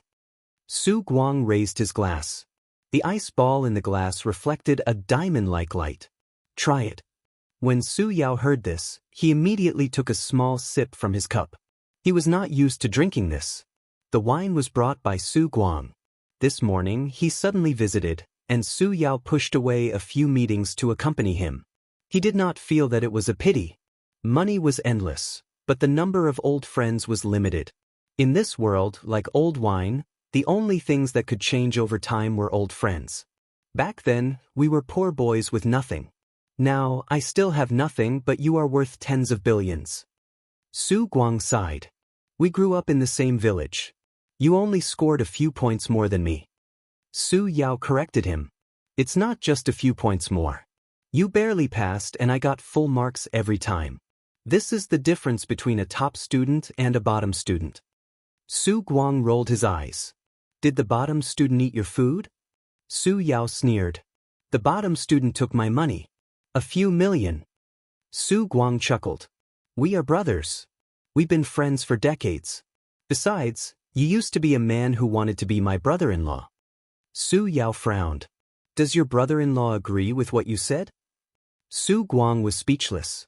If my brother-in-law heard this, he would probably give me a big slap. And because I owed him too many favors, I didn't dare to fight back, just like when I was young. I was too cowardly when I was young and felt that I couldn't beat Qin Zhenzhong. There was a reason why Su Guang didn't like the old man. The man behind him had been secretly in love with his sister since they were young, and Su Guang had grown up with him. Naturally, Su Guang would side with him. It was just that this guy was too cowardly. He had always buried that love in his heart and treasured it like a treasure. But was there any value in not saying it out loud? Later on, Su Guang met Qin Zhenzhong, the man who was filled with the aura of a scholar and a little ruffian. Only then did he know that this was his sister's taste. It was over. Su Yao had no chance at all. On the day of his sister's wedding, Su Yao came to attend her wedding. At that time, he was still a loser and had nothing. He watched his sister, whom he had liked for many years, and another man walk into the wedding hall expressionlessly without saying a word. After the wedding, he dragged Su Guang out to drink. As he drank, he started crying like a fool. Su Guang said, "Why bother? My sister is 6 years older than you. You don't match at all. Did you develop this sister complex habit from Sister Ru, who you depend on for survival?" He was beaten up. Then, the two men cried together like fools. "Why are you looking for me this time? You can forget about borrowing money. I won't lend you money in the future." Su Yao said, "There is something I need your help with. Ace gave me a task. He probably wants to use this as an excuse to punish me." Su Guang explained the task that Qin Zhe gave him in detail. He said helplessly, "You know that although I have been out for so many years and have a lot of bad friends, there aren't many brothers who can really help me. Then reject it. Find a job and take on the responsibilities that a man should take." Su Yao said, "Don't. It wasn't easy for me to get back on my feet. Can you bear to see me continue to fall? You have a lot of connections and have a lot of connections. You can definitely help me." Su Guang said bitterly, "You don't know. After that kid became a big boss, he became very arrogant. He doesn't care about me anymore. A few days ago, he called me and scolded me, saying that I'm useless." "You're really useless. How much can you eat?" You're already 40 years old. You should be satisfied. Su Yao said helplessly, can't you just work in peace? Su Guang took a sip of wine, smacked his lips, and said proudly, it's impossible for me to work. It's impossible in this lifetime. I don't know how to write or be a boss. I can only follow A's and maintain a decent life. Su Yao was speechless. Whatever, as long as you're happy. I'll keep an eye on this for you. I'll give you an answer in a week.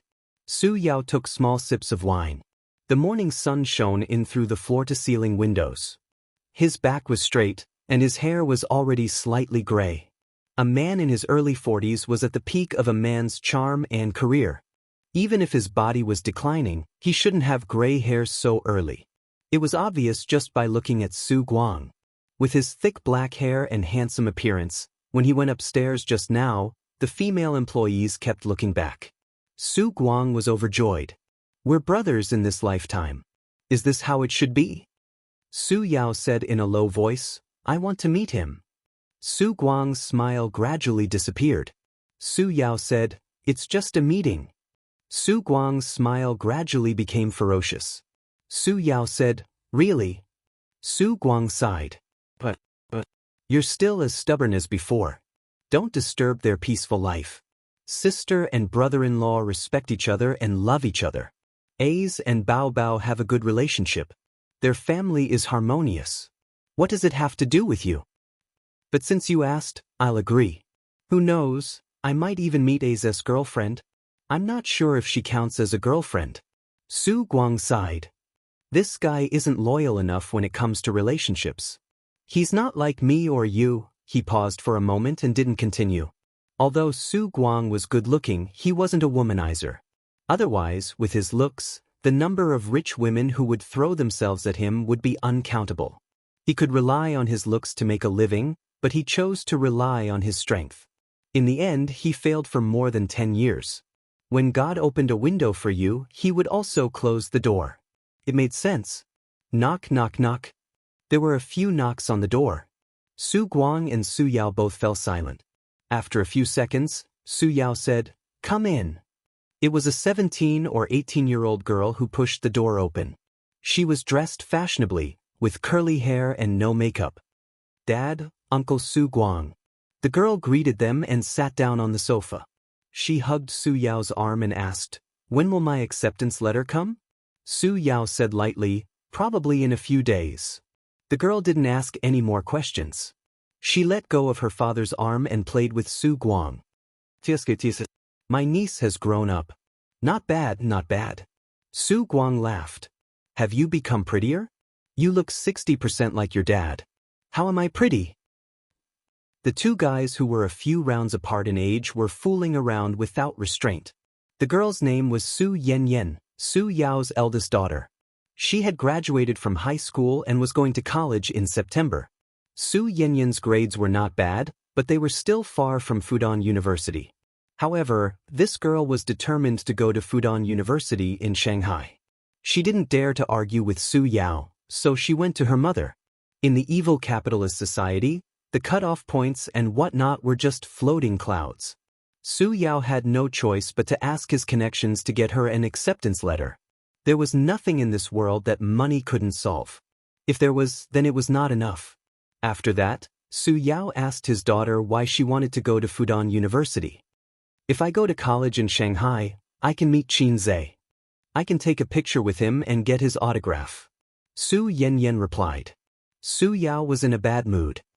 Yanyan, I didn't bring much money with me. I came to Wen City on my own. My boss didn't reimburse me. How about you lend me a few thousand?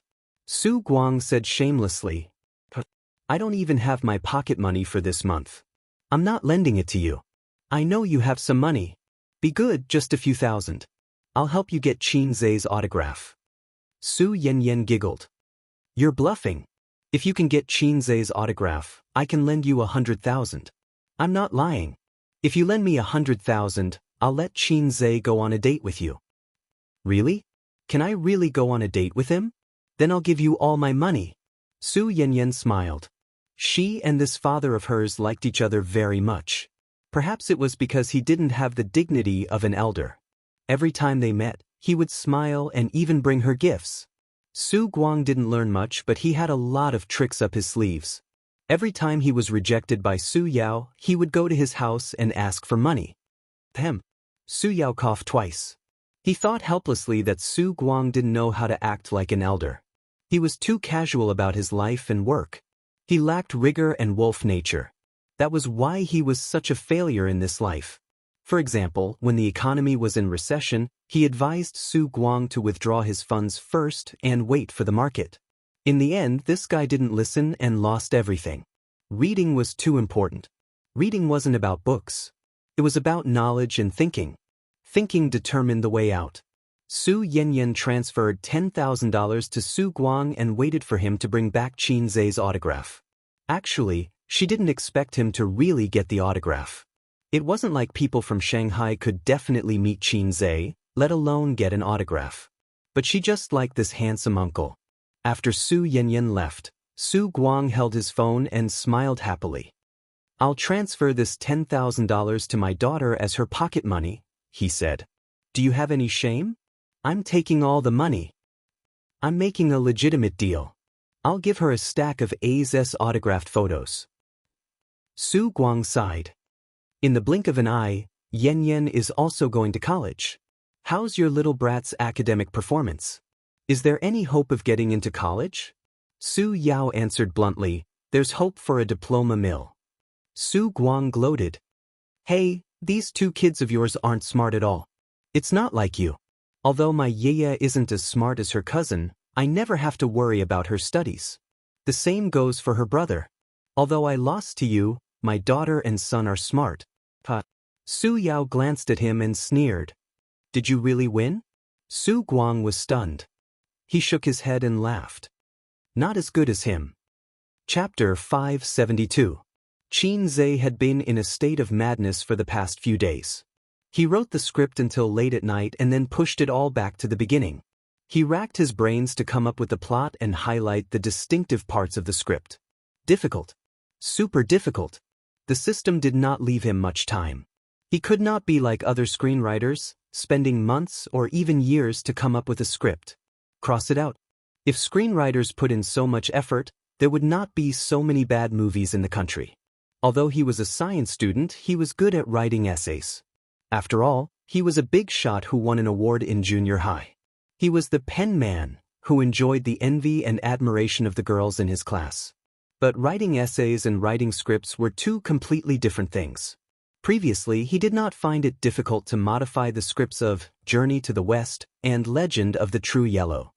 Instead, he was complacent because he found the logical loopholes in the scripts. It was not difficult at all. It was just that.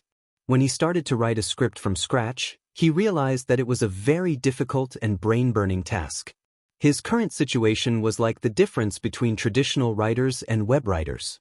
Traditional writers could spend a few years writing slowly. They had enough time to settle down and deliberate. Web writers, on the other hand, had to write 2 chapters a day. They had to write until they ran out of ideas, until their kidneys were weak. They had to write every day without hesitation, then the readers would say, "Boring, I give up." Damn it. The best way is to experience the feeling of schizophrenia. The system gave him an idea. It's not that. I can't write the script now. Qin Zai was troubled. I know nothing about schizophrenia. That's right. Even if you're good at acting, you don't know how to act. The system said. So, can I withdraw the mission? You're thinking too much. Schizophrenia patient, schizophrenia patient. Qin Zai murmured a few times and walked to the mirror in the wardrobe. He looked at his tall and handsome face in the mirror. He saw a big, handsome on his face. How could he be a Prince Charming if he was not handsome? Stop joking. He kept thinking, what was a schizophrenia patient like? Crazy? Extreme? 2 selves? He closed his eyes and opened them a few seconds later. Miss, from the first time I saw you, I knew that you were the other half of my life. At this time, Qin Zai's eyes were deep and meaningful. He narrowed his eyes slightly, and his expression was focused and affectionate. Buddha said that the 500 times we looked back in our previous lives, we only passed by each other once. I believe that we must have an inseparable fate in our previous lives. In the next moment, Qinzhe's affectionate and focused expression collapsed. His meaningful and deep eyes turned ferocious. Xiaobai. Qi, it's your blessing that I have taken a fancy to you. Be obedient and wait for me to *CK you in the future. Buddha said that if you look back 500 times in the previous life in exchange for passing by in this life, in our current situation, we must have *ket each other until the end of time.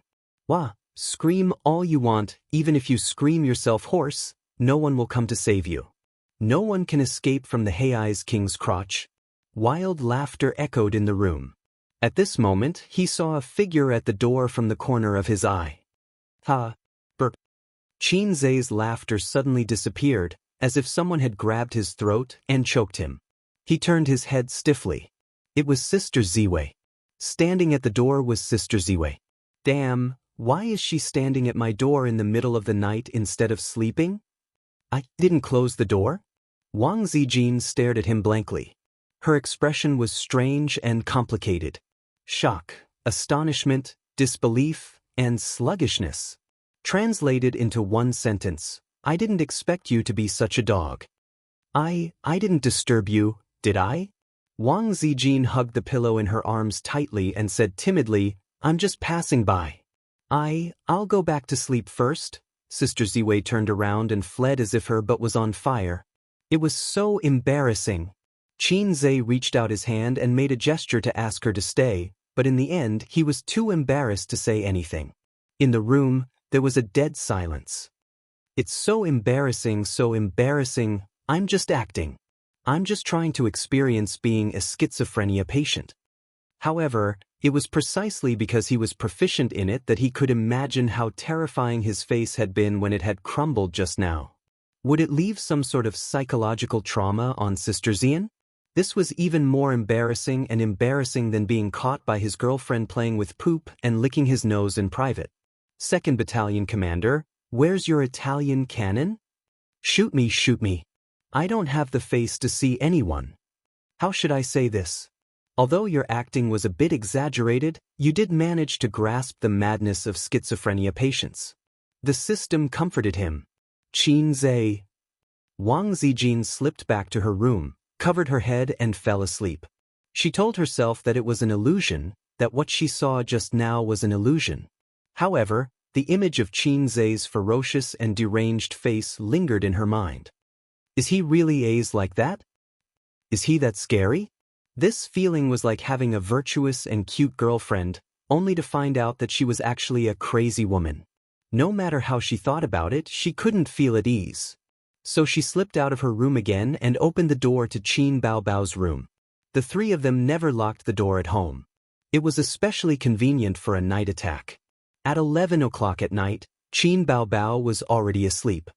She was covered with a thin blanket, with her back facing the door. One could vaguely see the beautiful curves of her body. Wang Zijin closed the door, turned on the lights, lifted the blanket and got into bed. She shook Qin Baobao awake. What's up? I was sleeping soundly. Qin Baobao opened her eyes in a daze and mumbled unhappily. There's something that I don't know if I should say. Wang Zijin hesitated. Don't say what you shouldn't say. Sleep. Qin Baobao pulled the blanket over her head and nudged her butt. But I don't feel confident if I don't say it. Wang Zijin said mysteriously, it has something to do with A's.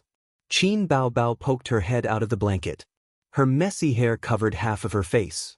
On the other half, a pair of bright eyes could be seen. She asked, what's wrong? Wang Zijin said carefully, I just saw him in the room. Qin Baobao was invigorated.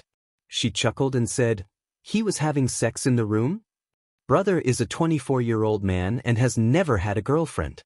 He must be thirsty. Wang Zijin knocked her lightly on the head and said unhappily, it's much scarier than that. Just now, when I passed by his door, I saw him standing in front of the mirror.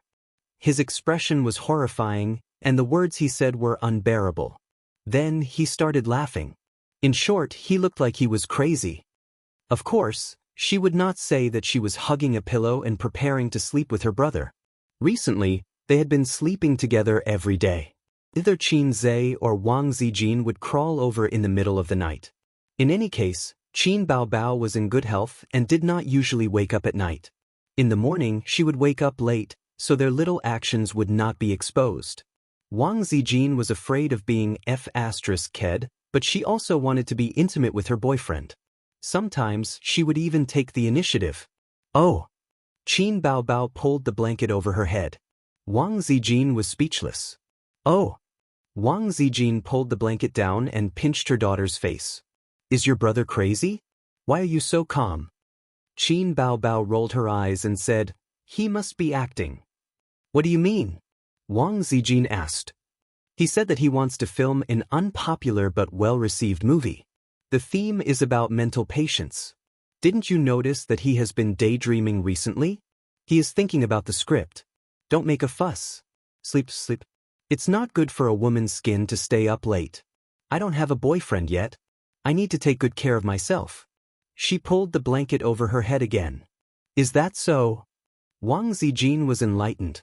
She heaved a sigh of relief. There is nothing wrong with my boyfriend. Are you going to sleep? If not, go back to your room. If you want to sleep, turn off the lights. Qin Baobao pushed her best friend's belly. Go to sleep.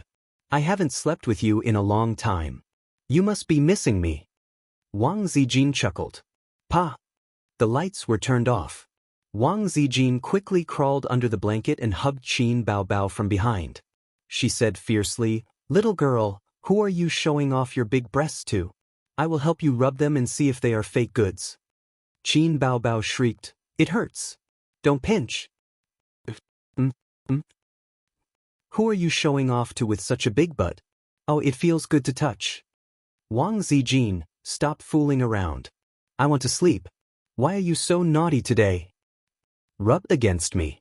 Rub against me before you sleep. Where did you learn such dirty words? Your brother.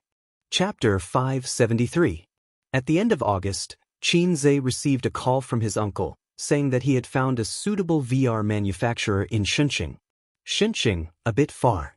In fact, Qin Zhe's ideal location was in Shanghai, but Shanghai was a city with a strong smell of money. It was definitely the best choice to engage in finance in Shanghai. However, the R&D and innovation of such high-tech products were first in the coastal cities. Among the coastal cities, Guangdong and Shunqing were the best. Shanghai was a bit worse. Each of the first-tier cities in China had different characteristics. The best way that Qin Zhe and Suyu discussed was to buy a factory in Shanghai, then acquire a team in other places and move the chassis to Shanghai. However, this kind of situation was more troublesome. It was equivalent to building a team. Shunqing was too far away from Shanghai. Executives may not be willing to leave their hometown, let alone ordinary employees. But because it was too far away, Qin Zhe's team was currently all in Shanghai, and Shunqing was not easy to manage. Baozi investment. Suyu, come with me to Shunqing tomorrow. Qin Zhe said, my uncle found a VR equipment manufacturer willing to sell. I heard that the equipment is good, but because of long-term poor profitability, the investors did not play, causing the manufacturer to be short of funds. They are struggling at death's door and intend to sell it. Suyu thought that it was finally time for her to appear. She had been sitting on the bench for a long time. Is your uncle reliable? Suyu's tone and expression were like a little daughter-in-law who was disgusted with her unreliable relatives. The people of the inspection team sent the evaluation report. Qin Zhe logged into his personal email, opened the email, and pushed it to Suyu. There were financial statements, asset evaluations, equipment evaluations, etc. Most of the pros and cons were included. The final answer was a red tick.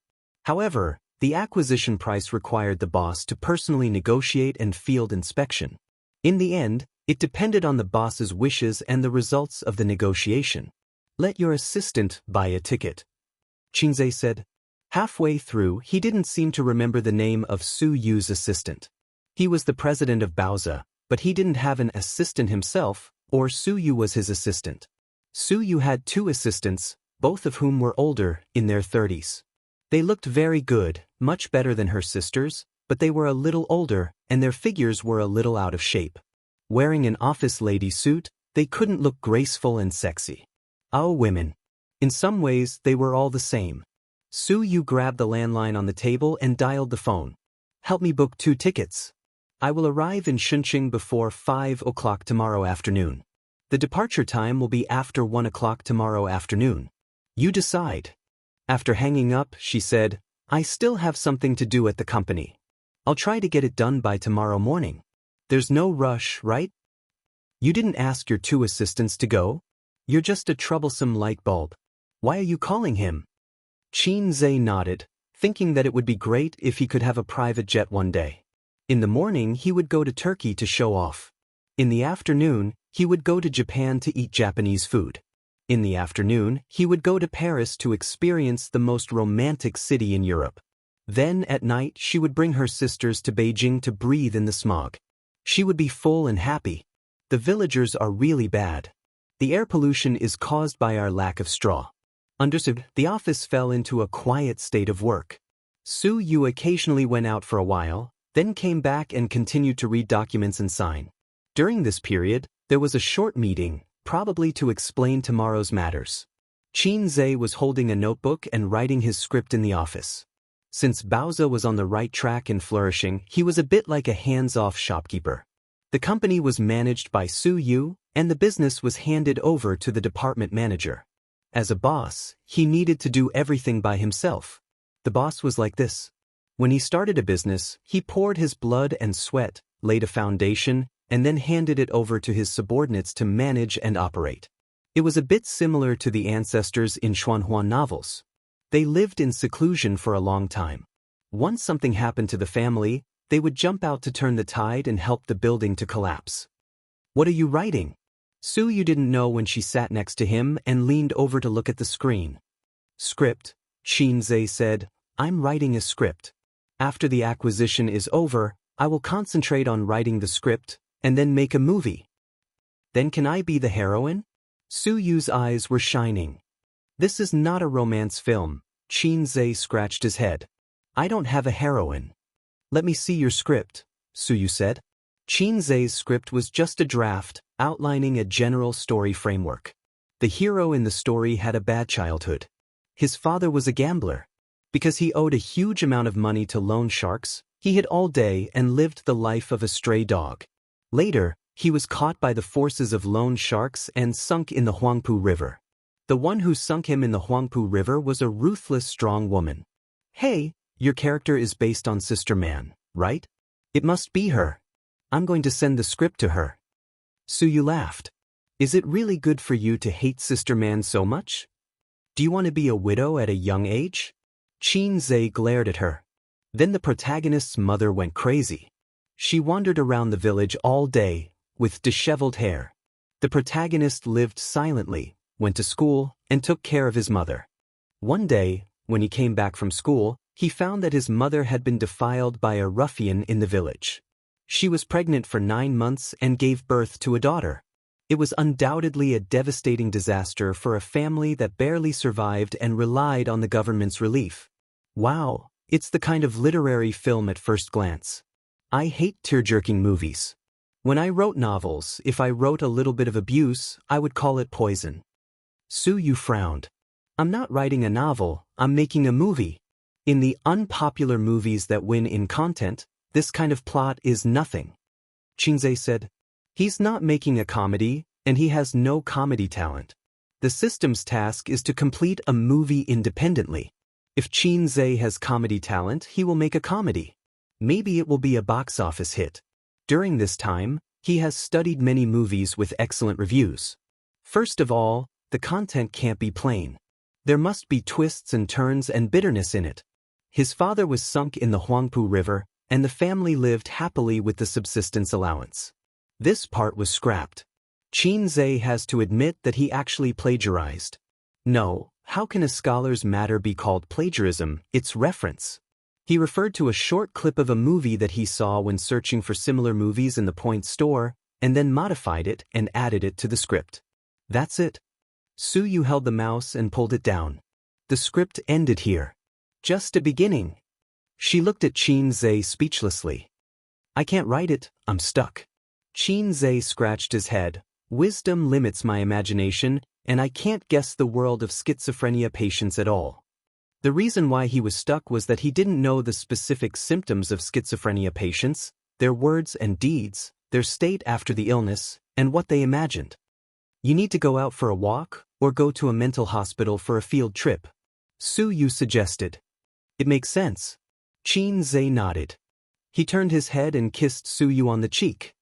Sure enough, behind a successful man, there is a smart woman.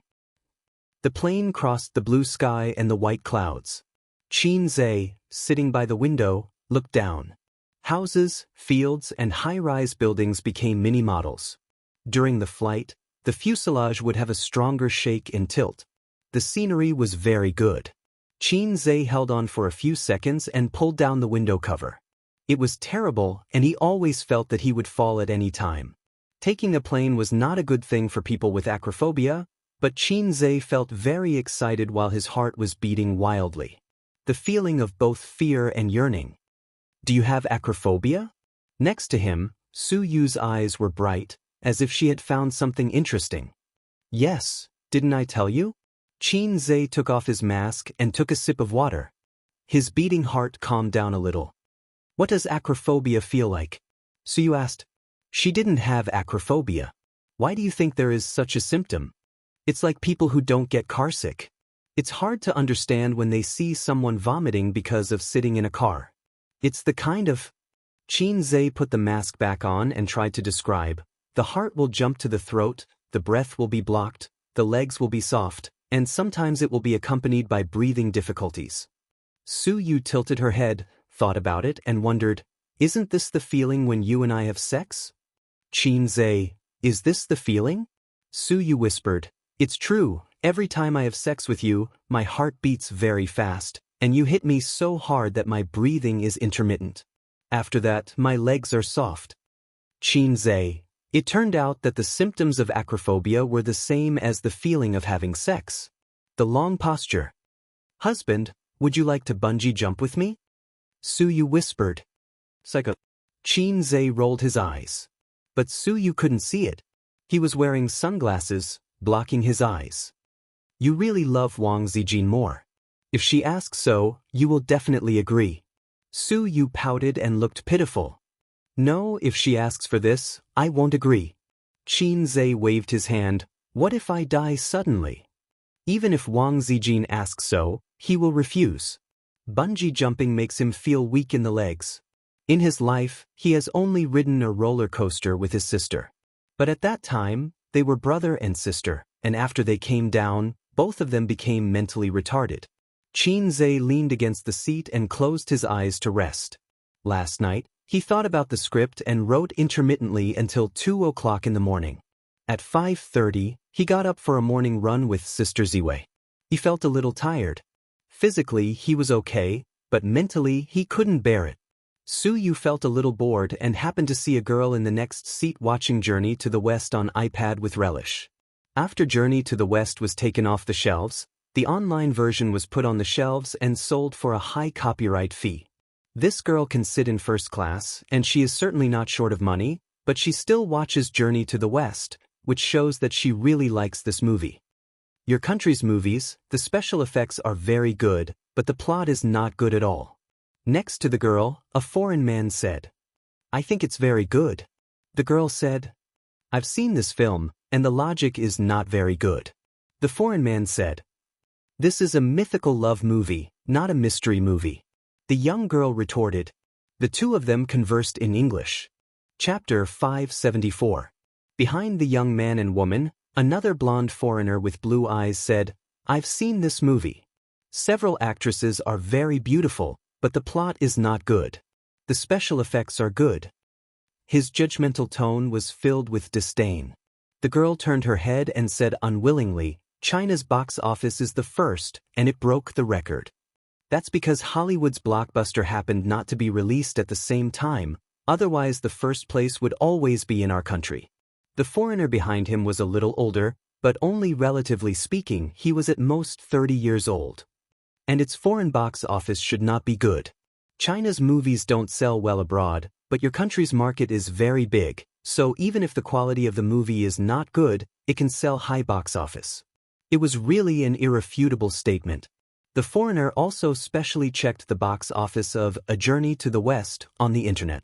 After that, he showed his mobile phone to the girl and proudly said, "Look, the box office is very average." The girl curled her lips and did not speak.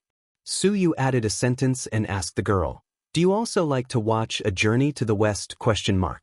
The girl was obviously stunned. She turned her head and looked at the beautiful sister who was a little blind. She smiled politely and said, "Well, I'm a fan of Xianxia." "Well, I'm also a fan of Xianxia." Suyu nodded. "Really? Do you like his movies or songs?" "I like both. I listen to every song of his and watch every movie." In this way, the chatterbox was opened. The two of them were separated by a woman and chatted in a low voice, trying not to disturb the people around them. The first-class seats were large, but the space was not big, but there were few seats. They spoke in a low voice and did not disturb others. Talented and good-looking little fresh meats were always especially popular with girls. There was a very strange phenomenon in the entertainment industry. Although little fresh meats and popular actresses couldn't escape the evil hands of trolls, 90% of the trolls were male creatures. Female fans were higher quality than male fans, although there were often people who scolded women for being brainless and blindly chasing stars. The people who said these words were all envious and jealous male comrades. After the male comrades finished trolling the little fresh meat and the female actresses, they trolled everything. Xianxia listened to Suyu's fancy flattery. His face was burning and he felt embarrassed. However, the girls seemed to have found a kindred spirit. They talked about everything from music and movies to Xianxia's private life. Suyu said, "Xianxia is a man with a very clean private life, unlike other little fresh meats who are shining on the screen, but their private life is very debauched." The girl nodded. It could be seen that Xianxia had a good reputation. Suyu added, "We are both siblings. Compared to Xianxia, I am extremely dissatisfied with Qinbao. She was just a vase. She didn't know anything except singing. You see, from the beginning of the singer program until now, she had relied on her younger brother to become rich and famous. Other than being pretty, she has no other redeeming qualities." She tried her best to criticize Qin Baobao. The girl said, "Qin Baobao is also okay. She sings well and her acting skills are good." Suyu was dissatisfied. "Where is she good? Her acting skills are not even as good as mine." "Oh, can she be popular without the songs written by Xianxia?" Seeing that she was a little angry, the girl weakly echoed, "I also think Qin Baobao is too beautiful." Suyu smiled. "I listened to your accent. Are you also from Shanghai?" The girl said, "Yes, I studied in the United States and now work in a foreign company. They are my colleagues." This time they went to Chongqing for a project inspection. While talking, she always felt that Suyu was a bit familiar. That kind of feeling of déjà vu, but she clearly didn't know Suyu. If she watched Journey to the West again, she could recognize that Suyu and Xianxia were the same person. Even if a woman is born beautiful, there is a world of difference between makeup and no makeup. Suyu and Qin Baobao are beautiful enough, but if they wear makeup, it will make Xianxia feel a little dreamy, thinking that such a beauty should only exist in the painting. Even if a woman with a very ordinary appearance, with a little bit of makeup skills, she will become a beauty in minutes. How many local tyrants who rewarded female anchors with a lot of money were heartbroken when they met? They strongly urged the government to list makeup as a crime of fraud. Suyu said, "We are not only from the same hometown, but also have the same experience. I also studied in the United States." She didn't say that she had a doctorate and a master's degree. She only said the school. "You are also from Yale?"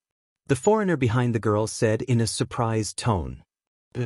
Suyu turned her head and gave her a polite and reserved smile. The foreigner was very happy, made a self-introduction in English, and reached out her hand. Suyu didn't reach out, but nodded and smiled. She didn't like this foreigner, who just belittled Xianxia's movie. She didn't mean to shake hands with him. Shaking hands is the etiquette of communication, but we are not friends, and we don't intend to make friends. If we shake hands with anyone, wouldn't Boss Su be tired to death? Su Yu's approach didn't make the foreigner retreat, but they started to talk. He did graduate from Yale University, and he could always talk about topics that interested Su Yu. They talked about the school environment and some interesting rumors that had been around for a long time. For example, a certain coffee shop outside the school was sold, and you can't drink that flavor of coffee anymore. For example, a certain senior became famous and became an outstanding alumnus in the photo cabinet. Listening to their conversation, Qin Zhe felt like he was listening to an interesting story from another world. It was indeed different from the universities in China. The foreigner was a little older than Su Yu, so he was a senior. He was good at flirting with girls. He asked Su Yu for her number, although Su Yu didn't give it to him. Taking advantage of the gap between Su Yu drinking water, the two foreigners communicated with their eyes, and the other foreigner pouted at Su Yu. The foreigner behind the girl immediately got up, walked over, and said in broken Chinese, "Hello, can you change your position?" He was talking to Qin Zhe, but Qin Zhe was sleeping and didn't know. The foreigner pushed him on the shoulder, and he opened his eyes and looked at him blankly. "Can you change your position?" The foreigner repeated. "No." Qin Zhe said, "Is it different?" The foreigner said, "She and I are alumni, and we want to chat." "Thank you." Qin Zhe was disgusted by his confident tone. He remembered that when his sister was still working in a foreign company, she complained to him one day that foreigners were particularly difficult to get along with. Their words often had "thank you" and "good," but you couldn't feel the slightest sincerity. It was as if those words were just words, but in fact, they were very domineering, especially the executives in the company, who were always used to being superior. Qin Zhe had no idea about this. From the perspective of an experienced theorist, he comforted his sister and said, "That's because the superiority of foreigners is innate. More than 10 years ago, they were even more domineering." "I'm sleeping. It's very rude of you to disturb me," Qin Zhe said in not very fluent English. His English was not bad, and he could read foreign books, but his spoken English was terrible. The Westerner muttered a slang and turned around to go back. Su Yu whispered, "He said you are a dog." Qin Zhe didn't believe it. "Nonsense, do foreigners know the word dog?" Su Yu said, "It means that." Qin Zhe sneered. "Is this the quality of a foreign famous university?" Su Yu joked, "Well, the moon in foreign countries is the roundest. Foreigners are all highly qualified talents." "You speak in a strange way." Qin Zhe pinched her thigh. On the other side, the foreigner muttered discontentedly. The girl muttered with her foreigner companion, which meant that Su Yu and Qin Zhe knew each other, so it was normal that they wouldn't change seats. Su Yu sighed. "I miss the days abroad. Is there someone or something worth remembering there? I don't have many friends abroad." Thinking about those years, it was very lonely to be alone in a foreign land. But after all, it was a part of my life. Su Yu wanted to lean her head on Qin Zhe's shoulder, but the seats in the first class were very spacious, unlike the seats in the economy class. She couldn't lean her head on Qin Zhe's shoulder. Otherwise, her neck and waist would be broken before they reached Shenxing. Everyone would have feelings about the days of studying, but Qin Zhe wouldn't have such feelings for the time being. He had only graduated a year ago. Maybe in a few years, he would also sigh about the years when he was a passerby in the University of Finance and Economics. That was his lost youth. He really missed the past, unknown and carefree, unlike now, where he was the center of attention. It was really tiring to be a celebrity. Such a feeling. "What about now?" Qin Zhe asked. "Now, of course, it's good in China. With you, I have nothing to be dissatisfied with." Su Yu rolled her eyes. "Sensible." Qin Zhe touched her head. Obviously, she was older than him, but Su Yu acted like a girl who needed love and pampering in front of him. Qin Zhe still enjoyed this feeling, although he was a sister complex. Qin Zhe took a nap on the plane and was suddenly awakened by the noise. Su Yu looked around, but because the economy class and first class were blocked by the door, she couldn't see the outside scene. The girl next to her got up, opened the door and looked outside, turned her head, and spoke English to another foreigner, and then the two went out together. With Qin Zhe's poor English hearing, he could roughly understand, XX and the people outside are quarreling. Just at this time, he wanted to pee. Out of the Chinese mentality, he said, "I'll go to the toilet and eat melons." Su Yu nodded and didn't join in the fun. She just said, "Come back and chat with me." Qin Zhe, you talk like an ant in Beijing. He stepped out of the first-class cabin. Chapter 575.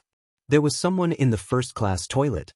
Qin Zhe's intention to watch the show after going to the toilet fell through.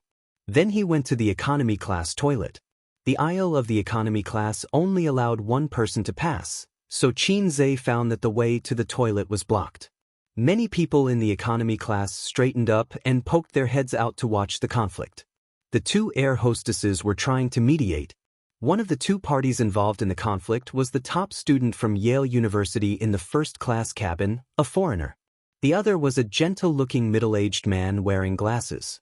I just went to the toilet and he kept knocking on the door. After I came out, I said a few words to him and he even pushed me. The man explained to the stewardess with an agitated expression. He obviously did not understand English, and the foreigner's Chinese level was limited to simple communication and daily greetings. If he was angry, he had to rely on his mother tongue. Qin Zhe roughly understood. The foreigner was probably in a hurry to go to the toilet. There was someone in the first class, so he came to the economy class. In the end, he found that there was still someone in the economy class, so he knocked on the door. There was nothing wrong with this person having 3 urgent needs. But his behavior of knocking on the toilet to urge him to go angered the middle-aged man in the toilet. Anyone would be angry. So the two quarreled, and it seemed that the foreigner even pushed the middle-aged man. The two air hostesses tried to communicate with the foreigner, but they could only speak a few words of English. Then a tall stewardess stood on the side and struggled to communicate with the foreigner in English. Although every airline interview had an English conversation assessment, the level was not too high. From high school to university, this was just a domestic flight. The foreigners were cursing and swearing. Even those who didn't understand English could hear them shouting, F***CKU. Sorry.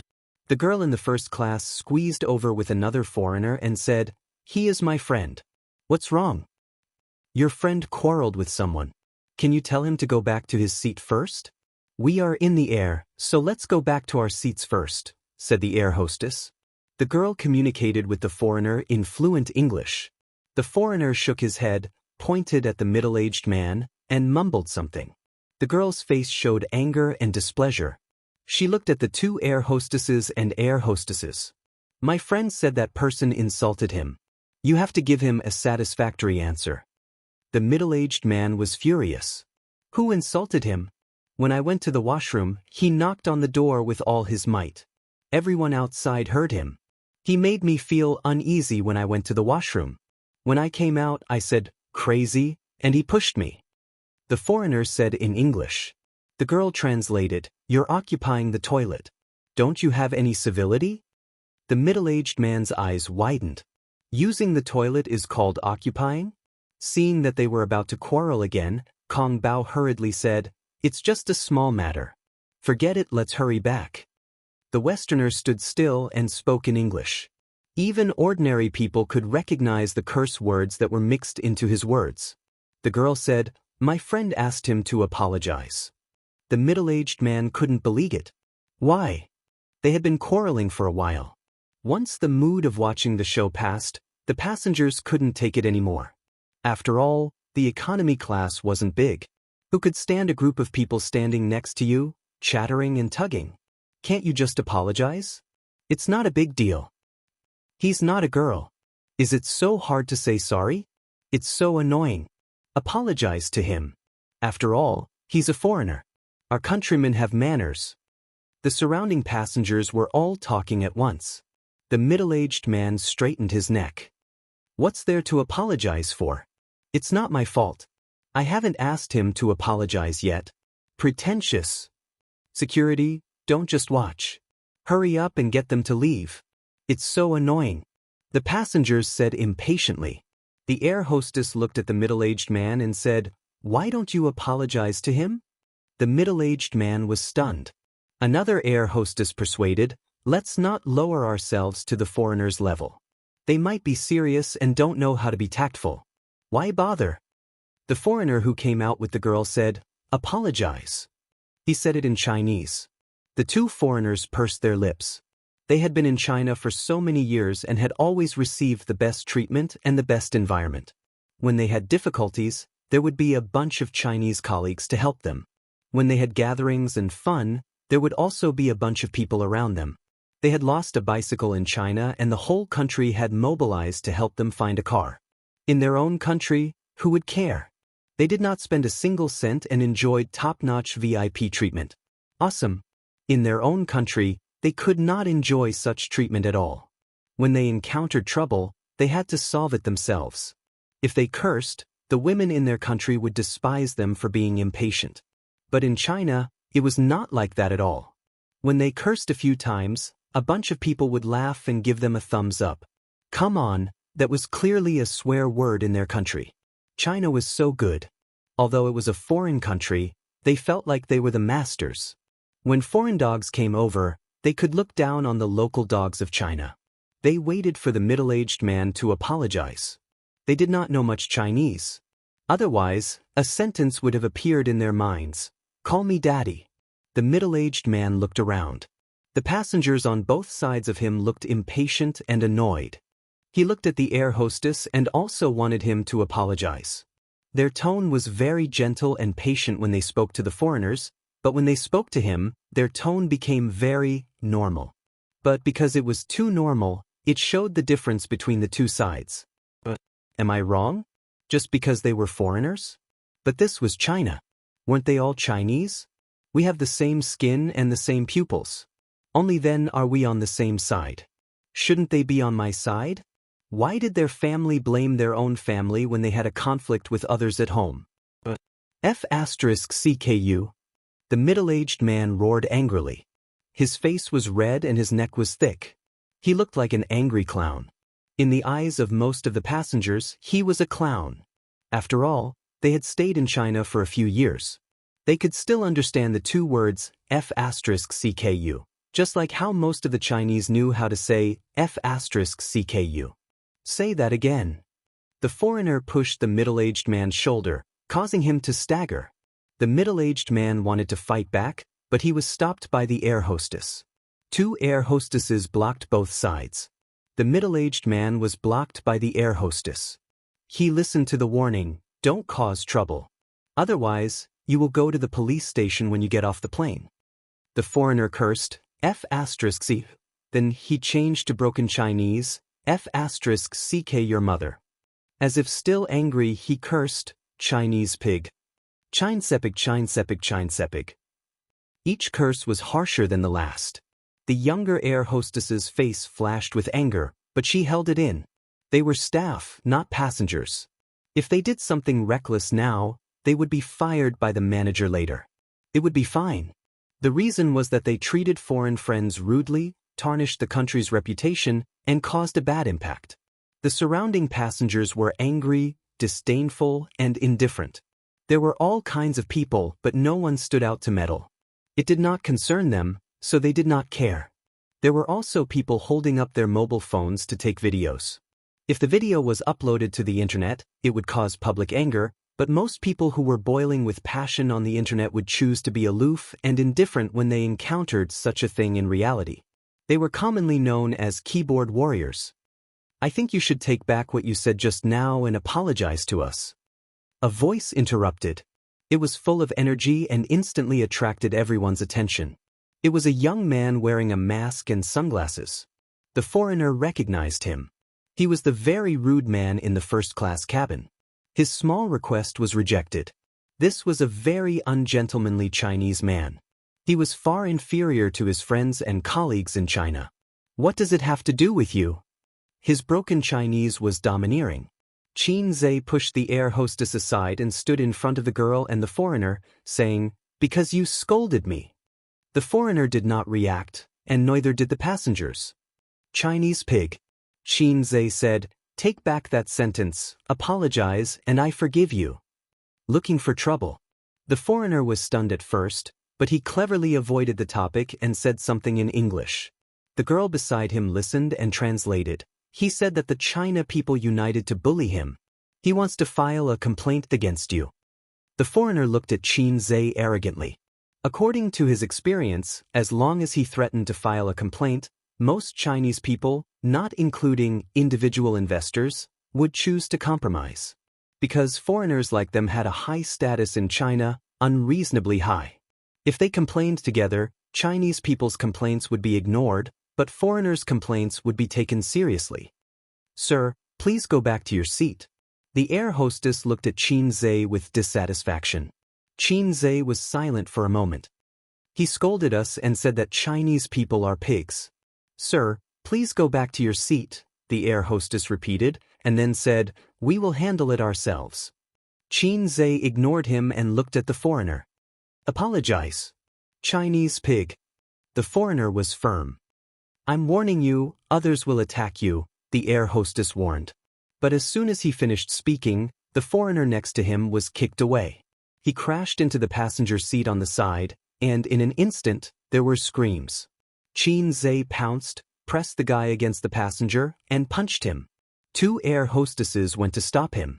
Like the police subduing a criminal, they pressed down on his shoulders and tried to twist his hands behind his back. Unfortunately, their strength was not comparable to Qin Zhe's. Instead, they staggered. It was chaos. Many people took out their phones to take videos. Another foreigner saw the situation and went to help. Taking advantage of Qin Zhe's unpreparedness, he launched a sneak attack and punched him in the head. It hurt a little.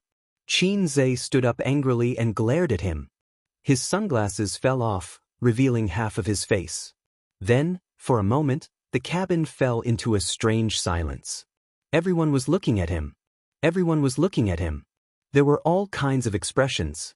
Astonishment, shock, disbelief. Their expressions froze on their faces. Especially the girl who was with the foreigner. Her mouth was wide open and her eyes were wide as she stared at him in a daze. Of the two air hostesses, one was still lying at the feet of the passenger, and the other was standing firmly beside Qin Zhe. But they all saw Qin Zhe's face. Qin Zhe. Chapter 576. As a young hunk whose popularity was comparable to the S-list, he carried the title of God of Stocks, Fast Shooter, Music Genius, and Outstanding Entrepreneur. On this flight from Shanghai, there was almost no one present who did not know him. Although Qin Zhe was wearing a mask, it obviously could not prevent others from recognizing him. The upper half of his face was easier to recognize than the lower half because the eyes were the window to the soul and the most important part of a person's facial features. In the entire cabin, there were probably only two people who did not recognize him. One was lying down, and the other was standing. The one standing had his hands clenched into fists and was in a fighting posture. It seemed that he had practiced a few moves. The foreigner was tall and strong. Qin Zhe was already 182 meters tall, but he was still half a head shorter than him. After getting into a fighting posture, the foreigner stared at Qin Zhe. He thought that if he came over, he would reward him with a left hook, then a right hook, and then a gas heel. He would simply KO him. Qin Zhe took a step forward. The moment he stepped in, the foreigner's left hook flew over. It was fast, accurate, and ruthless. As soon as the combo started, it was interrupted. The foreigner's nose was punched. His vision turned black and his whole body fell backward. The girl behind him wanted to support him, but she could not. The two staggered and fell together. Qin Zhe knows Kung Fu. Someone among the passengers shouted. How can he beat him? It was impossible. After recovering from the shock, the air hostess quickly grabbed Qin Zhe's arm, one on each side. Don't do it, don't. The passengers all stood up, took out their phones, took photos, and recorded videos. The passengers on the other side of the cabin door were a little far away, so they did not react. They pulled the people in the front row and asked about the situation. Asked, what's going on? Why is there such a big reaction? Answered, Qin Zhe is on the plane. He hit someone. Quickly record a video. Qin Zhe turned his head and asked the two air hostesses, do you want to send me to the police station? This was what the air hostess threatened the middle-aged man just now. The two air protectors smiled bitterly at each other. After he finished speaking, he looked around. His gaze swept past the passengers and the phone cameras in their hands. He said loudly, "Since everyone has recognized me, I'll say a few words. Everyone, please be quiet." Since his identity had been exposed, he might as well say something. According to his plan, he would only reveal his true identity to the staff in the cabin. Then, through operations, the impact of this matter was eliminated. The cabin quieted down a little. Xianxia said in a clear voice, "Just now, this foreigner shouted, 'Chinese pig.' Chinese people are pigs. I don't know how you feel, but I feel terrible. He's not only scolding that big brother, but he's also scolding me and everyone here. In our country, there's a saying that goes, 'If you don't teach, you'll be punished.' So I gave him a chance to apologize, but he didn't. Instead, he insulted us even more. I can only use my actions to tell him that Chinese people are not pigs." Clap, clap, clap. Xianxia frowned and glanced at the passengers. "But what makes me the most uncomfortable is not his insults, but your silence. Just now, I was on the side, shouting in my heart, 'Don't be silent, don't be silent, stand up and refute.' But you didn't. You listened to him call you Chinese pigs, but you just kept silent and acted as if it had nothing to do with you. If a person doesn't even have the integrity of a race, if he doesn't even have dignity, then it's too sad." Most of them were ashamed and speechless. "Very good," Xianxia said. "Lu Sun said that money can't make your knees hard. If you want to stand up again, you have to stand up from the bottom of your heart first." Lu Sun, F***ck, who's pressing down on my coffin? I'm a public figure. I know that hitting people will have a great negative impact on me, and I'll even be classified as a banned artist and banned, but I still have to do it, because someone has to stand up. Have you ever thought about what would happen if no one stood up for him?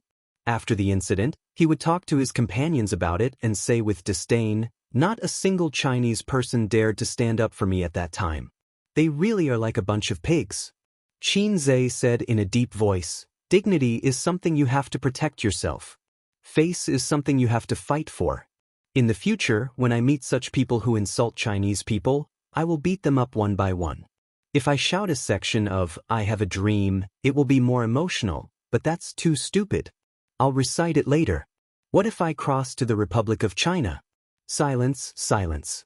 But this silence is different from the silence just now. That silence is indifference, and this silence is shame mixed with boiling blood. One face, each with different expressions.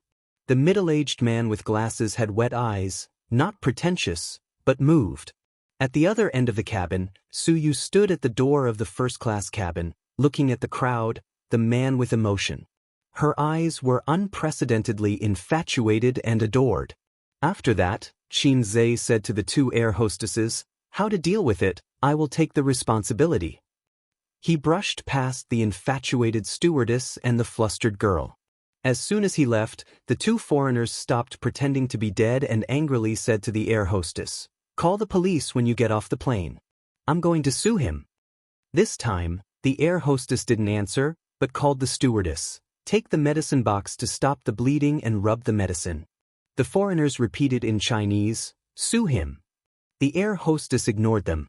"Please go back to your seat, or we will forcibly send you back. We will help you deal with the wounds." One had a nosebleed, and the other had a bruised face. The two foreigners looked at the girl. The girl hesitated for a moment and said in English, "I think you should apologize." The foreigners were so angry that they burst out swearing. "Stupid! Son of a bitch! Go away, brainless!"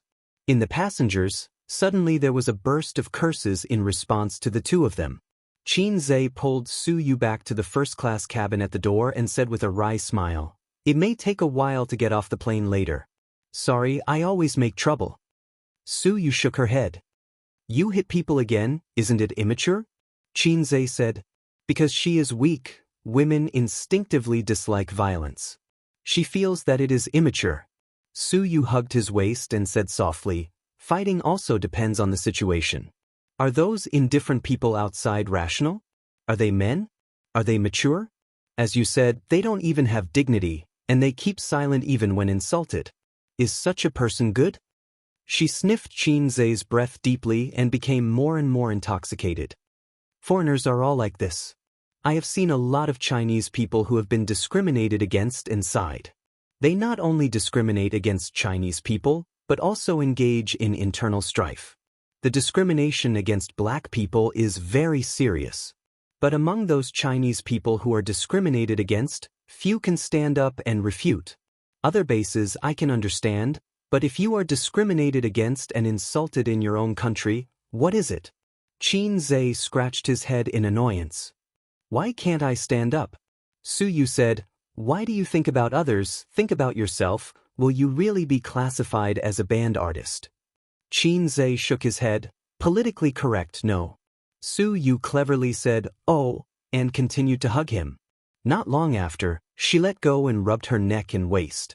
The door of the first-class cabin was opened at this time, and 2 foreigners and a girl came in. One of them had a hemostatic cotton in his nostrils, and the other had medicine on his face. They didn't say anything, didn't dare to speak, and sat in their seats. The girl peeked at Qin Zhe from time to time, and her expression was extremely complicated. Qin Zhe? He was Qin Zhe? It turned out that she had been in the same room with her idol. At this time, as a fan, she should have been excited to ask for autographs and photos, but after what happened just now, it was difficult to put down her face and get close to him. The same was true for the passengers in the economy class. Qin Zhe's words just now made everyone's face burn. At 4:50 p.m., they arrived at Bao Airport on time. After Qin Zhe got off the plane, he was asked by the airport staff to enter the VIP room. Qin Zhe was taken away alone. Is the police going to arrest him? Let's go and see. The passengers who took the ferry also saw that they and Qin Zhe didn't leave on the same ferry. Let's go and see after we get off. It's in that direction. The airport police station is next to it. Let's go directly. Qin Zhe waited in the VIP room for the police from the police station. He got into a fight again. The 2 middle-aged policemen who rushed over to take notes had the same thought in their minds at the same time. The incident between Qin Zhe, Zhao Yuqian, and Sun Wuda was still vivid in their minds. Shanghai and Shenzhen were more than 1,000 kilometers apart, but in the era of information explosion, a haircut was known all over the country, not to mention a fight between a famous person like Qin Zhe. We received a report that you hit someone on the plane. The policeman said. Causing trouble on the plane was an additional crime. Conflicts between passengers were fine, but if it was a conflict with the staff on the plane, it would be serious enough to warrant immediate detention. I hit 2 foreigners. Qin Zhe said. The reason? They called Chinese pigs. The policeman was stunned. Tell me in detail. Qin Zhe recounted what happened on the plane. You didn't hurt them badly, did you? The policeman's tone was gentle. Of course not, it's just a normal fight. It doesn't constitute minor injuries. Qin Zhe said with a smile. It was like a joke, and the policeman laughed too. Some time ago, countless people were concerned about minor injuries. The 2 foreigners are next door, we'll ask them later. After the policeman finished speaking, he left the VIP room. When they opened the door and saw the scene outside, both of them were stunned. There were dozens of people standing at the door. Chapter 577. They're out. A group of people came forward. Officer, it was those 2 foreigners who scolded me first. They even pushed me. They were the ones who started it. You should arrest those 2 foreigners. The person who spoke was a middle-aged man wearing glasses. He looked very anxious. He was the one who got into a conflict with the foreigners on the plane. He was also the one who gathered the passengers to watch. Before this, he was actually very disdainful of Qin Zhe. He knew that he was a celebrity because his daughter, who was in junior high school, was chasing after this Qin Zhe. It was to the point of blindly worshipping him. Once, he heard his daughter talking to her classmate on the phone. She kept calling him husband. As a father, he was very worried. She was so shameless. Calling him husband at such a young age. She was so shameless. Also, that Qin Zhe was that flirtatious B** starred. Later, he found out that he was a celebrity and was very good at writing songs. As a middle-aged man who didn't pay much attention to the entertainment industry, that was all he knew about Qin Zhe. A few days ago, Qin Zhe hit someone. His daughter was very worried about it. She was afraid that her idol would be banned. It was good to be banned. It was good to be banned for such a scourge of young girls. Until an hour ago, when he was insulted and humiliated by 2 foreigners on the plane, no one stood up. Only this young man stood up. He was a celebrity and a public figure, but he still stood up. This young man was different. He was different from what he thought of as a young hunk. He was different from most ordinary people. He had guts. If he was caught and banned because of this matter, he would be the first to be indignant and would stand up to speak up. The crowd behind him echoed. Are they going to arrest him? Arrest my ass. Don't let them arrest him. That's still up to you. Let's take photos of these 2 people first. If Xianxia is arrested, we'll post it online and let the netizens search for them. One after another, they spoke up. The 2 policemen looked at each other. They were a little caught off guard. They had received a report from the airport that there was a fight on the plane. The 2 foreigners were the ones who were beaten up. As it was related to their foreign friends, they took it seriously and hurried over. There were so many people gathered here. Moreover, the crowd looked very agitated. Naturally, it attracted a lot of attention and interest. They gathered around to watch the show. What's going on? Why are you all gathered here? Oh, the police are here too. What happened? Someone answered, Xianxia is here. Xianxia. A surprised and excited voice sounded. Yes, Xianxia. He got into a fight on the plane just now, so the police came. Another fight. In the past, he didn't realize that Xianxia was so mischievous. Why was he always fighting? Was he really a bad person? And it's a foreigner, the man added. Whoa, what's going on? Did they hit a foreigner? 2 foreigners scolded us Chinese as pigs on the plane. If that's the case, then he deserves a beating. More and more people gathered, and the chatter became louder and louder. When the 2 policemen saw the situation, they said a few words in a polite manner. The general meaning was that it was a routine matter and they were just asking about it. You guys do your thing and we'll watch ours. Just pretend that we don't exist, the middle-aged man with glasses said. They looked at each other, then turned and went back into the house. On the leather sofa in the VIP room, Suyu tilted her head on Xianxia's shoulder and looked at her mobile phone. Xianxia hugged her waist and saw the door open again, so he let go of Suyu's waist. Police comrade, is there anything else? Out of curiosity, the 2 policemen's eyes fell on Suyu first, then turned to Xianxia and smiled bitterly. There are a lot of people outside blocking us. We said that we didn't arrest you, but they just refused to leave. Xianxia understood and said, You go next door to make a statement first. I'll talk to them outside. He was a little surprised. After about half an hour at the airport, Xianxia went out and saw a dense group of people. He couldn't tell who were passengers on the same plane as him and who were just onlookers. Xianxia. Seeing him come out, there was a small scream and uproar in the crowd. Thank you for your concern. He bowed slightly. I'm fine and nothing will happen. After all, it doesn't constitute a minor injury. The police have come forward to mediate our conflict, and I can leave soon. Let's disperse, everyone should have something to do, so don't waste time here. Are you really all right? The middle-aged man with glasses standing in front asked. It's all right. Xianxia nodded and smiled at him. Then we'll go when it's over. The middle-aged man said. There were no people gathered here, but more gathered, just like queuing up to buy tickets, a dense crowd of people. The behavior of fans picking up at the airport is to make a show and hype, but the premise is that the star doesn't appear in a high-profile appearance. If you wear a pair of sunglasses and a mask in and out of the airport, no one will notice, but if you don't have any cover and stand in the waiting hall, you will be surrounded by onlookers. Star effect. On the other side, 2 foreigners with obvious scars on their bodies shouted at the police, I don't accept mediation, you have to detain him. The girl translated in Chinese. Xianxia and Suyu were also in this VIP room, sitting on the side, calm and composed. The policeman said, this is not enough to constitute detention. In addition, if you don't accept mediation, the airline will sue both of you for obstruction of public order. You will go back to the police station with me and wait for the airline's prosecution.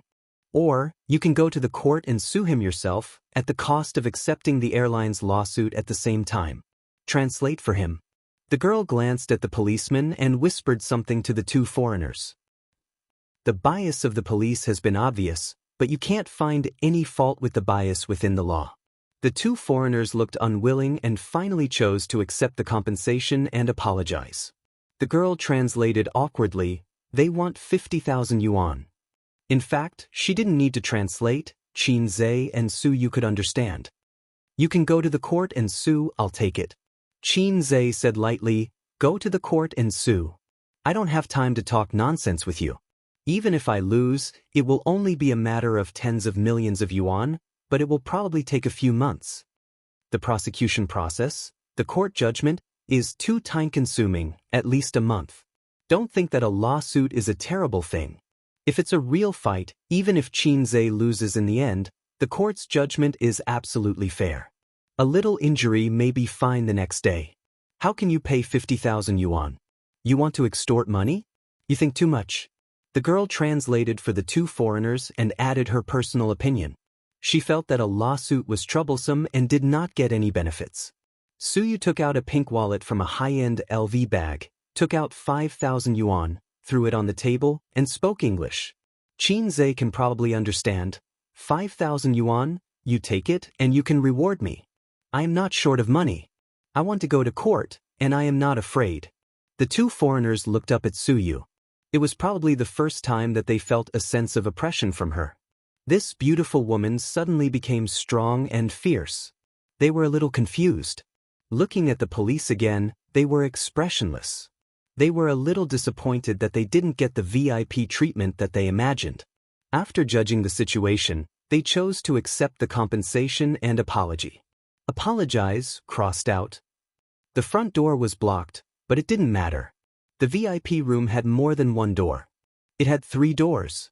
Qin Zhe and Su Yu left from the side door, wearing masks and sunglasses. 2 people in a suitcase. Qin Zhe pulled, and Su Yu took his arm. The husband and wife followed, and Su Yu also put on a mask and sunglasses. Out of the waiting hall, Qin Zhe found a black commercial car on the side of the road, confirmed the license plate number, and led Su Yu to walk over. The car arrived half an hour ago. Almost as soon as Qin Zhe's front foot landed, it arrived at the airport to pick him up. It was the car called by his uncle to pick him up. In the process of Qin Zhe dealing with the foreign incident, his uncle called him several times. Qin Zhe only said that he had something to deal with and asked him to wait. For this reason, the commercial car was driven by the traffic police again and again on and off the Duga, and finally Qin Zhe and Su Yu came out. Opening the door, in the spacious car, sat the smiling uncle and an ordinary-looking middle-aged man. Qin Zhe froze in place. The man looked over. Across a pair of sunglasses, the 2 men looked at each other, and time seemed to freeze at this moment. Su Guang noticed Su Yao's tense body and involuntarily clenched fists. Su Yu also noticed Qin Zhe's stiff arm, and she was holding Qin Zhe's arm. "Ace, come in, don't stand. And President Su, long time no see, you are getting more and more beautiful." Su Guang's laughter broke the silence of the 2 men. After that, he got out of the car, took the suitcase in Qin Zhe's hand, and threw it into the back seat of the commercial car. Qin Zhe and Su Yu got in the car and sat down. The commercial car drove smoothly along the Duga, and the airport was left behind, turning into a vague black spot, and then gradually disappearing. "Do you want to drink?" Su Guang asked, and he had taken out a bottle of champagne, set the glass, and poured the wine. This commercial car is very high-end, and it is the same grade as the nanny car used by his sister, starting at 1 million. "Ace, uncle did a good job this time. Don't be too good." Su Guang smiled and pretended to be relaxed. "Let me introduce you, Su Yao, uncle's old friend, thanks to his help this time. Don't look at how unreliable your uncle has been these past few years. Not everyone around him is a scoundrel." He handed a glass of champagne to Qin Zhe. Qin Zhe's eyes fell on Su Yao, and he said lightly, "I have seen you before." Clang. The goblet fell to the ground, and the wine spilled all over the floor. Su Guang. Chapter 578. The smile on Su Guang's face disappeared. This heartless man for more than 10 years had a rare panic, but he covered it up in a very short time. Oh, my hand is numb. Oh, sorry. He hurriedly bowed his head to pick up the broken goblet. Xianxia kicked it and swept the goblet aside. Uncle, let someone clean it up after the car stops. Be careful not to scratch your hand. Perhaps Xianxia's tone was too strange and dull. Su Guang's face was uncontrollable panic. His expression and subtle behavior fell into Xianxia's eyes one by one. It confirmed some speculations in his heart. His heart was cold. Su Yao smiled and reached out his hand. I've heard a lot about you. I didn't expect Guang's nephew to be the famous Xianxia. Xianxia hesitated a little and shook hands with him. It's a small world. We met last time. Yes, we meet again. Su Yao smiled very gently, and his words and deeds gave people a sense of relaxation like a spring breeze, without the oppression of a billionaire. Xianxia glanced at his uncle, who was a little confused and nervous, and explained, I saw Boss Su when I was shooting Journey to the West with my sister last time. Thank you, Boss Su, for your help. Otherwise, we might have a little trouble. Right, Yue? Su Yu suddenly realized and finally remembered this familiar face. That day, she drove and collided with the front of a Rolls-Royce. The two sides had a quarrel and the traffic police rushed over. She thought that the follow-up would be a little troublesome. Finally, a middle-aged man came over and slapped the Rolls-Royce owner, and then there was no then. The main reason was that Su Yao was too ordinary, and Su Yu couldn't remember him for a while. If he was not handsome enough, how could he attract the attention of beautiful girls? A handsome uncle like Su Guang's uncle can make people remember him. It's purely the degree of visual impact. It's like a very ordinary boy acting handsome in front of the goddess, and when he turns around, the goddess forgets him.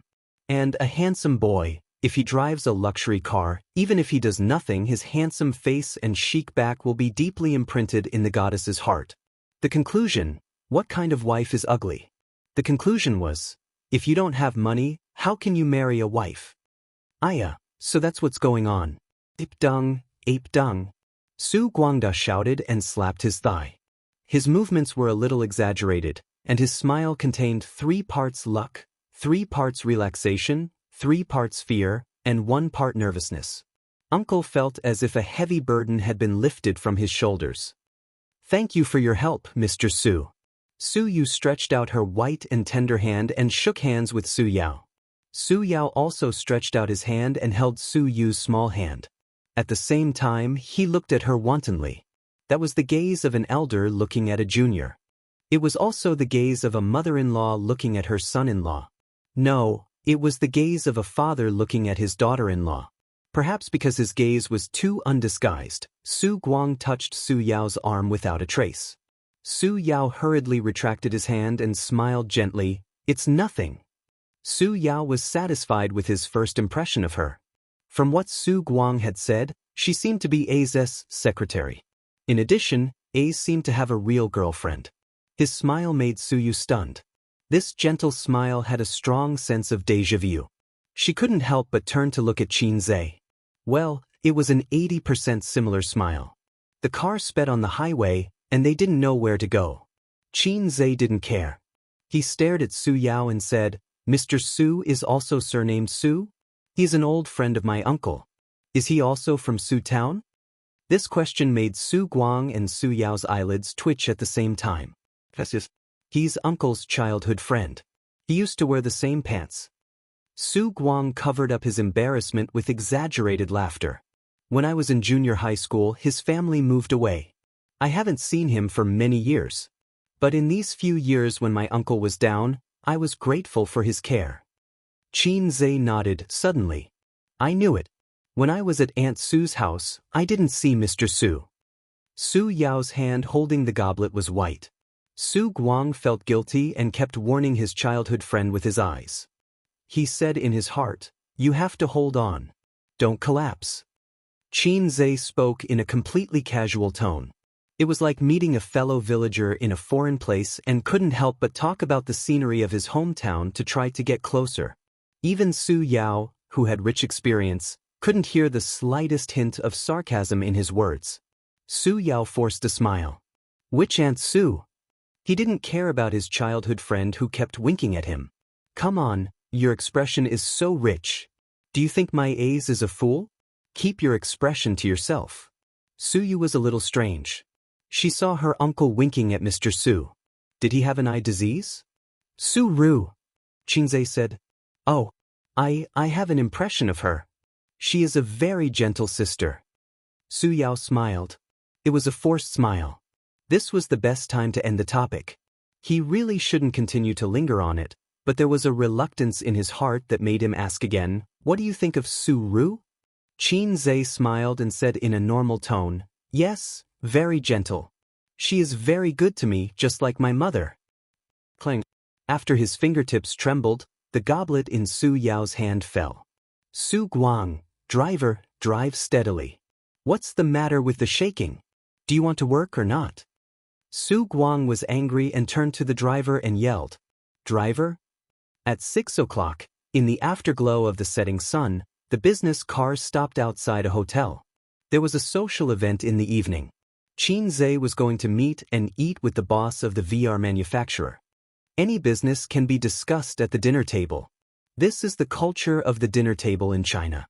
From public to private, even if they still have to negotiate and discuss in the bright meeting room, the dinner table is like a process that can never be avoided.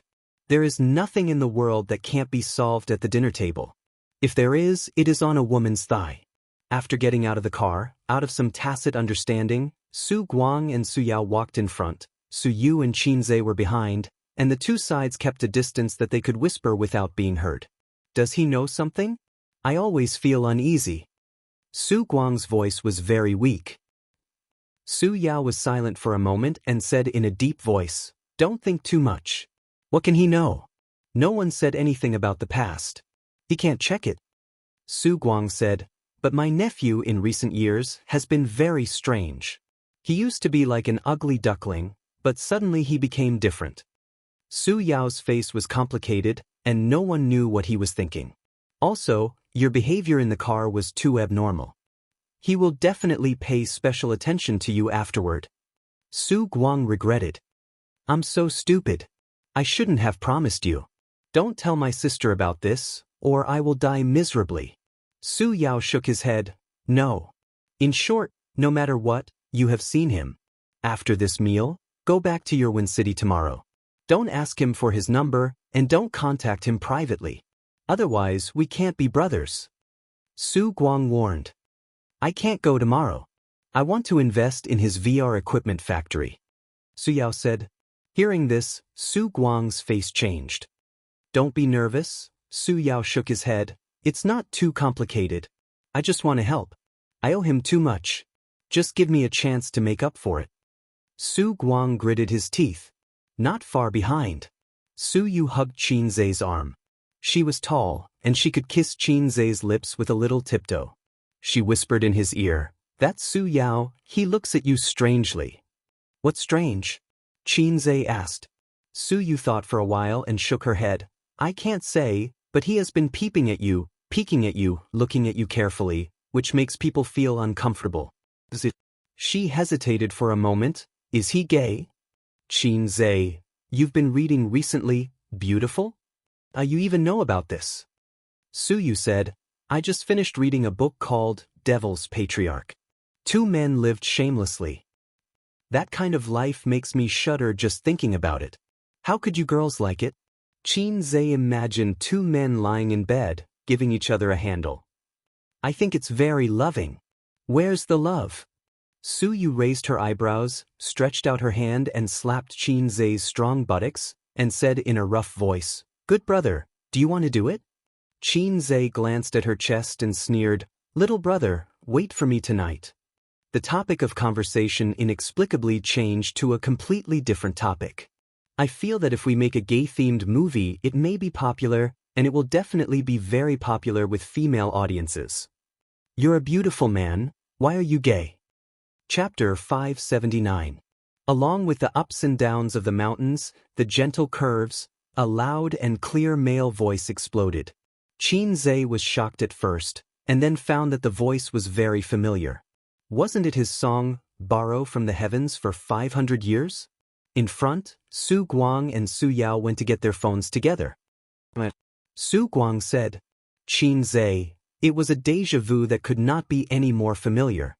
Every time the song of the donkey came to mind, he and his sister would subconsciously reach for their phones because their ringtones were the same. "I have a little sister, but I never ride."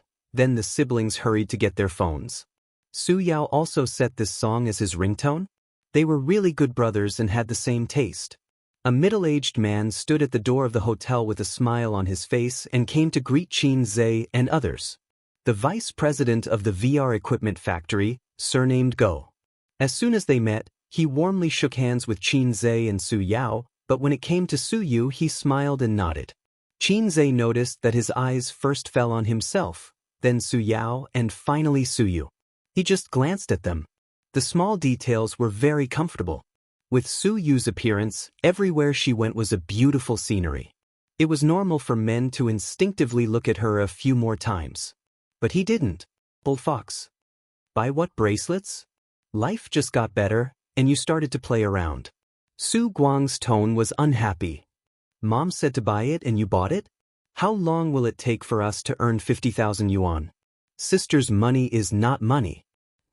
What era is it? The family bracelet is not popular, and Yaya doesn't need it. Bao Bao, you don't have to worry about it. Su Guang hung up the phone. Qin Zhe asked, "Grandma wants bracelets?" Uncle waved his hand. "Your grandma likes this. She especially likes jade. She said that she wants to buy a pair. She will wear it first and pass it to Bao Bao and Yaya in the future. In fact, she wants to wear it." My goodness, a pair of jade bracelets costs 50,000 yuan. Qin Zhe frowned and said, "If grandma wants to buy it, then buy it for her. 50,000 yuan is nothing. You can't say that. Our family has been poor for so many years. We can't squander money when we have money, right?" Uncle said in a serious tone. Qin Zhe was stunned. He thought to himself, "Go eat each asterisk tea. What right do you have to say that?" Su Yu's eyes lit up and he wrote it down in a small notebook. He would buy a pair for his grandmother later. The group of people entered the elevator, and President Go pressed the button eagerly. The elevator door closed, and the elevator rose slowly. Qin Zhe was a little angry. "You don't have to pay, I'll pay." "It was your family's money," said Uncle. My family doesn't have 50,000 yuan. Uncle was a hoodlum. The Su family had been very poor these years. Her aunt's salary was enough to maintain the living expenses of the family of 4. In fact, Qin Ma had transferred the tuition fees to her grandmother's account. Qin Zhe didn't know about these things until later. Qin Ma didn't tell them. Now the Qin family was not short of money. When the siblings went home on weekends, they would occasionally give Qin Ma a sum of money, tens of thousands or hundreds of thousands. Qin Ma couldn't spend it all. She would spend part of it to help her family, and the rest would be saved for her son's wife. Qin Zhe's wife's money, his mother had a copy, and his sister had a copy. He was so happy that he could marry 2 wives. Or should he save a copy with his grandfather?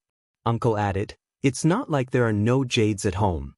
Your grandmother still has a few pieces, but she won't sell them.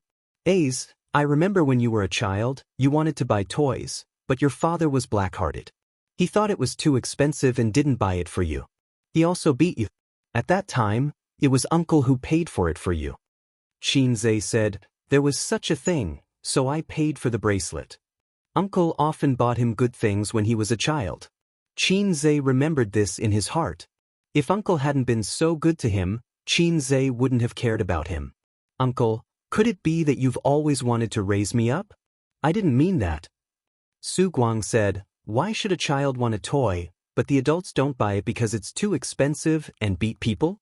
When the adults are old, they want to buy some expensive things, and the children have to grit their teeth and buy it for them.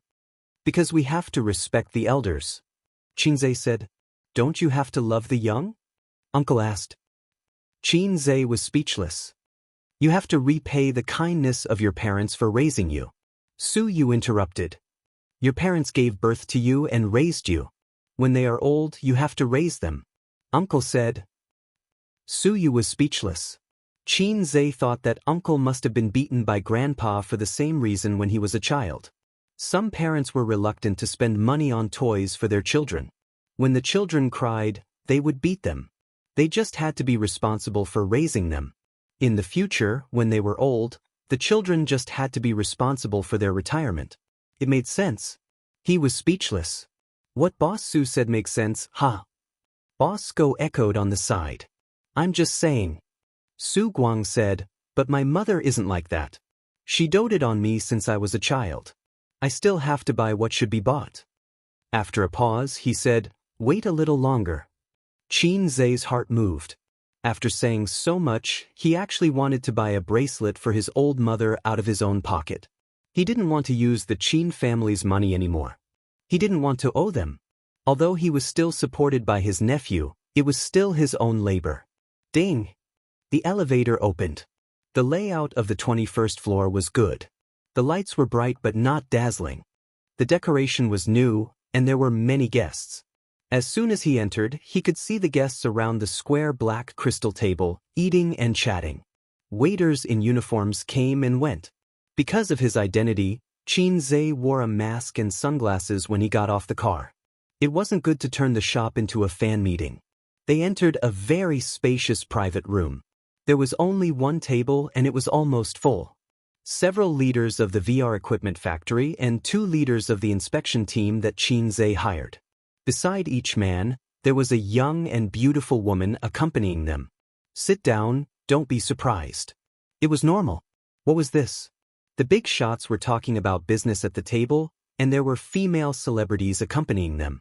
Qin Zhe looked at the scene in the private room and cursed in his heart. Sister owes me the identity of a big shot. The main character was here.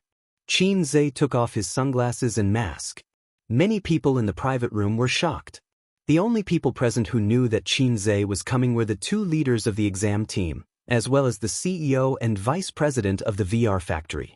The others probably didn't know about Qin Zhe, especially the girl who was drinking with him. Her eyes lit up. She was surprised and excited.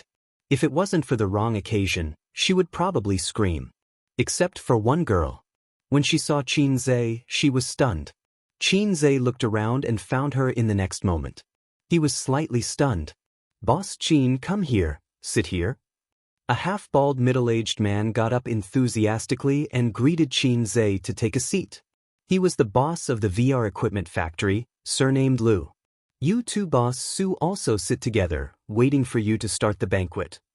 Qin Zhe took back his gaze, responded, and couldn't help but look at the girl. It's a small world. Remember, she said before that she was from Shunqing. Su Yu frowned slightly. Flirting in front of me? After taking their seats, Qin Zhe and the VR equipment factory's CEO drank and talked happily. The enthusiasm was high. Every man was accompanied by a woman who was responsible for pouring wine. Occasionally, they were hugged by a shoulder and waist. Su Yu sat next to Qin Zhe. Of course, Su Yu didn't sit here as a hostess. She attended in the name of one of the purchasers, but she was happy to have Qin Zhe hug her waist. However, Qin Zhe didn't. It wasn't because he was pretentious, but because of his identity. Even if they were a couple, he couldn't hug Su Yu like other men hugged hostesses. After 3 rounds of wine, Lu Zong said with emotion, I entered this industry in 2014. At that time, the entire VR industry had just started. If you wanted to buy better equipment, you had to go abroad. Now, domestic manufacturers are not as numerous as the hairs on a cow, but at least they're not rare. VR experience halls are everywhere in big cities, and the application prospects are getting better and better. It's suitable for almost all industries and is one of the trends of future technology. His brother was very talkative, and he was a professional, so he praised the VR industry to the sky. These words were for Qin Zhe and the others to hear. It was a bit like bragging. He definitely couldn't say things like, oh, this industry is very competitive. I can't see the future for the time being. I can't do it anymore. Qin Zhe clinked glasses with him and smiled. Since you can't bear to part with it, why did Lu Zong sell it? Lu Zong sighed. The investors withdrew their investment. They don't have the money to do research. Vice President Go immediately said Lu Zong refused to sell it first and wanted to get more investors, but you didn't agree to invest and only wanted to buy it. We only decided to sell it because of CEO Su. Lu Zong continued, we're also tight on money. Unlike CEO Qin, who has such great achievements at such a young age and doesn't have to worry about funds. We're just small businesses. Once we stop investing, let's drink. He seemed to realize that he had said too much and quickly stopped. While everyone was still tipsy and drinking to their heart's content, Boss Lu rubbed his hands and said, it's like this, Boss Qin. Previously, we agreed on a 50% discount for all the equipment, but I feel that more than half of the equipment in the factory was newly purchased last year, so I want to add 10% to the original price. Qin Zhe did some mental calculations. 10% was a few million. Su Yao frowned. Without waiting for Qin Zhe to speak, he said unhappily, Lu Zong, didn't we agree? Lu Zong smiled and didn't say anything. Vice President Go said, CEO Su, didn't we come here to talk about this? This isn't a one-time deal, and we're not buying groceries. We have to talk more. Qin Zhe smiled. Let's drink, let's drink. The group raised their glasses. After drinking, Qin Zhe picked up a mouthful of food, chewed slowly, swallowed, and said slowly, Lu Zong, let's talk. Chapter 580. Go ahead, Boss Qin. Lu Zong was all ears. This was called retreating in order to advance. Listen to what the other party had to say first. Many times, it was not the person who spoke who held the initiative. Experts did not just listen and not speak, but they would catch other people's flaws. Moreover, Qin Zhe's songwriting skills were known to everyone, but different professions were worlds apart. As for how good his skills were, they had to listen to what he had to say first. Since you're talking about the prospects of VR technology, let's talk about this first. Actually, before we decided to buy it, we did market research. VR experience halls are indeed everywhere, but for this thing, some shops lose money and some shops earn money. To put it bluntly, it's like the Kaisha County Grand Hotel. If you choose a good location, you'll naturally earn money. If you choose a bad location, you'll definitely lose money. That's why it's been popular in recent years, but it hasn't been popular. Because the technology is not mature and can't be popularized. And since the concept of VR was proposed until now, it can't be said that it has reached a bottleneck, but at least in the next 5 to 10 years, it will be difficult to have a new breakthrough. Actually, there's no point in saying all this. Since I want to buy it, I naturally like its prospects. It's just that I have the money to spend, but you don't. It's just that I have to make it clear that it's not as good as you praise it to be. Lu Zong chuckled. It's like buying clothes. The shop owner said, my clothes are high-quality goods and are very expensive. The buyer said, your clothes don't feel good. This material will wrinkle after washing for a long time. One praises it, while the other belittles it. Since it's so bad, you might as well not buy it. However, the seller would not say such things because they still wanted to sell it no matter what. Let's talk about profits. The reason why I like your factory is because it's taking the high-end route. It's the kind of business that doesn't run for half a month and runs for 3 months. Your factory's main source of income now is the maintenance and repair of the VR experience hall's equipment. Occasionally, you'll sell a few large-scale VR equipment. The profits are not bad. However, in our line of work, the real loss is in the research and development area. It's too expensive. However, if you don't innovate and only sell equipment to survive, you won't be able to catch up with the times in a few years. Look at the high-end VR developers now. They all have big financial backers behind them. Lu Zong, it's precisely because it's taking the high-end route, isn't it? Value is relative. Qin Zhe said, let's put it this way. The demand for equipment in the experience centers is already saturated. It's not like the big hotels in Xiaxian, which are everywhere. One street can have 2. It would be considered good if there were 10 VR experience halls in the entire CBD area. And these 10 families might not even buy a new set of equipment for an entire year. It was precisely because he encountered such a development bottleneck that Lu Zong gave up the idea of continuing to wade in muddy waters. Am I right? Lu Zong and Mr. Go looked at each other and gasped. He was an expert. He had done some research on it. He had earned quite a bit of money over the years, but his development had indeed reached a bottleneck. If he continued in this line of work, it would only become more and more difficult. To them, the peak of their strength had already passed, and the next step was a long downhill slope. Thus, they had the idea of retreating safely.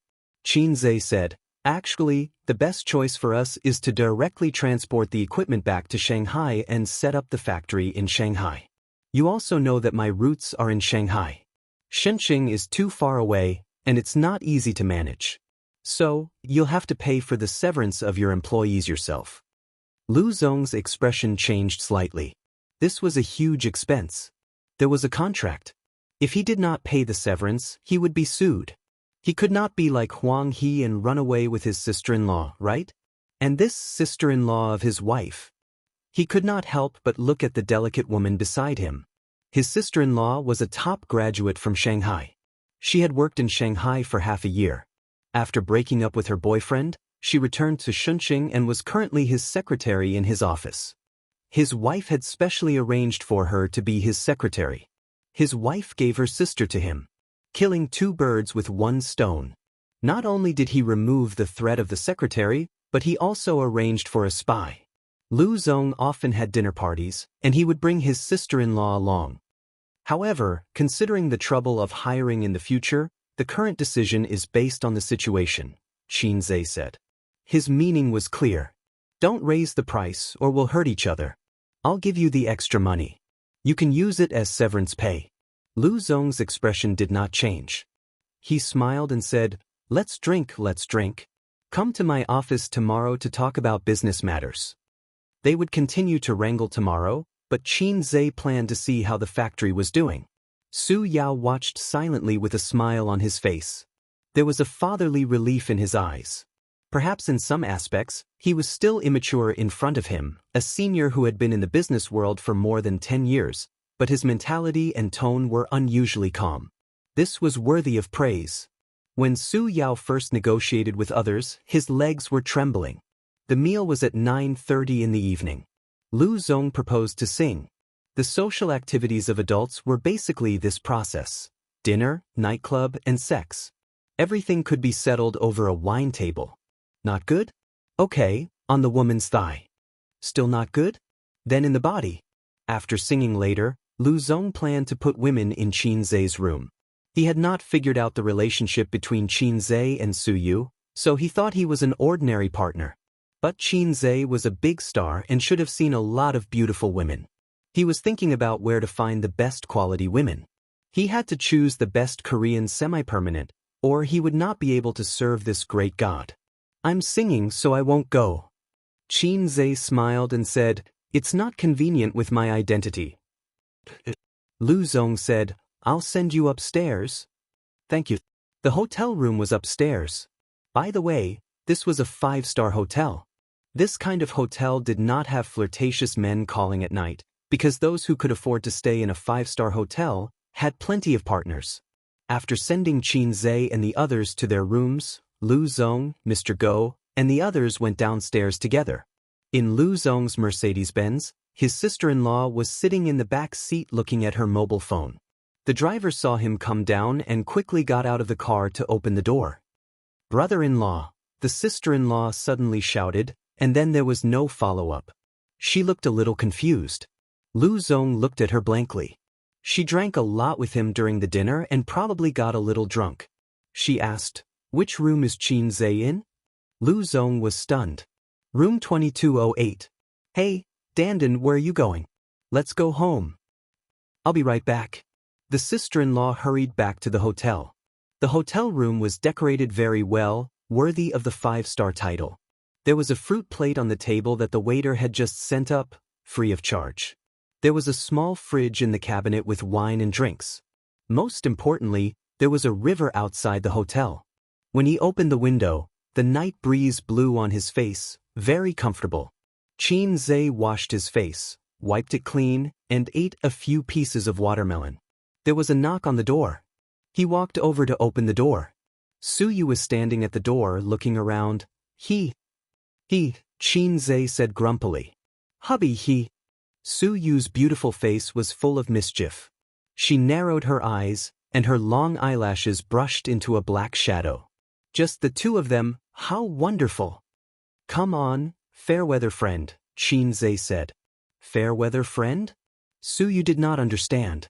A friend who has physical relations after drinking.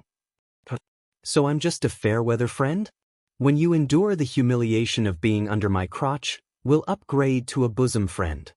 The two of them looked at each other, like a married couple looking at each other.